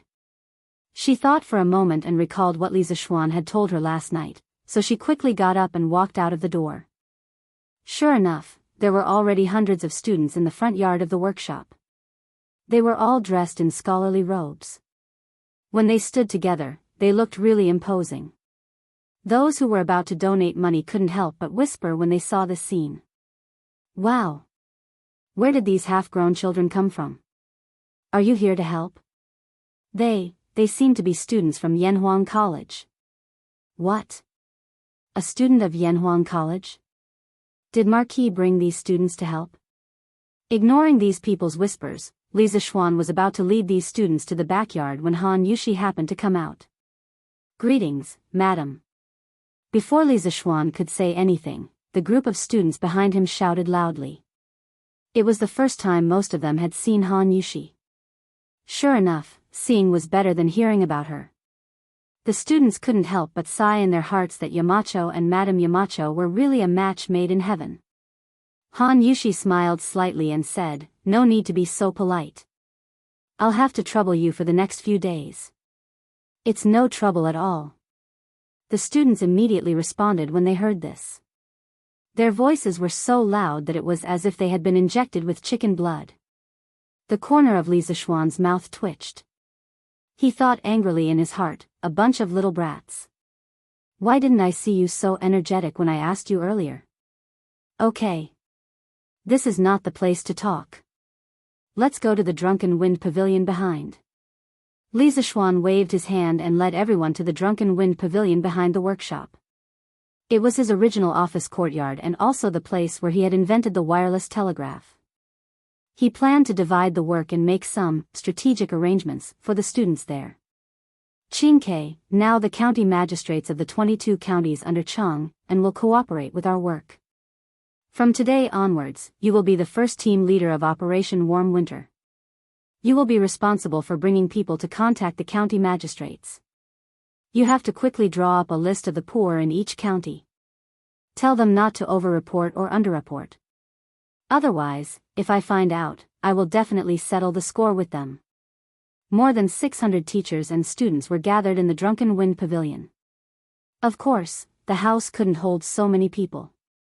Li Zixuan simply held an impromptu meeting under a pavilion in the courtyard. Li Tai was the most suitable person to be in charge of contacting the local magistrates. With this little fatty around, how would the county magistrates dare to be sloppy? If you asked them to go east, they wouldn't dare to go west. Li Tai didn't expect good things to come so quickly. He couldn't help but feel energized. He quickly nodded and said, "Yes. Yamacho. I guarantee that we will complete the task." "But, how many people are there in the first team?" Li Zixuan thought for a moment and said, "I will allow you to have 100 people. You can choose your own people. Of course, the other students can also recommend themselves. But in the end, both sides have to agree." "Okay. Qingke understands." Li Tai nodded and replied. Li Zixuan continued, "Li Ku, I appoint you as the second team leader of Operation Warm Tang. Qing Chimo will be the vice leader. Your second team's main task is to follow the list provided by Qingke and deliver the coal and honeycomb coal produced by the workshop to the poor people.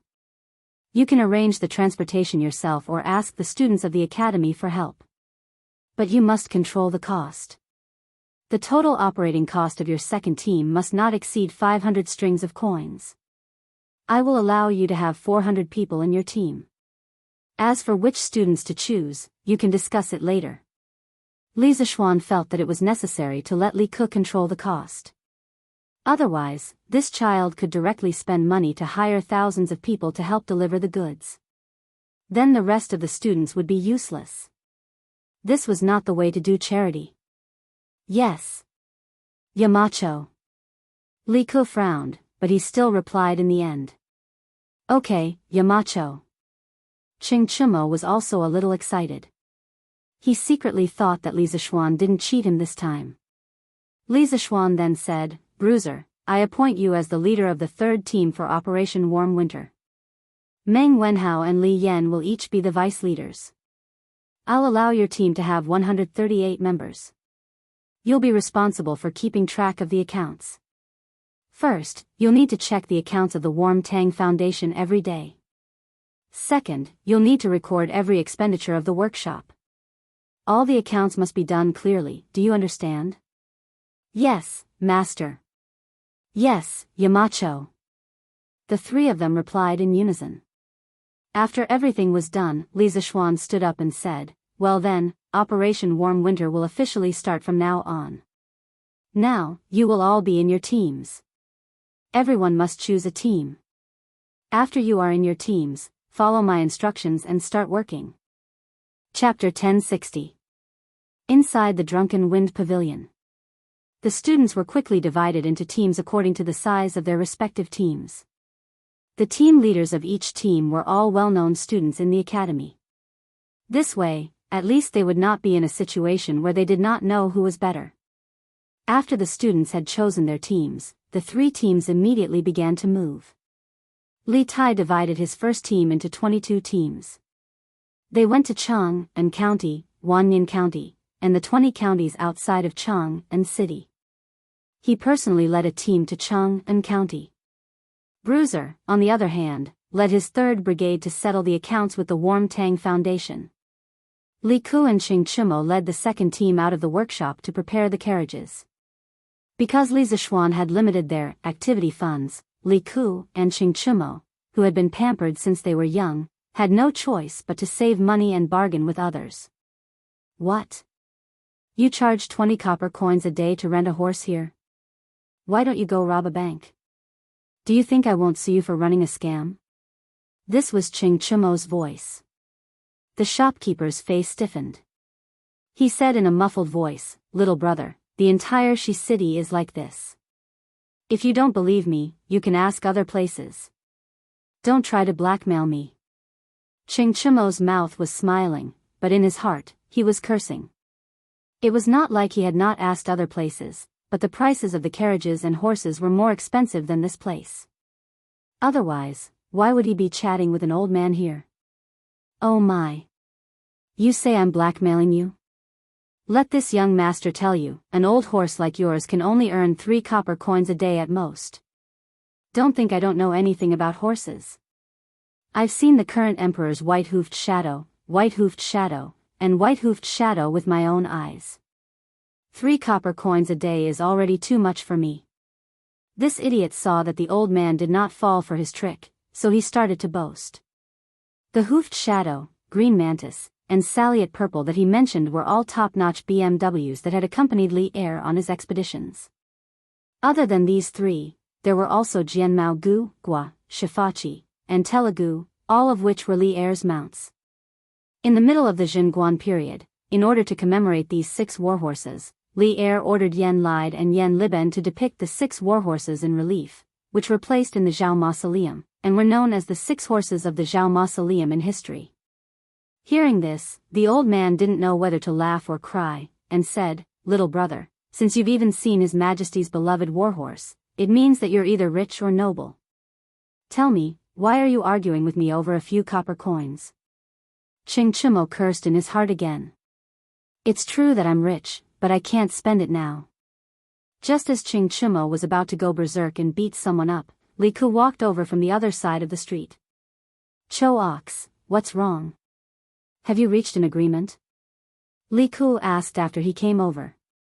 They had split up into several groups to look for carriages and horses. He had just finished talking with the owner of a carriage company and had come over. "Not yet. This shopkeeper is stubborn. Little Ku, you only gave me so little money, there's no way we can talk about this business. It's better for you to talk to him." Xing Chimo curled his lips and wanted to quit.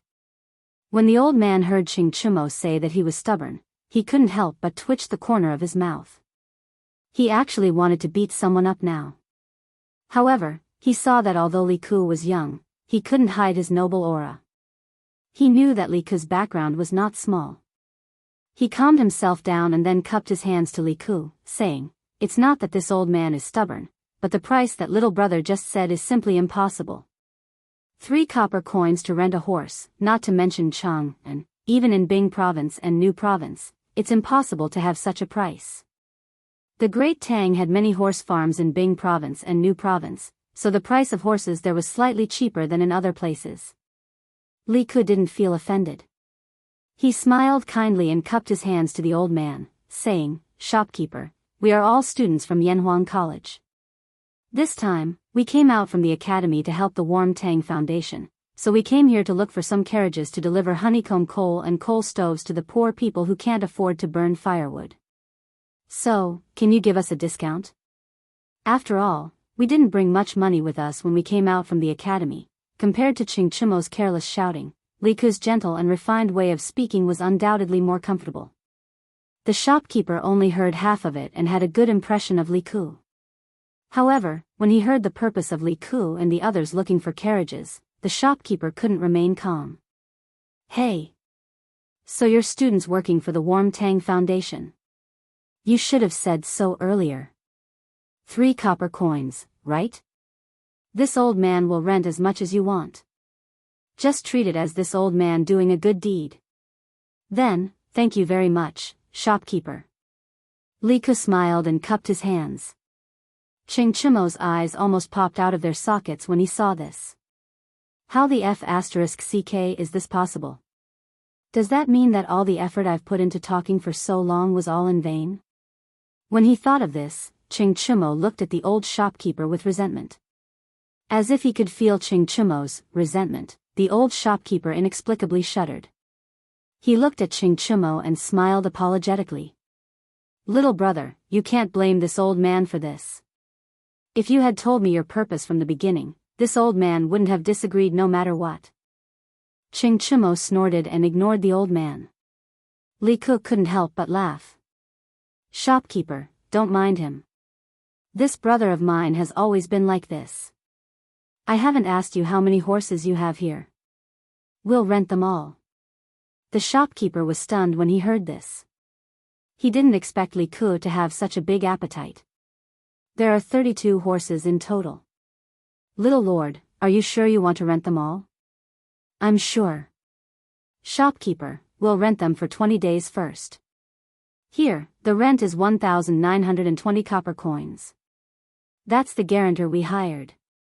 Li Ke quickly calculated the rent, and then pointed to a middle-aged scholar who was walking over. The old shopkeeper couldn't help but feel a toothache. If he rented all the horses to Li Ke for 3 copper coins a day, then his loss would be too great. However, he had already bragged earlier.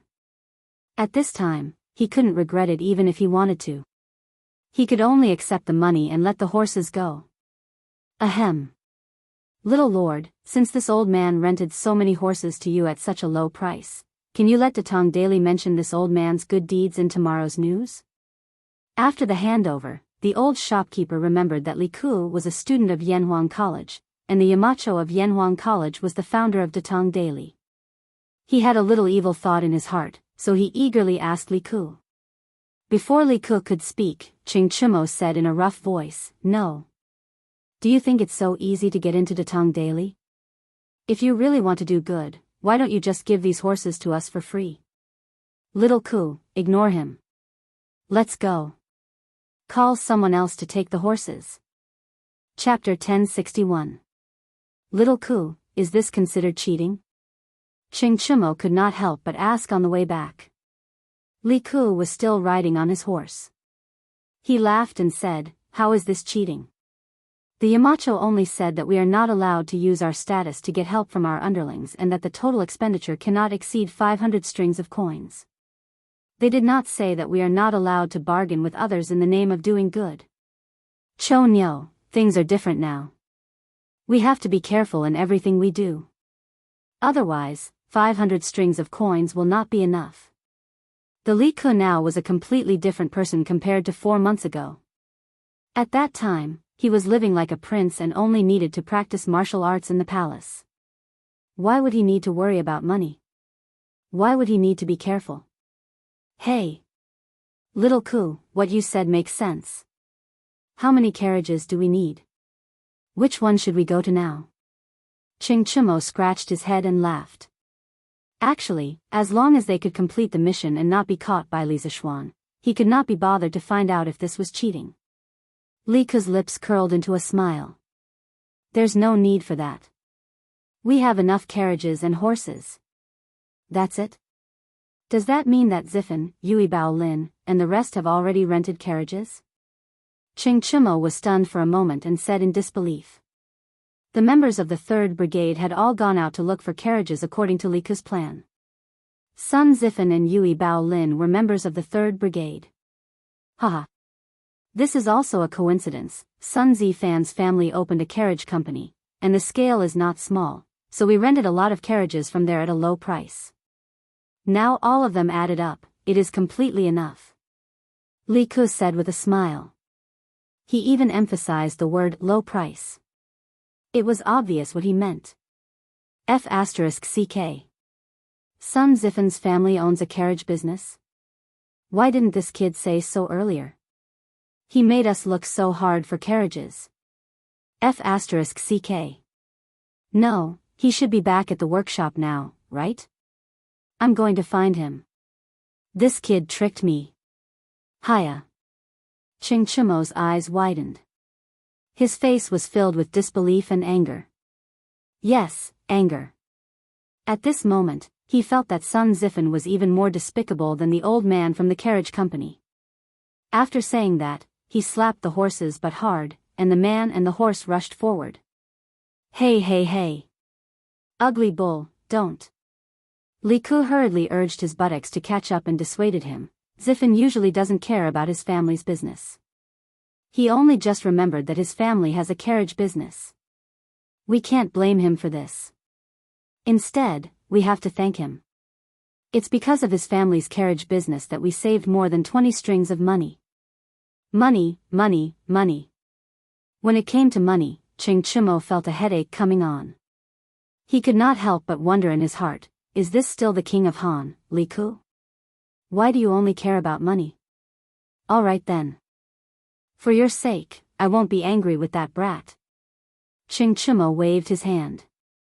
He didn't want to hear Li Ku talk about money anymore. Qingke, how are the preparations on your side? Did you get the list of the poor people in each county? When it was close to noon, all the students returned to the Drunken Wind Pavilion in the backyard of the Warm Tang Foundation. This used to be the workshop of the Strange Taste Pavilion, so of course, there was a cafeteria. Half of the chefs in the academy's cafeteria had been transferred here by Li Zishuan, so the students had lunch there. At this time, Li Ku was holding a bowl of rice and chatting with Li Tai about work. Oh. I got it all. I'll give it to you after I finish eating. Li Tai's cheeks were puffed up. He used to be a person who lived like a prince, but after being trained by Li Zishuan, he could enjoy eating from a big pot of rice. Especially when he was in the academy's construction team, Li Zishuan's lecture left a deep impression on him. At least from then until now, he had never wasted a meal in public.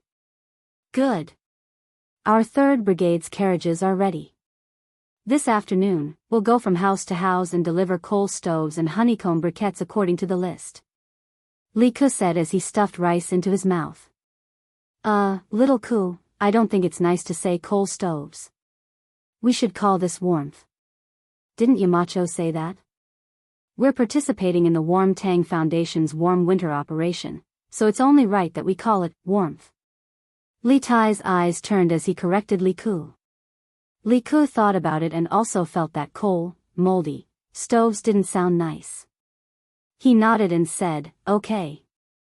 Then we'll go and deliver warmth to the poor people in the afternoon. Li Tai smiled and said, yes, that's right. But did you hire a coachman? Why would we hire a coachman? A coachman's salary is dozens of copper coins a day. Where would our 3rd Brigade get that much money? Li Ku said subconsciously. Li Tai's eyes widened as if he was meeting Li Ku for the first time. He said, no, little Ku, did I hear wrong? You're stingy with a few copper coins? Are you the little Ku I know? Li Ku said matter-of-factly, what do you mean by stingy? There's no need to waste money. By the way, Qingke, do you have people who lend money to earn interest? Li Tai was puzzled. Yes, I do. But why are you asking about this, little Ku? In ancient times, the rich and powerful all did this kind of business where they lent money to the poor and earned interest. One of the 4 princes of the Warring States period, Meng Changjun, used this business to raise 3,000 mercenaries. Li Ku replied, it's not convenient for us to carry around the 500 strings of coins that Yamacho gave us, and we don't need that much money at the moment. Why don't you get your people to lend 300 strings of coins to people who are short of money? It doesn't matter if the interest is low, as long as it's safe. Li Tai was completely speechless when he heard this. To think that Li Ku was so meticulous in his calculations, he really suspected that Li Ku was possessed by a devil. Ha! Little Ku, you're quite quick-witted. Using money to earn money, not bad, not bad. Li Zishuan, who had just finished eating at home, heard the second half of the conversation between Li Ku and Li Tai and couldn't help but laugh. Although he didn't support Li Ku's business of lending money, he still appreciated Li Ku's idea of using spare money to earn money. Because if an ordinary person was in Li Ku's situation, they would only use the 500 strings of coins in their hands sparingly. Very few people would be like Li Ku, not only saving money, but also earning money. Yamacho. The two brothers heard and hurriedly turned around to greet him. You guys continue to eat, don't worry about me.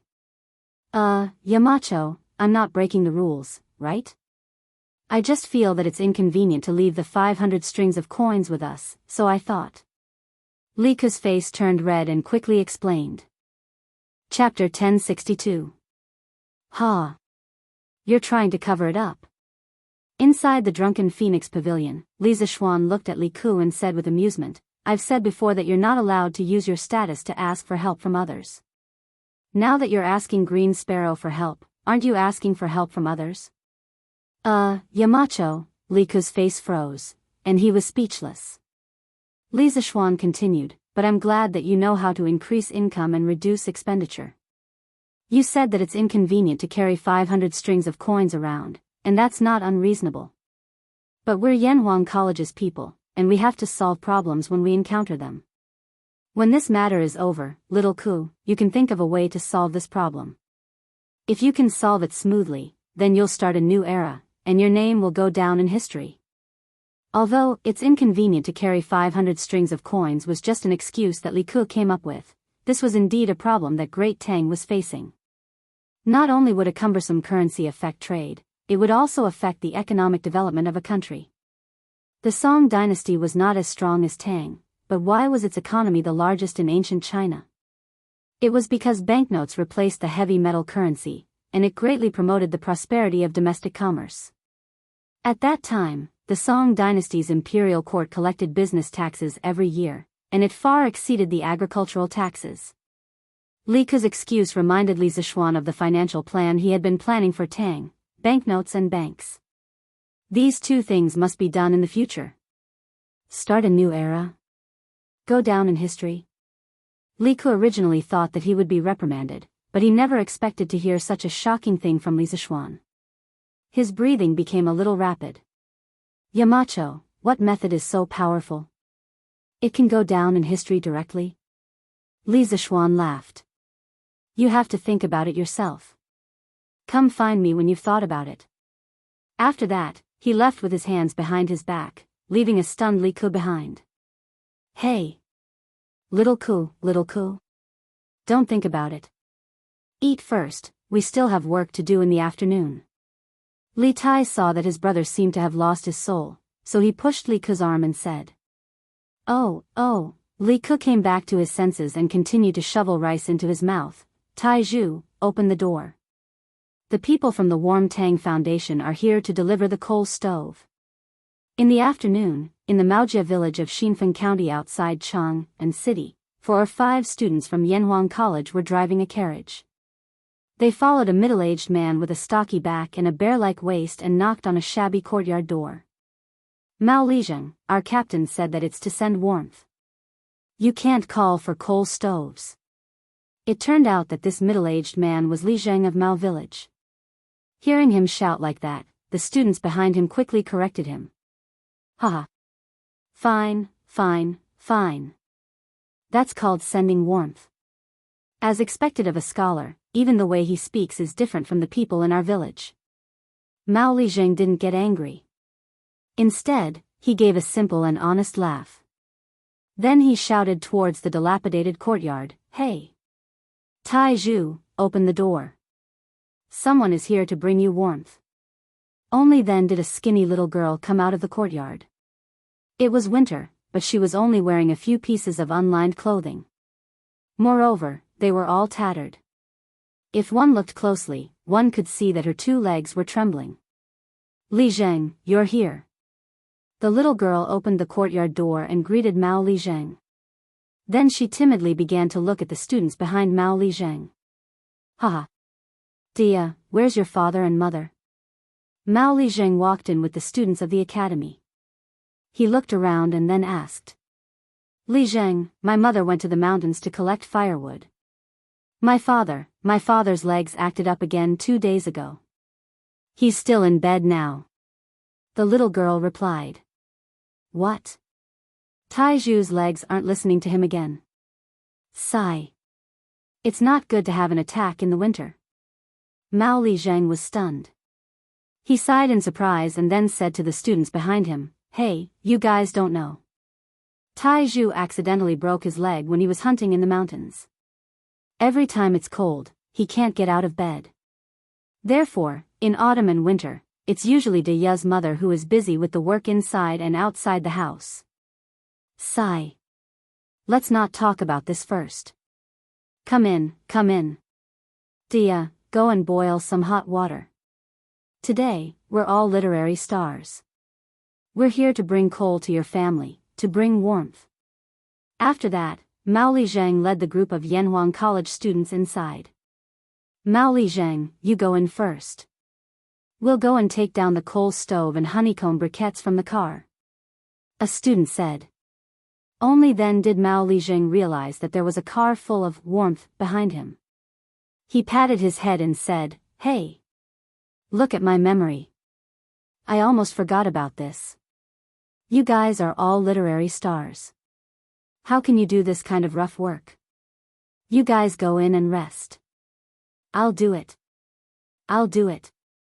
I guarantee it won't be wrong. Although Yanhuang College was in Lantian County, it was very famous. Not to mention Xinfeng County, even hundreds of miles away from Lantian County, there was no one who didn't know about it. Yanhuang College's tall and magnificent building had become the immortal palace in the human world through word of mouth. Students who could get into Yanhuang College were naturally literary stars. Moreover, Li Zishuan, the Yamacho of Yanhuang College, was full of righteousness.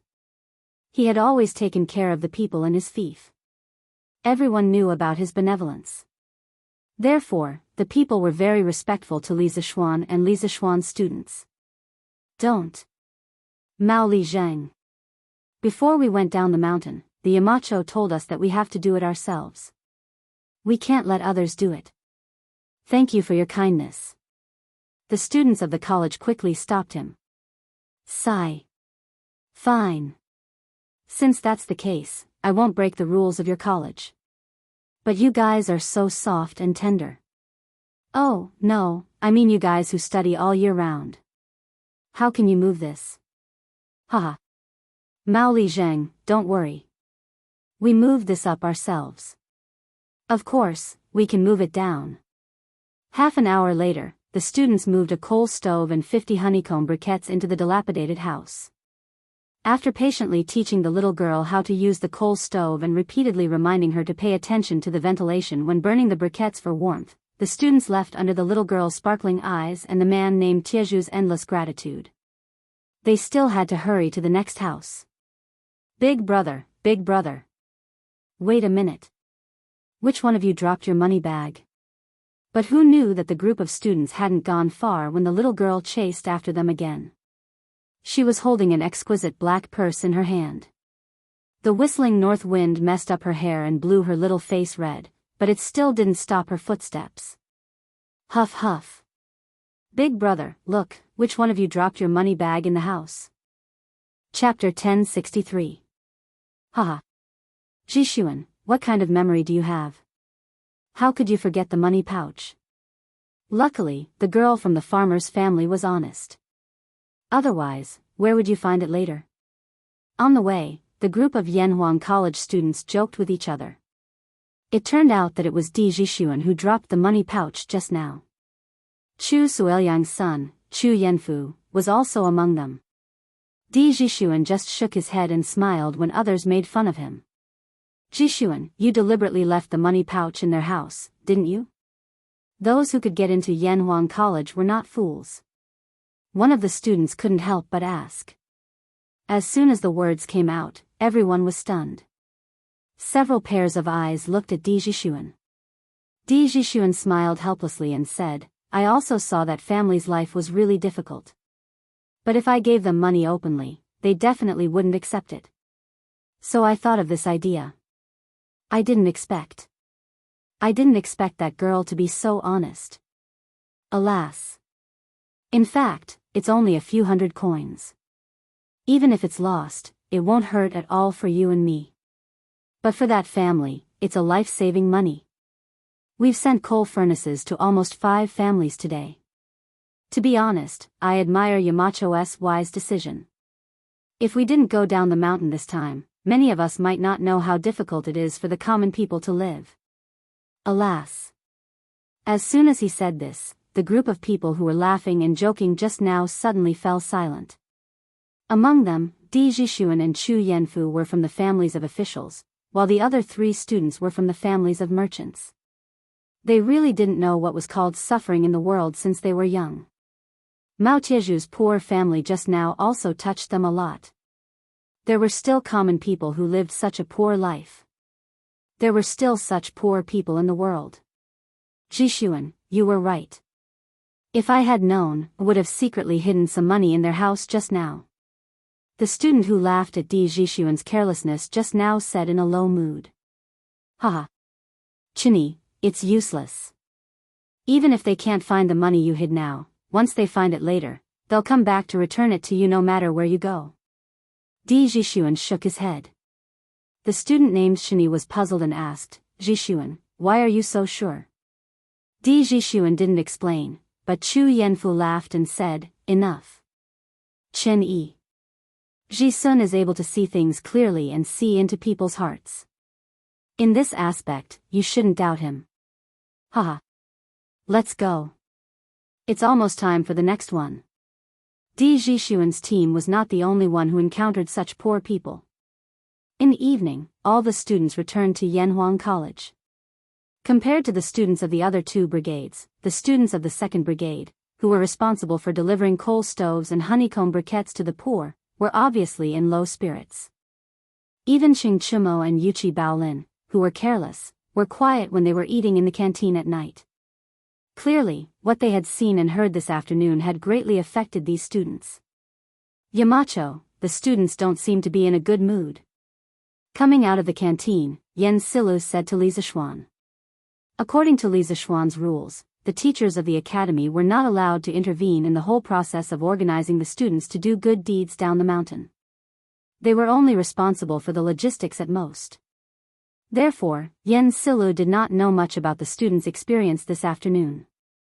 However, the old teacher had experienced the vicissitudes of life. How could he not see that the students were in low spirits? Li Zixuan stopped in his tracks, nodded and replied, They must have seen too much suffering in the world today. This was also good. There were some things that could only be learned after experiencing it. Only then would one know how to cherish what they had now. And as students of Yanhuang College, it's not good if they only know how to read and ignore the outside world. Yanhuang College exists for only one purpose, and that is to benefit the people of Tang. Yen Silu stroked his beard and sighed. Yamacho is right. These children can't always stay in the academy and study. It's good to let them see the suffering of the people.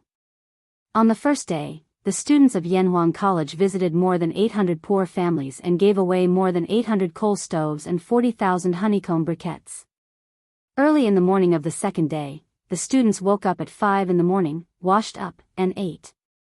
At 7:15 in the morning, the students gathered in front of the teaching building and went down the mountain to deliver the warmth. At this time, there was a thin layer of frost on the withered leaves by the roadside. After arriving at the warm Tang Foundation, the students of the 3 brigades immediately went into working mode. They each had their own duties. Those who needed to go to the government to coordinate, those who needed to deliver the warmth, and those who needed to stay behind to keep track of the accounts. The division of labor was clear and orderly. The news of the students of Yanhuang College going down the mountain to do charity in the name of the Warm Tang Foundation had already spread yesterday. Many people knew about it. Today's Datong Daily's headline was, without a doubt, left to this group of students who silently gave their love in the cold wind. The title was, This Winter's Not Too Cold. There was a paragraph in the news that read, they came from Yunshan, and their hearts were filled with the poor villagers. They drove their carriages to visit one village after another, and they sent warmth to one family after another. It was they who warmed this city, and it was they who made this winter not so cold. Their cheeks were red from the cold wind, and they were shivering, but they were still fearless. They still traveled over land and water to deliver their love to the people in need. They are all the students of Yanhuang College. Tisk TSK. Yesterday, I even met a group of students from Yanhuang Academy who were driving a carriage. These kids are really good. On the streets, some of the people in the city who had read the newspaper sighed. Isn't that so? Why don't you take a look at who the Yamacho of Yanhuang College is? How can the students taught by Marquis be bad? Haha. That's right. When Marquis said that he wanted to build an academy, I felt that the academy built by Marquis would definitely be extraordinary. Looking at it now, it was indeed so. Look at the Imperial College and the Hongwen School. Can they teach such students? Hey! That's definitely not possible. The Imperial College and the Hongwen School are already on holiday. I heard that the students of Yanhuang College were also on holiday, but they volunteered to do this. Many of the children who live far away might not be able to make it back in time for the new year because of this. Whoa! There's actually such a thing? How can it be fake? Sigh. In the future, if my brat can't get into Yanhuang College, I'll beat him to death. This kind of academy is a good one. Unknowingly, Yanhuang College's reputation in the hearts of the people increased again. However, the Imperial College and the Hongwen School were inexplicably implicated. Chapter 1064. While the students were busy sending warmth to the people of Chang and City, Li Zishuan was not idle either. He brought his personal guards to send warmth to the villagers in his fief. No matter if they bought a coal stove or honeycomb briquettes, they would send 2 coal stoves and 200 pieces of honeycomb briquettes. If they did not accept, they would be disrespecting the master. Young master, the house is so big. 1 coal stove is enough. Isn't it a waste to send 2? What's there to waste? It doesn't matter if the house is small. 1 stove can be used to boil water and cook rice. The other stove can be used to warm the fire. It's so cold today. Don't let these 3 children freeze. Quick, Sanbao, move the coal stove in. We have to hurry to the next house. Hey! Don't. Young master, it's better for this old man to move it himself. We can't tire your men out. Sanbao chuckled and said, Second Master Han, it's not tiring. Sanbao won't tire himself out with this kind of work. Let me do it. After unloading the coal stove and honeycomb briquettes in Second Master Han's house, the small team continued to send warmth to the next house. When they went out, they met Hu Han Yun, who had heard the news and rushed over. Young master, it's so cold today. Why did you come over personally? Even if you want to send things to the villagers, you don't have to do it yourself. Han Lijing was now at Hedong Road. Old Hu was now the acting Lijing of the Han family manor. If there was any trouble in the manor, he would be the first to know. This time, Li Zishuan was really planning to visit every single household in his fief. When he heard this, he smiled and said, Hee hee, Uncle Hu, since I have nothing better to do at home, why don't I come out to deliver some gifts to the villagers and exercise my muscles a little? Old Hu sighed helplessly. He thought for a while and said, Hey! Young master, the villagers appreciate your kindness. But there are more than 1,000 villagers in your fief.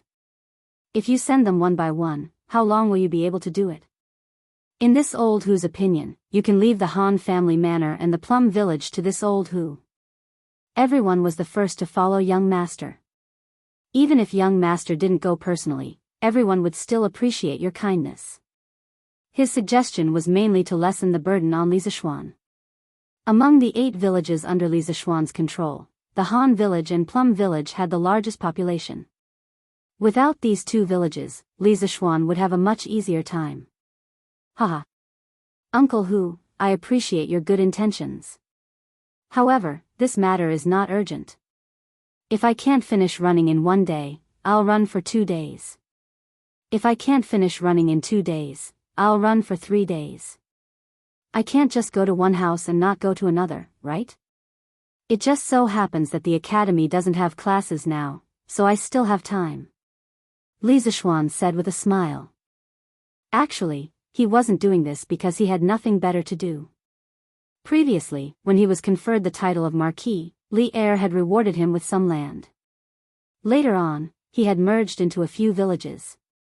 Because he was busy with work, he didn't go there much, let alone know the villagers. As for those few villages, Wang Zhong had been taking care of them for him. Now that the academy had stopped classes, he could finally take some time out to walk around his fief. At the same time, he could also get to know the villagers in his house. Seeing that Li Zishuan was so insistent, Hu Hanyun knew that he couldn't persuade him anymore. He said, "Hey. Since I've met young master, there's no need to trouble young master to personally send them to my house. I'll move them back myself." After saying that, he walked up and lifted a coal stove with one hand. The strength of his hands was not ordinary. Haha. Alright, I won't stand on ceremony with Uncle Hu. Li Zishuan laughed and said to Ah Fu, who was beside him, "Ah Fu, help Uncle Hu carry these honeycomb briquettes back. We'll go to the next house first. Catch up with us later." "Yes, young master." Ah Fu carried a bag of coal and left. Li Zishuan said to Pang Feiji, "Let's go." Next house. Although there were many villagers in the Han family village, they lived in close quarters. Therefore, Li Zishuan ran from house to house and was done by noon. Lunch was naturally settled at the academy. The academy had indeed transferred half of the chefs away, but the other half were still cooking for the teachers who stayed in school. After resting at the academy for a while, Li Zishuan ordered Pang Feiji to bring some people to the workshop to get some things. Then, they went to the 9th house in Yunshan, Li Gang's house. Li Gang was one of the earliest professors in Yanhuang College. Of course, he had the right to live in this house. When Li Zishuan separated the houses, he gave the 9th house to Li Gang. The number 9 represented longevity and health. He had put in a lot of effort in this. "Grandfather, why isn't it snowing this year?" "And Ren, why are you looking forward to it snowing?" "It's fun when it snows. When it snows, and Ren can snowball." "Ha. And Ren, you think it's fun when it snows, but those poor people who can't afford to wear clothes will freeze to death when it snows. Do you still want it to snow now?" "Ah. Grandfather, why don't they have clothes to wear? Can't Ren let them wear his clothes?" "Haha. If you let them wear your clothes, what will you do? And Ren will hide in the blanket and not go out. Then, he won't freeze." Ha ha ha. As they approached the 9th courtyard, due to Li Zishuan's astonishing hearing, he was able to hear the conversation between the grandfather and grandson from far away. He couldn't help but feel a trace of warmth in his heart. What an adorable and sensible child. At this moment, he felt that his decision to set up the Warm Tang Foundation and Operation Warm Winter was absolutely correct. If even a child had the ambition to protect the poor people of the world, as an adult with a high position, if he still remained indifferent despite having the ability to do so, then wouldn't he have lived 2 lives in vain? Little Ren, you don't have to hide in the blanket. Those poor people have a fire to roast them now. They won't freeze to death. Li Zishuan pushed open the courtyard door and smiled at the cute little boy in the courtyard. "Yamacho. Wow. It's brother Xiao Xian." Li Gang got up and looked at Li Zishuan in surprise, but Li Anren had already jogged over to greet him. He had met Li Zishuan many times, and his grandfather always praised Li Zishuan in front of him. This made him have a good impression of this big brother Li Zishuan. Haha. "Little Ren, long time no see." Li Zishuan smiled and patted Li Ren's head. Then, he looked at Li Gang and said, "Mr. Li, have you eaten?" Li Gang chuckled and replied, I've eaten, I've eaten. Why does Yamacho have time to think about an old man like me? Li Zishuan pointed at the carriage of pipes behind him and said with a smile, I thought that it would be a little cold recently, so I brought people over to install a heater in Mr. Li's house. This way, when it snows, Mr. Li and little Ren won't be cold. Chapter 1065. Heater? What is heater? In the 9th courtyard of Yunshan, Li Gang looked at Li Zishuan and asked curiously. Hee, Mr. Li, this heater is something that can make the house as warm as spring. Compared to burning charcoal, the warmth provided by this thing is more comfortable and safer. You will be able to feel it after it is installed.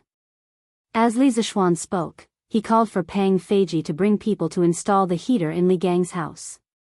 These people were all experienced now and could do it without his command. Thank you, Yamacho. Li Gang was touched.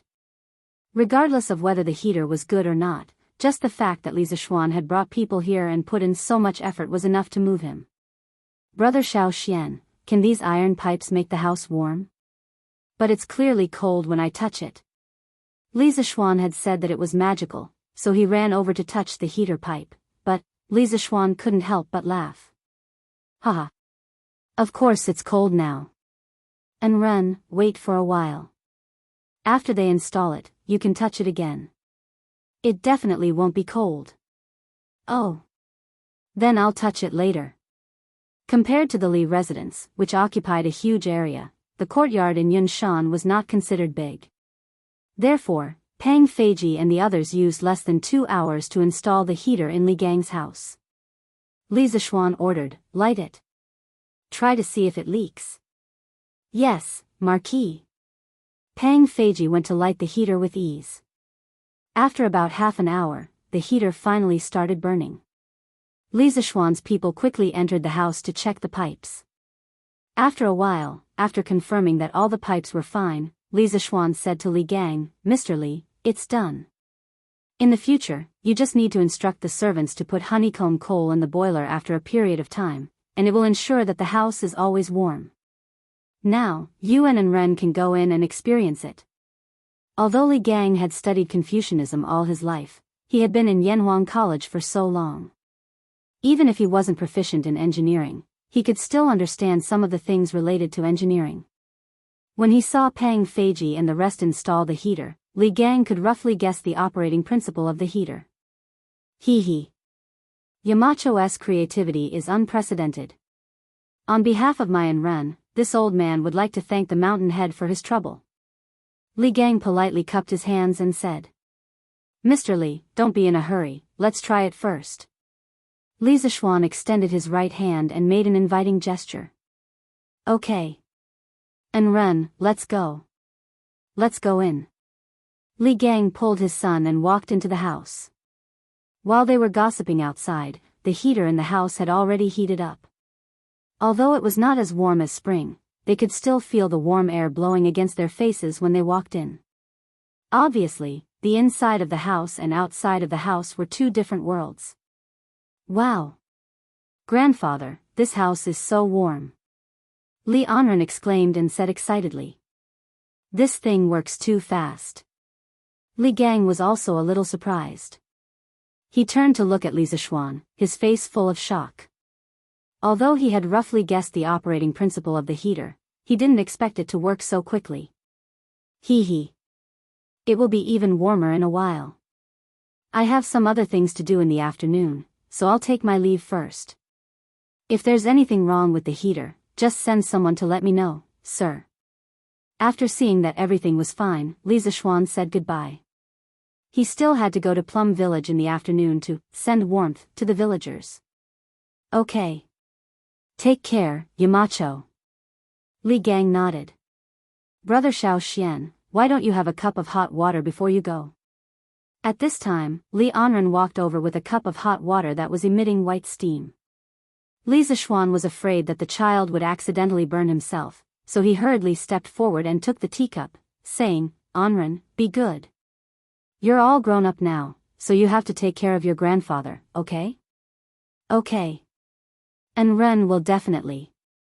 After coming down from Yunshan, Li Zishuan went to the workshop to get a few carts of warmth and continued to send warmth. The students of Yanhuang College weren't idle either.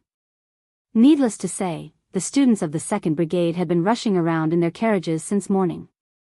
Unlike Li Zishuan's situation, the villagers on the list they got from the government rarely lived together, so they had to travel a long distance to deliver the warmth. Naturally, it wasn't as convenient as Li Zishuan's method of delivering the warmth from door to door. After more than a day of hard work, the 1st Brigade was almost done contacting the government. Li Tai now had a list of the poor people in more than 20 counties near Chang'an. In total, there were about 20,000 households. What was even more amusing was that Li Tai even received a list of poor people from some counties not near Chang'an. They hoped that Li Tai could ask the foundation to help them. Li Tai could only put the list aside helplessly. Their mission now was mainly in Chang'an City and the 20 counties around Chang'an. According to the current speed of the 2nd Brigade's warmth delivery, it would take at least a month to send all the poor people on the list. There were less than 20 days left until the new year. Li Tai wanted to help all the poor families before the new year. Therefore, in the afternoon, he brought more than 100 people from the 1st Brigade and joined the 2nd Brigade. More than 500 students followed the name list and started their journey of sending warmth again. Li Tai could do this mainly because Li Zishuan had already completed the task of collecting the list for the 1st Brigade. 3 days passed in the blink of an eye. Including the first day, the students had actually been warm messengers for 4 days. In these 4 days, the speed of their warmth gradually increased.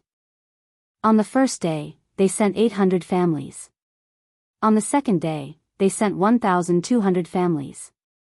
On the third day, they sent 1,500 families. On the fourth day, they sent 2,000 families. In total, they sent 5,500 families. On the morning of the 5th day, when the students gathered in front of the teaching building, Li Zishuan looked at the group of children. Although they looked tired, their eyes were full of determination and perseverance. He couldn't help but say loudly, "I know that these 4 days have been very hard for you. You have traveled mountains and rivers, you have braved the cold wind, and many of you have blisters on the soles of your feet. But until now, no one has quit. You are all good. I, Li Zishuan, am very proud to have a group of students like you. Do you still remember what I said at the beginning of school? I said that the purpose of Yanhuang College was to establish a heart for heaven and earth, and establish a life for the people. Now you have done it. What you are doing now is to establish a heart for heaven and earth, and establish a life for the people. This year's winter in Chang'an City is not too cold because of your efforts." Chapter 1066. Set your heart for the heavens and earth, set your life for the people. Inherit the lost knowledge of the past, and create peace for all ages. These were the famous words of the Northern Song Dynasty's Confucian master, Zhang Zai. During the 2nd year of the Northern Song Dynasty Shenzong, Zhang Zai became a professor at Chongwen Academy. Later, his brother, Zhang Jin, was convicted of opposing Wang Engshi's reform. Zhang Zai resigned and returned to his hometown, where he made a living by lecturing and writing books in the local Chongsho courtyard. After Zhang Zai's death, people changed the name of Chongsho Courtyard to Henku Academy in his memory. Zhang Zai's famous words were magnificent and had a large structure. China's modern philosophy master, Feng Yulan, called them the four lines of Henku. Looking at Zhang Zai's life, he was summoned twice and became an external official 3 times. He wrote books and established a school, but he was poor all his life. After his death, he was so poor that he didn't even have a coffin to bury himself. Fan Wenjingong wrote in the famous book, Yang Tower Records, that those who live high in the temple worry about the people, those who live far away worry about the ruler. Henku Academy's Mr. Henku was an official when he advanced and a sage when he retreated.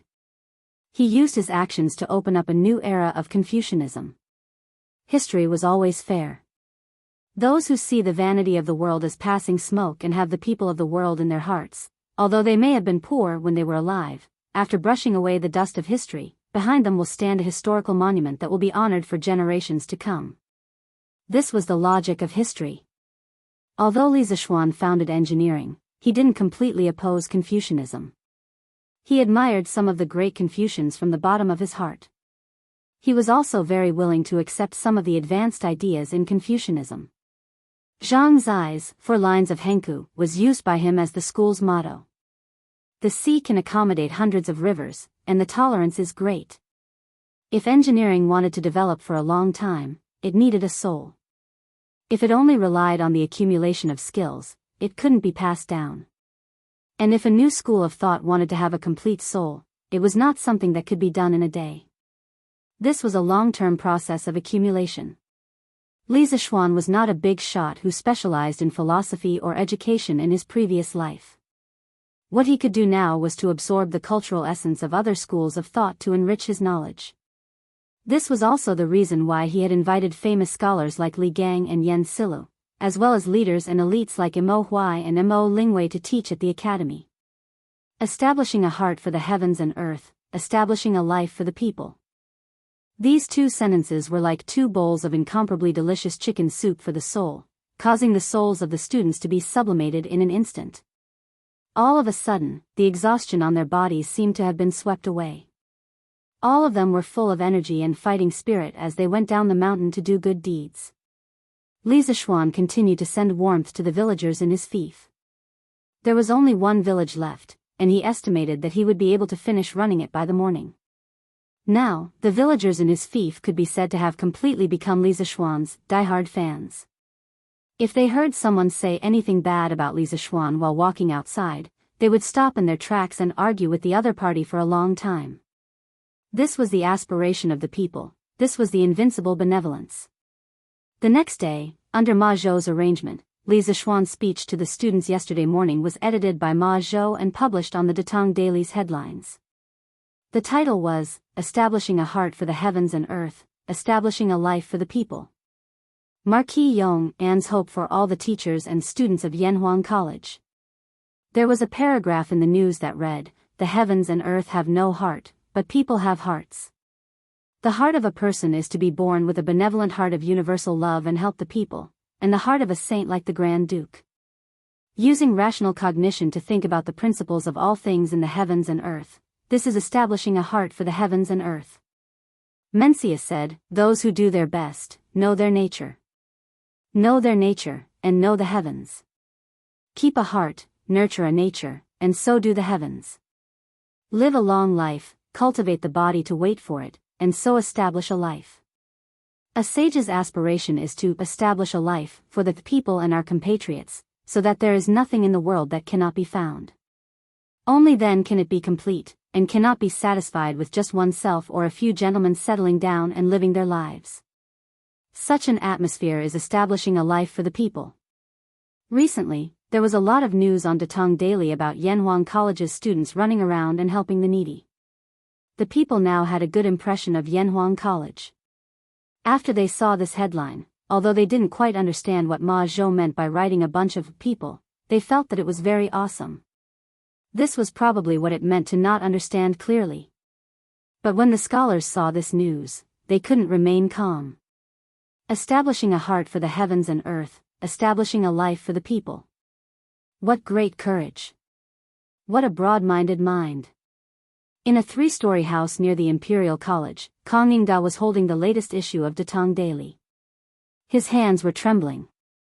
Other than shock, there was also a trace of regret on his face. Establishing a heart for the heavens and earth, establishing a life for the people? This person has such a big tone. Grandfather, who said this? A youth beside Kong Yingda raised his head and asked. Sigh. Kong Yingda sighed and shook his head without saying anything. At this point, there was no point in thinking too much. Li Zixuan was already walking further and further away from the Confucian school. This was a person who was gradually establishing a sect. In the past, Kong Yingda didn't particularly care about this new school of thought. This was because he felt that although it was the opposite of Confucianism, it only had a skeleton and didn't have a soul. Even if it could create a lot of advanced tools, it couldn't compare with Confucianism that had been passed down for nearly 1,000 years. But now, Kong Yingda felt an inexplicable sense of crisis in his heart. This was because Li Zixuan was injecting a soul into engineering. And in this soul, there was a shadow of Confucianism. Inclusive, learn from others' strong points, and could be used for oneself. This kind of opponent was often more terrifying than those talented and arrogant opponents. Establishing a heart for the heavens and earth, establishing a life for the people. What kind of place is Yanhuang College? After reading the headlines on Datong Daily, the scholars couldn't help but have such doubts in their hearts. Previously, they had regarded engineering as a different kind of school. But now, why did it have a hint of Confucianism in it? Imperial Palace, Suite Du Hall. Li Er's lips curled into a smile. Haha. Establishing a heart for the heavens and earth, establishing a life for the people. Guanyin maid, this kid has such a big tone. Zhang Sun tightened the fox fur coat on her body and tilted her head to look at the newspaper in Li Er's hand. After a while, she smiled and said, Your Majesty, the Marquis of Yong, and is very knowledgeable and ambitious. He's really a talent for governing the country. I congratulate Your Majesty on getting such a talent. Li Er couldn't help but laugh. Haha. If that kid hears Guanyin maid praising him like this, his mouth will definitely be crooked from laughing. Chapter 1067. Husband, I've been looking at the Warm Tang Foundation's accounts for the past 2 days and found some problems. When it was almost noon, Han Yushi took an account book and found Li Zixuan in West Courtyard. There were only 2 alleys between Yongla Lane and Annie Lane, where the Warm Tang Foundation's headquarters was located. Now that a group of top students from Yanhuang College had joined the foundation, the pressure on Han Yushi instantly disappeared. She didn't even need to do the accounting. This was because the people from Yanhuang College were very good at accounting. Compared to them, she was a layman. Therefore, Han Yushi didn't need to stay at the Warm Tang Foundation all day. Under normal circumstances, she only needed to go once or twice a day. Moreover, the 2 places were close to each other, so it wouldn't take long for her to go back and forth. Oh. Wife, what problem did you find? Li Zixuan, who was leaning against the couch and reading a book, raised his head and asked in surprise. Han Yushi held the account book, bent down, and said, Husband, look. The Warm Tang Foundation has received nearly 400,000 strings of cash so far, but according to the list Qin Ke got, the poor people we need to help only add up to about 20,000. If we spend 200 copper coins per household, it'll only add up to 5 or 6,000 strings of cash. Compared to the total amount of donations, this is just a drop in the bucket. Li Zixuan frowned. He really hadn't considered this problem at the time. Recently, he had let his wife and students manage the charity business under him, so he didn't know much about the 20,000 poor families. After thinking for a while, he muttered to himself in confusion, What's the matter? Could it be that what I said back then scared the county magistrates? Previously, when he assigned the task to Li Tai, he said that he had to instruct the county magistrates to draw up a list of the poor as soon as possible. They are not allowed to over-report or under-report. Otherwise, he will definitely settle accounts with them. Li Zixuan couldn't help but wonder if the county magistrates were following the principle of, the less trouble, the better, and only reported the people who were too poor to live. He couldn't be blamed for thinking too much. The main reason was that the population of Chang and City and the 20 or so counties around Chang and City added up to at least 3 to 4 million people. It was impossible to say that there were only 20,000 poor people. Thinking up to this point, Li Zixuan opened his mouth and said, Wife, let Qin Ke bring a few people and negotiate with the various county offices. Order the county magistrates to compile a more detailed list of the poor commoners. As long as they can't afford to buy coal stoves or honeycomb briquettes, they must all be on the list. Not a single one can be left out. These few days, I will personally go to each county to check. If I find any missing people, I will report it to His Majesty.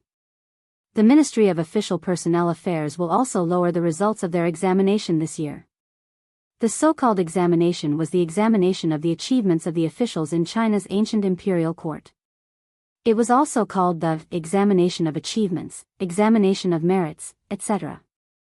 The examination of achievements originated from Yao Shun. It was followed by many generations and recorded in many historical books. During the Sui and Tang dynasties, the examination system was already very perfect. Especially with the establishment of the imperial examination system to elect officials, the examination system for officials was further perfected. It had a very positive effect on the improvement of the governance of the officials at that time. From the examination system established in the beginning of the Tang dynasty, civil and military officials and exiled officials above the 9th rank had to go through a small examination every year. Every 4 years, or 3 or 5 years, a big examination would be held. The contents of the examination were 4 virtues and 27 virtues. It could be seen that the examination was very detailed. Li Zishuan's move could not be said to be not ruthless. He directly grasped the weakness of the local officials. Unless you had no ambition and only wanted to be a small county magistrate forever, you would definitely care about the examination of the imperial court every year. Husband, are you saying that the county magistrates all over the country underreported? Han Yushi blinked and asked. Li Zishuan grunted and nodded. I estimate that they underreported by at least 3 to 4 times. Of course, this is only one problem. Other than underreporting, I feel that we should slightly increase the aid given to the poor people. We can give them more clothes or food. After all, this autumn harvest has reduced the production of many places. Wife, what do you think? Yes, yes. This concubine thinks so too. Han Yushi nodded excitedly. Li Zishuan smiled and said, even so, there will definitely be a lot of money left. But that's fine. This year, we will help the poor people around Chang and city. Next year, we will help the people even further away. Besides, if there is a natural disaster in the future, the money from the Warm Tang Foundation will become life-saving money. Speaking of natural disasters, Li Zishuan's eyes suddenly became deep. He was no longer the young boy who had just arrived in Chang, and without any foundation. His status was higher and his ability was greater. Correspondingly, he could do more things and play a greater role. This natural disaster, I'm definitely going to take care of it. If Li Zishuan had only wanted to help his own family survive the locust plague, then he now wanted to help the entire Tang Empire survive the locust plague. After living in the Tang dynasty for almost a year, he had completely fallen in love with this era and the people of this era. The Tang dynasty was a complex that Chinese people could never get around, and Li Zishuan was no exception. It was because of this that he had previously pushed for the imperial court's policy of reducing taxes by raising chickens, and the policy of exchanging grain with the South. Yes. Then I'll go to the foundation now to make the arrangements. Han Yushi did not know that Li Zishuan's thoughts had drifted far away. She responded and prepared to leave. Li Zishuan quickly pulled her back and said, Hey. It's already noon, let's go after lunch. Anyway, Qing Ke is probably not back yet. Yes. Husband, you're right. Then let's have hot pot for lunch.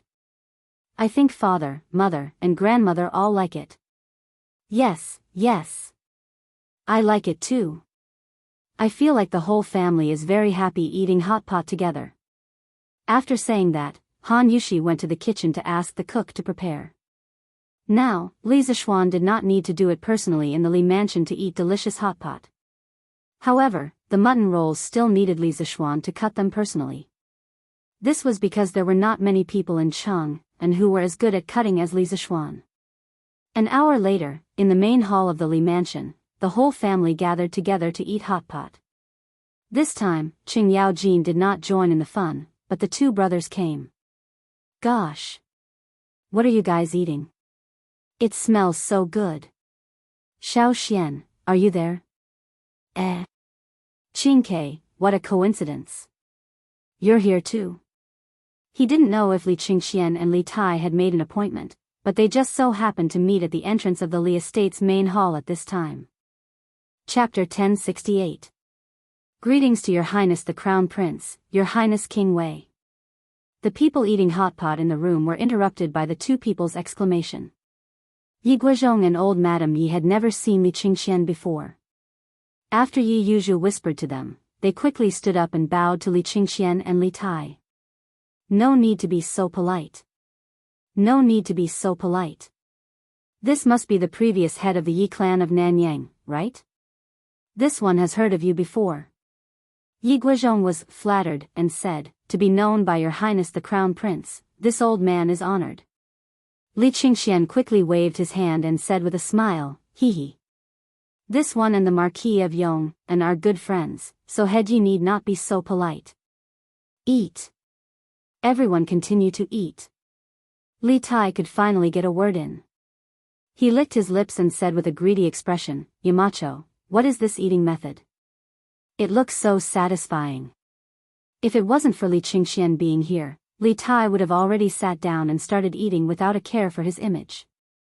However, in this situation, he had to be reserved and restrain himself. Otherwise, Li Qingxian, as the eldest brother, would definitely scold him. Li Zishuan glanced at the little fatty who was about to drool and said, Qingke, if you haven't eaten lunch, then come and eat with us. Hee hee. Haven't eaten. Haven't eaten. Then I won't be polite.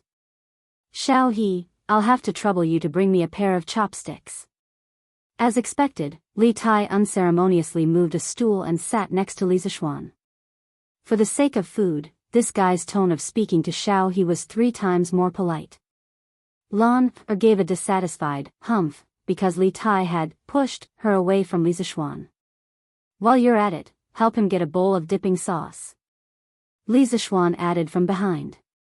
If there was no dipping sauce, this unlucky child probably wouldn't be able to take a bite. Then he remembered that Li Qingxian was still standing to the side, so he turned his head and asked, Qingxian, have you eaten lunch? If not, why don't we eat together?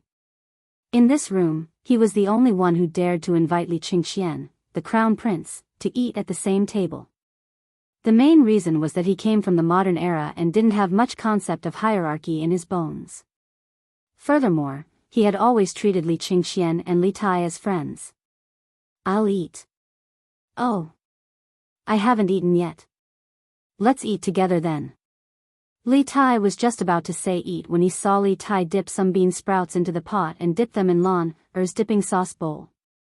Before Lan could react, Li Qingxian quickly put them into his mouth. Li Qingxian couldn't help but feel the gluttony in his stomach, so he quickly corrected himself. Good. Then, Shao He, go and help me get 2 bowls of dipping sauce and 2 sets of chopsticks. Li Zishuan nodded and instructed Shao He. Shao He took the order and left. At this time, Lan'er screamed, ah! Smelly brother Qingke, you stole Lan'er's dipping sauce.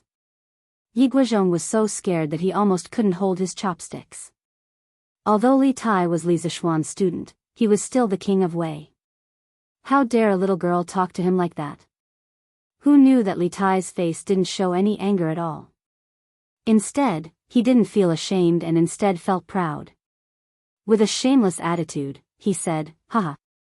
At most, I'll let Lan'er dip it back later. Li Tai was very happy to be mischievous. Lan'er pouted and said, humph. Brother Qingke is so shameless. The sensible old lady quickly held Lan'er's hand and said, come, come, come. Lan'er, be good.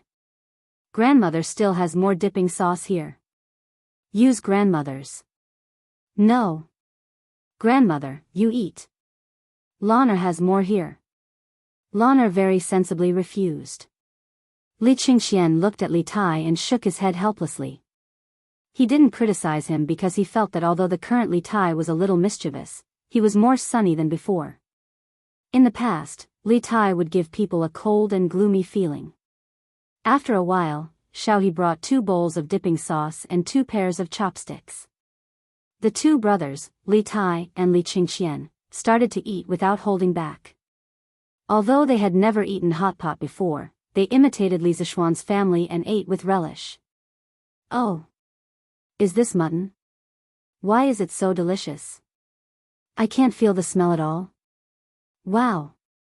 It's really mutton. Even the imperial chefs in the palace can't compare to this knife skill, right? When did your cook become so good, Yamacho? Everyone in the Li family liked to eat meat. The two brothers immediately launched an attack on the mutton. After tasting the deliciousness of the hot pot mutton, the two of them immediately exclaimed. Li Zishuan glanced at the two brothers and said lightly, "What, cook? I cut this myself. You two are in for a treat today." Li Tai couldn't help but give a thumbs up with his left hand and said, "Yes, yes. Yamacho is Yamacho. You're good at everything." Little Fatty didn't stop when he was flattering. His chopsticks were constantly moving back and forth between the mutton plate and the hot pot plate, as if he was afraid that he wouldn't be able to eat it if he was too slow. After tasting it, Li Qingxian didn't crave it as much. He wasn't a person who particularly valued good food, but he still found the way the family ate around a stove very interesting. After a while, he ate a lot. This meal was undoubtedly the most special meal Li Qingxian had eaten in the past 10 years. In the past, when he was in the Eastern Palace, he ate most of the time alone. Sometimes, he would eat with Li Heir and Empress Jiangsun, but at that time, the family was sitting upright and eating in a proper manner. There was a lot less flavor. In Li Zishuan's house, he truly felt the taste of home. Everything was so warm and harmonious. "Little Xian, can you teach me how to make this hot pot? I want to bring it back and let Imperial Father and Imperial Mother try it." After the meal, Li Qingxian leaned comfortably on the armchair and asked directly. He had a fantasy in his heart. He imagined that his Imperial Father, Imperial Mother, Imperial Brother, Imperial Sister, and his Imperial Grandfather could also eat hot pot together like Li Zishuan's family. Li Zishuan didn't plan to use the hot pot's secret to earn money. He smiled and replied, "Why not? Qingxian, when you return to the palace, send a chef over. My kitchen maid will teach him. As for this mutton roll that is as thin as a cicada's wing, you have to find someone with good knife skills. In my opinion, Steward Zhao is definitely up to the task." The dignified head eunuch, a martial arts expert in the Grandmaster realm, was arranged by Li Zishuan to be a chef. If Zhao Song knew, he would probably cry but have no tears. Li Qingxian didn't know whether to laugh or cry as he touched his nose and said, We'll talk about it later. Steward Zhao is already very tired from being in charge of my Imperial Father's safety. How can I trouble him for such a small matter? That's not right. Yamacho, why is your house so warm?" Li Tai, who was lying on the armchair picking his teeth, seemed to have realized something was wrong and asked in surprise. Chapter 1069. Previously, when Li Tai and Li Qingxian entered the house, Li Zishuan and his family were sitting around a coal stove and eating hot pot. Although the two brothers felt that the house was very warm, they only thought that it was because there was a stove in the house. Recently, coal stoves and honeycomb briquettes had become very popular. They had seen it before, so they weren't very surprised. However, after the coal stove was removed, the temperature in the house didn't drop at all. It was still as warm as before. This made Li Tai feel strange. "That's right. Xiao Xian. Is there a heater somewhere in your house? Why is it so warm?" After Li Tai's reminder, Li Qingxian also reacted. He sat up straight and asked. He. There isn't a heater in this house. Qingke, you've taken chemistry class before. You should know that a heater can poison people, right? Li Zishuan shook his head and laughed. Li Tai rubbed his chin and thought for a moment. He nodded and said, "There is such a saying. However, if there isn't a heater in this house, why is it so warm? Yamacho, don't keep us in suspense." Li Qingxian nodded in agreement. He also looked at Li Zishuan curiously. Li Zishuan pointed at the row of heaters behind Li Tai and said, "There. Go and touch that piece of metal and you'll know why." When Li Tai heard this, he couldn't help but retract his hand. "You want me to touch a cold piece of metal in the middle of winter? Isn't that asking for my life? I'm very afraid of the cold." Li Qingxian saw Li Zishuan's solemn vow and felt that Li Zishuan wouldn't deliberately trick him. He stood up and took 2 steps forward. Then, he reached out to the metal heaters. The expected cold didn't come. Instead, it was a very comfortable warmth. This warmth was even a little hot. What's going on? Not only is this lump of metal not cold, but it's also hot. This is really strange. Even though Li Qingxian was mentally prepared, he was still very surprised at this moment. This clearly went against common sense. Let me try. Hearing this, Li Tai immediately perked up. The little fatty walked to Li Qingxian's side and placed his white and fleshy palm against the radiator. Sure enough, what he felt was warmth and not coldness. His eyes lit up and he said excitedly, "Yamacho, I understand. It's because of this iron lump that your room is as warm as spring, right?" Lana rolled her eyes and said disdainfully, "TSK. What a lump of iron. This thing is called a radiator. There's a heater in it, so of course the house will be warm." Radiator? Li Tai was stunned. He didn't have time to fight back against Lan Er's disdain. He turned to Li Zishuan and said, "Yamacho, do you have any extra radiators? I want to install this in the imperial residence as well." Li Qingxian also nodded vigorously and pleaded, "Yes. Little Xian. This radiator is really useful. Do you have any more? I'll take it back and install it in the palace as well. During this winter, father, mother, and Chang'e all suffer. I was planning to raise money for father and mother to repair the palace. Now it seems that this radiator is enough." Li Zishuan originally made this radiator for his family to enjoy. He gave it to Li Gang out of respect for the old man's scholarly character. He also planned to prepare another set for the Qin family. He didn't expect that before he had time to prepare, the two brothers, Li Tai and Li Qingxian, came to ask for it. However, he couldn't not give it to them because he wasn't worried about whether Li Qingxian would suffer or not. He, who had transmigrated from the modern world, knew that Li Qingxian would sit on the throne for many, many years. However, it was different for Zhang Sun and Chang'e. These two extremely virtuous women also contributed a lot to the prosperity of the Tang dynasty. According to history, they couldn't escape the fate of death. According to historical records, one of them died in the 10th year of Zhengguan at the age of 36. The other died in the 17th year of Zhengguan at the age of 23. Li Zishuan admired Empress Zhangsun and Princess Chang'e very much. He didn't want these two women to die early from illness. Empress Zhangsun's influence on Li Qingxian didn't need to be mentioned. Since ancient times, when a country was about to prosper, there would be a wise ruler and a virtuous empress. Empress Zhangsun protected righteous subjects and lived up to Guanju's beauty. As for Li Lizzie, as the pearl in the emperor's palm, she didn't take advantage of her parents' doting to become arrogant. After marriage, she was filial and respectful.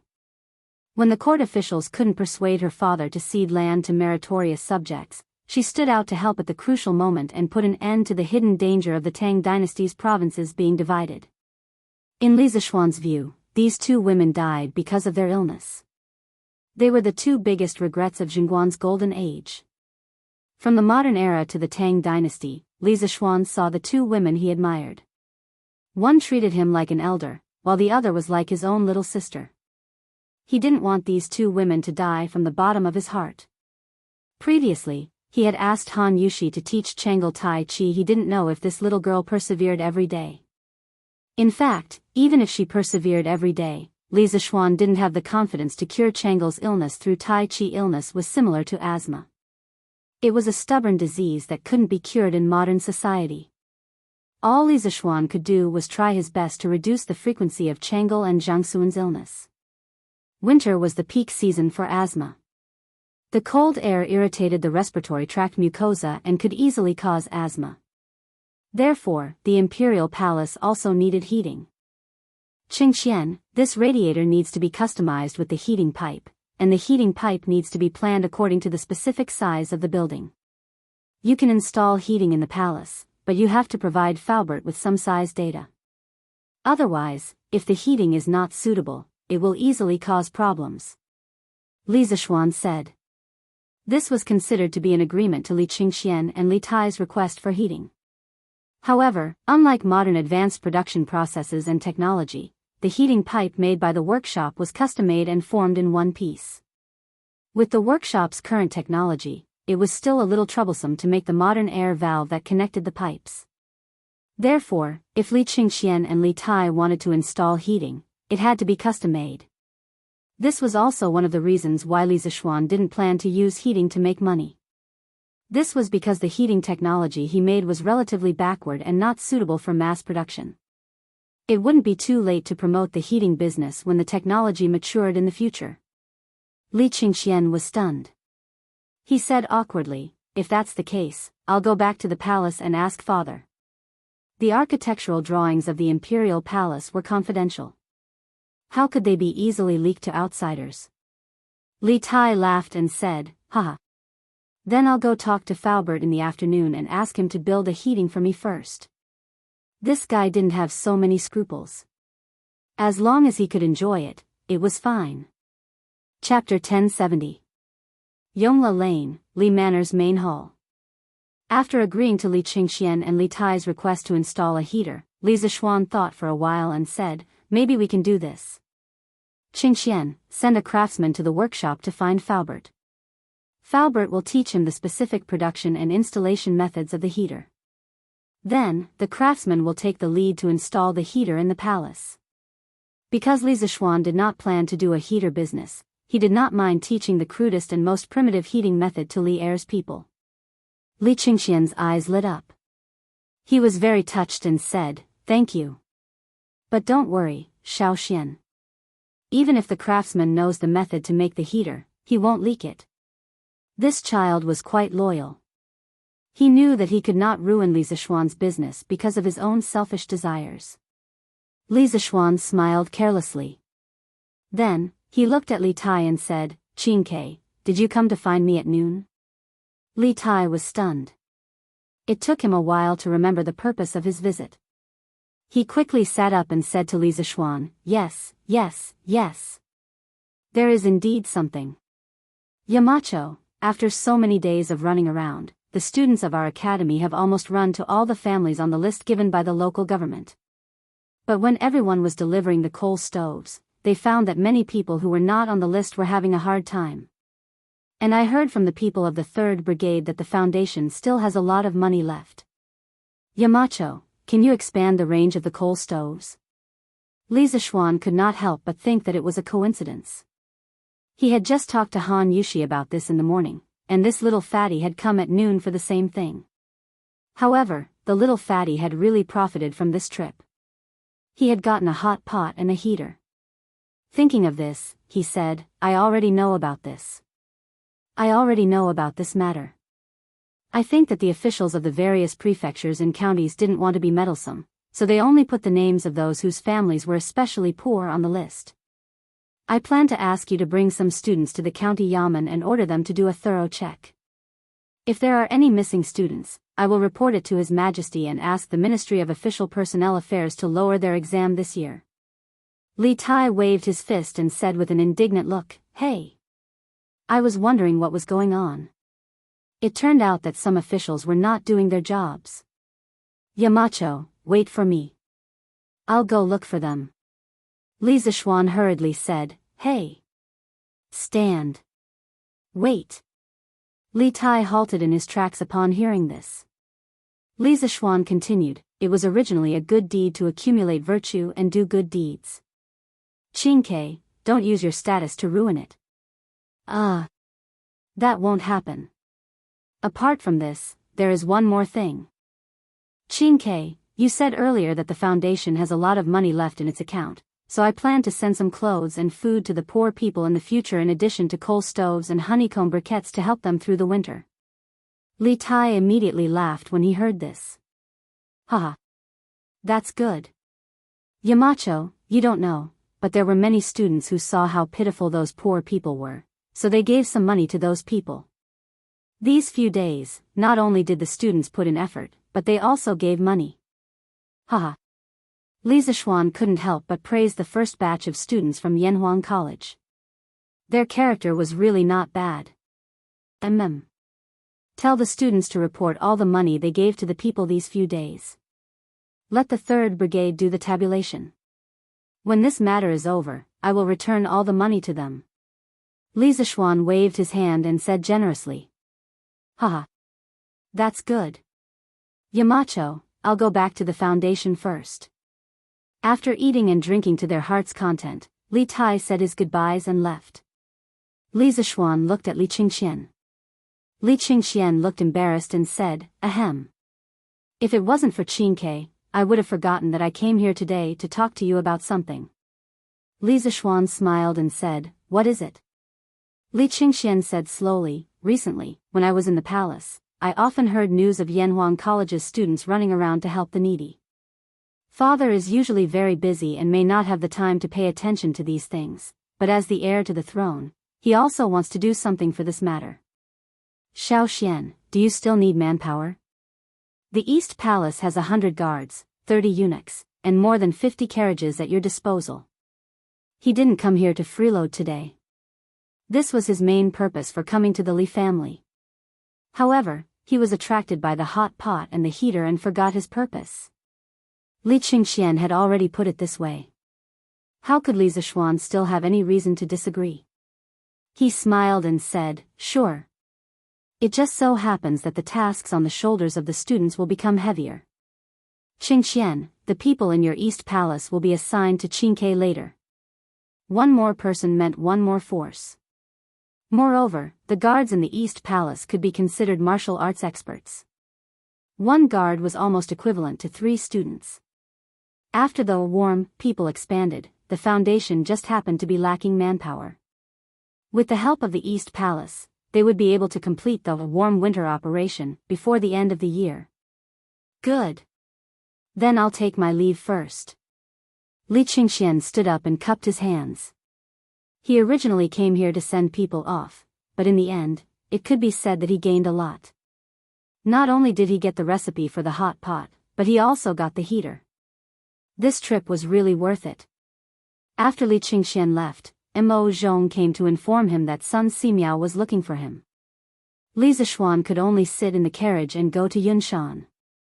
Selling sesame cakes. Fragrant and crispy sesame cakes. 3 copper coins for 1.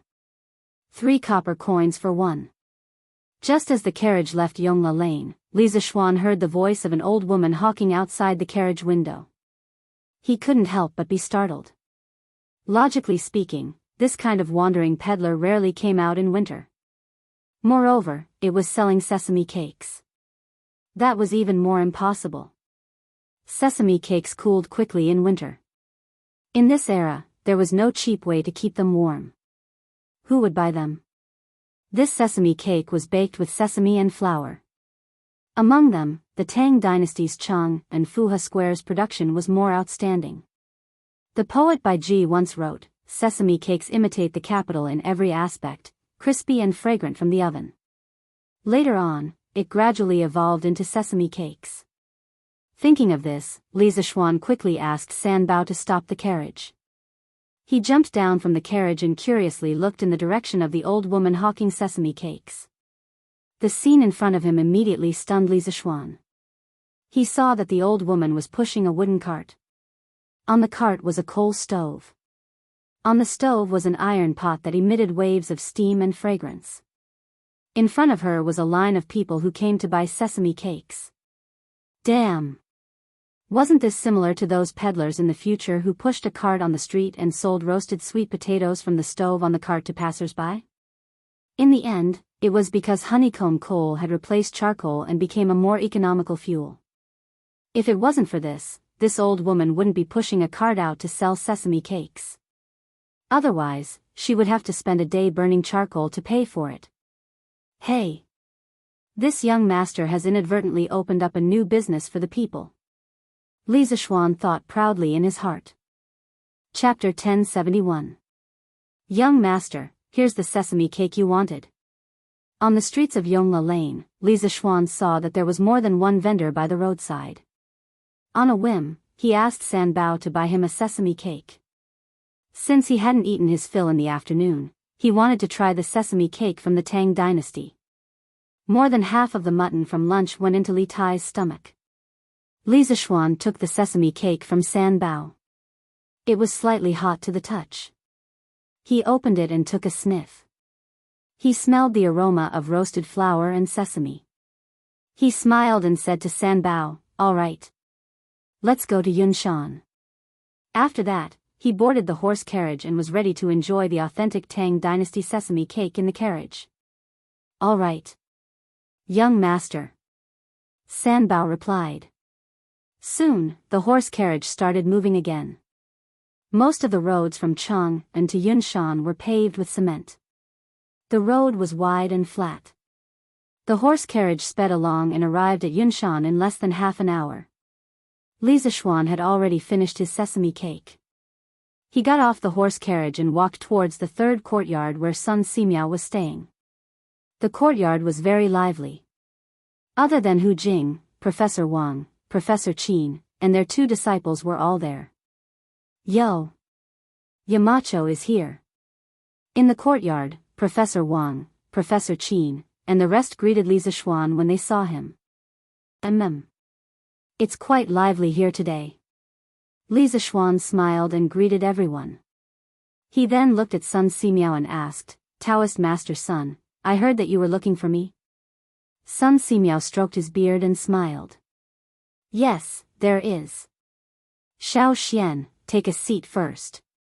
Li Zishuan found a stool and sat down. Sun Simiao continued, "Xiao Xian, recently, the students of Yanhuang College went down the mountain to help those in need. I've heard about it. I'm very glad that Taoism has a junior like you." Li Zishuan was stunned. Sun Simiao's words meant that he thought that he was doing so much to increase the reputation of the Tao sect. However, the actual situation was not like that. He had asked his students to do this because he could not stand the sight of so many poor people around him. In addition, it was also convenient for his students to gain experience. He had never thought of increasing the reputation of Taoism. Although he was also a member of the Tao sect and had a good impression of the Tao sect, those were 2 different things. When he was doing this, he did not have such thoughts. "Priest's son, I just want to help the poor people around me. This has nothing to do with factions." Haha. No matter. Being compassionate to others and forgiving to others, you have done this after all. Sun Simiao waved his hand with a smile and said, "Little Xian, you're leading your students to do good deeds at the foot of the mountain, but I can't always be idle on the mountain. She actually told me an idea yesterday. I think it's not bad, so I want to share it with you." Li Zishuan's eyes flashed. He smiled and said, "Priest's son, you want to go down the mountain to provide free medical treatment for the poor people, right?" Actually, free medical treatment had a long history. At the end of the Eastern Han Dynasty, there was a plague epidemic in Changsha. The governor of Changsha, Zhang Zhongjing, who was also known as the medical sage by later generations, personally sat in the court and provided free medical treatment for the people. Since then, doctors in ancient times were known as sitting in the court when treating patients. Sun Simiao nodded with a smile and said, "Haha. That's right. I have the same idea. Little Xian, what do you think?" "Yamacho, now that the academy is on holiday, and we have nothing important to do at the academy, we would also like to provide free medical treatment with Dr. Sun. Just treat it as giving our 2 students a chance to gain experience." Professor Qin interrupted at this time. Li Zishuan frowned and thought for a moment, then nodded and said, "No problem. Priest's son, Professor Wang, Professor Qin, if you want to go down the mountain to provide free medical treatment for the people, I support. When the time comes, all the medical expenses will be covered by the Warm Tang Foundation. Also, the academy's guards can go down the mountain with you, so you can take care of each other when the time comes." These people were all old antiques in the academy. It was not an exaggeration to say that they were the living treasures of the Tang Empire. Li Zishuan was not at ease with them going down the mountain to provide free medical treatment. What if a few, unruly, pestered them endlessly and hurt them? Haha. Since this is little Xian's good intentions, then this poor Daoist will not decline. I plan to follow Brother Qin, Brother Wang, and the others to the 22 surrounding provinces and counties. I will also stay near the county government of each province and county for a day, so I hope that little Xian can help me spread this news in advance on Datong Daily, so that the poor people who need medical treatment will not miss it. This last sentence was Sun Simiao's main purpose. He did not look for Li Zishuan for the medical expenses. He thought back to when he was wandering the world alone, with no one to sponsor him with medicinal herbs. Didn't he save so many poor people by himself? The main reason was that he now had two Xinglin experts by his side to help him. He wanted to save as many poor people as he could, so he needed Li Zishuan to help him advertise on Datong Daily. If not for this, he would have already brought Hu Jing down the mountain to provide free medical treatment. Li Zishuan smiled and said, "All right. Priest's son, tell me about your free medical treatment itinerary in a while, then I will ask Mr. Ma to put it in the most prominent position on Datong Daily. As for the county yamen, I'll send someone to contact them. In my opinion, you might as well do a volunteer clinic in the county yamen. It's winter, and it's not a good idea to do a volunteer clinic on the streets." Sun Simiao waved his hands and said, "No need, no need. We can't delay the local government from handling the case. I have been living in the open all these years and I am used to it." Li Zishuan said, "How can you do that? It is almost the new year, and the local government probably won't have any cases. Besides, didn't the medical sage do the same back then? It even became a story that was passed down from generation to generation. It's settled then." In Li Zishuan's opinion, if a godlike figure like Sun Simiao went to the counties to provide free medical treatment for the people, the county officials would be very happy. Because in their areas of jurisdiction, fewer people would die of illness, and for them, their political achievements would be much better. After settling this matter, Li Zishuan went down the mountain directly and went to the workshop to find Ma Zhou. Since he had promised Sun Simiao, he had to help advertise this free medical treatment in the newspaper. When he arrived at the workshop, Li Zishuan found Ma Zhou in the editorial department of Datong Daily and told him about Sun Simiao's free medical treatment plan in detail. After hearing it, Ma Zhou agreed. In the end, Ma Zhou said with a smile, "Marquis, something interesting has happened at Datong Daily recently." "What is it?" Li Zishuan asked curiously. 2 days ago, the authors of Zhang Xiaohua's biography of a cultivator and The Long Way to Immortality came to find me. They said that they wanted to donate all the money they received this month and next month to the Nguyen Tang Foundation.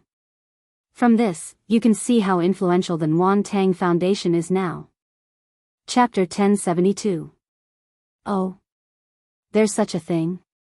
Inside the Datong Daily editorial department, Li Zishuan was a little surprised after hearing Ma Zhou's words. He only knew that the Warm Tang Foundation's charity, Storm, had spread to the palace, to the homes of the civil and military officials, to the private merchants, and to the common people, but he didn't expect it to spread to the novel circle. This indeed showed that the Warm Tang Foundation's charity effect was very impressive. However, the authors of Zhang Xiaohua's biography of a cultivator and The Long Journey to Immortality, Chen Tianhua and Liao Feichen, were both students of Yanhuang College. It was very likely that they had been influenced by helping the poor in various provinces and counties, so they donated money to charity. This didn't really explain the problem. Outsiders might not know that Chen Tianhua and Liao Feichen were the authors of these two novels, but how could Li Zishuan and Ma Zhou, the two most powerful people in the Datong Daily editorial department, not know?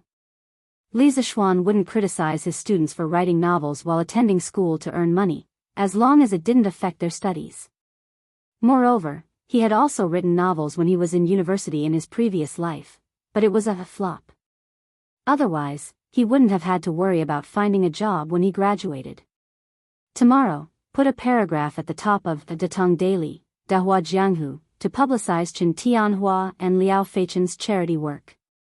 Tell all the authors that if anyone is willing to donate their rewards like them, Datong Daily will not take any commission and will donate the full amount. According to the rules, the editorial department will take a 50% commission for the rewards received by the authors. Li Zishuan thought for a while and said. Ma Zhou smiled and replied, "Yes. Marquis." Li Zishuan chatted with Ma Zhou for a while. Just as he was about to leave, he suddenly remembered something and said, "By the way, Brother Ma, the headline on Datong Daily today is very good. Brother Ma, you have a deep chest and a poetic mind.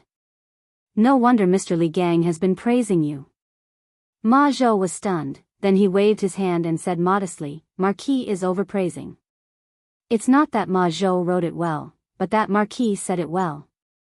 Ma Zhou was enlightened and benefited a lot from those two sentences. Establish your heart for the heavens and earth, establish your life for the people.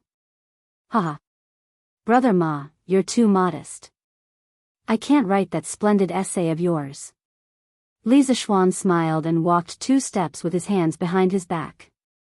Suddenly, he stopped and said, actually, there are 2 more sentences after these 2 sentences. Oh. Please enlighten me, Marquis. Ma Zhou's eyes lit up, like a hungry man seeing a peerless beauty. He stared at Li Zishuan with burning eyes. Li Zishuan sighed and said softly, the complete 4 sentences should be, establish your heart for the heavens and earth, establish your life for the people, inherit the lost knowledge for the past saints, and establish peace for all ages. After that, he shook his head and walked out of the door, leaving Ma Zhou in a daze. Mr. Wang? Why are you here? After leaving the Datong Daily Editorial Department building, Li Zishuan inadvertently caught a glimpse of a familiar figure coming out of the ironworks yard in the west. He couldn't help but be curious. He chased after him and found that it was Wang Ji. He couldn't help but ask. Oh. So it's Yamacho. Wang Ji's hair was disheveled and his beard was unshaven. He looked like a prisoner who had just been released from prison. His appearance was completely different from the glorious image that a teacher of the academy should have. When he saw that the person who called him was Li Zishuan, he hurriedly tidied up his messy hair and said, Yamacho, I heard that a big blast furnace was built in the workshop, but I was too busy with the academy's affairs to take a look. Later, when the students finished their exams, they were dragged down the mountain by you, Yamacho, to help the needy. I wanted to take a look and verify some of the chemical reactions recorded in the textbook, Chemistry. Li Zishuan was speechless. No wonder it was not easy to meet Wang Ji in the academy recently. It turned out that this old man came to the workshop. Looking at his sloppy appearance, he probably ate, drank, and slept in the workshop. How much hatred did he have to work so hard? I'm just verifying some chemical reactions. Mr. Wang, you don't have to be like this, Li Zishuan pretended to be puzzled. Wang Ji's expression was awkward. He laughed and said, ahem. I've been a little busy recently and forgot to clean up. Sorry for my rudeness.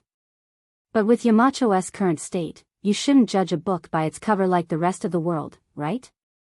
Moreover, compared to those people who look good on the outside but are rotten on the inside, I'm much better. Li Zishuan cursed in his heart. This old man had been in the academy for so long, when did he become a little shameless? Was he influenced by the bearded man? Oh. That's right. Yamacho. I've recently discovered something new. Come and take a look. Suddenly, Wang Ji patted his head and said excitedly. Li Zishuan was just about to ask what it was when old Wang pulled him by the arm and walked quickly to the workshop's office building. After going up to the 3rd floor, they turned left and right again. The 2 of them walked to the door of a room. Wang Ji said as he opened the door, this is a room that I asked Manager Fu to specially use to test some chemical reactions. Recently, according to the teaching materials, I found someone to help me burn some tools. I've been doing experiments in this room for the past few days. While they were talking, the door had already opened. Li Zishuan almost thought that he had transmigrated back to the modern world because the table in the room was filled with glass containers of various shapes, such as distillation bottles, beakers, measuring cylinders, test tubes, and so on.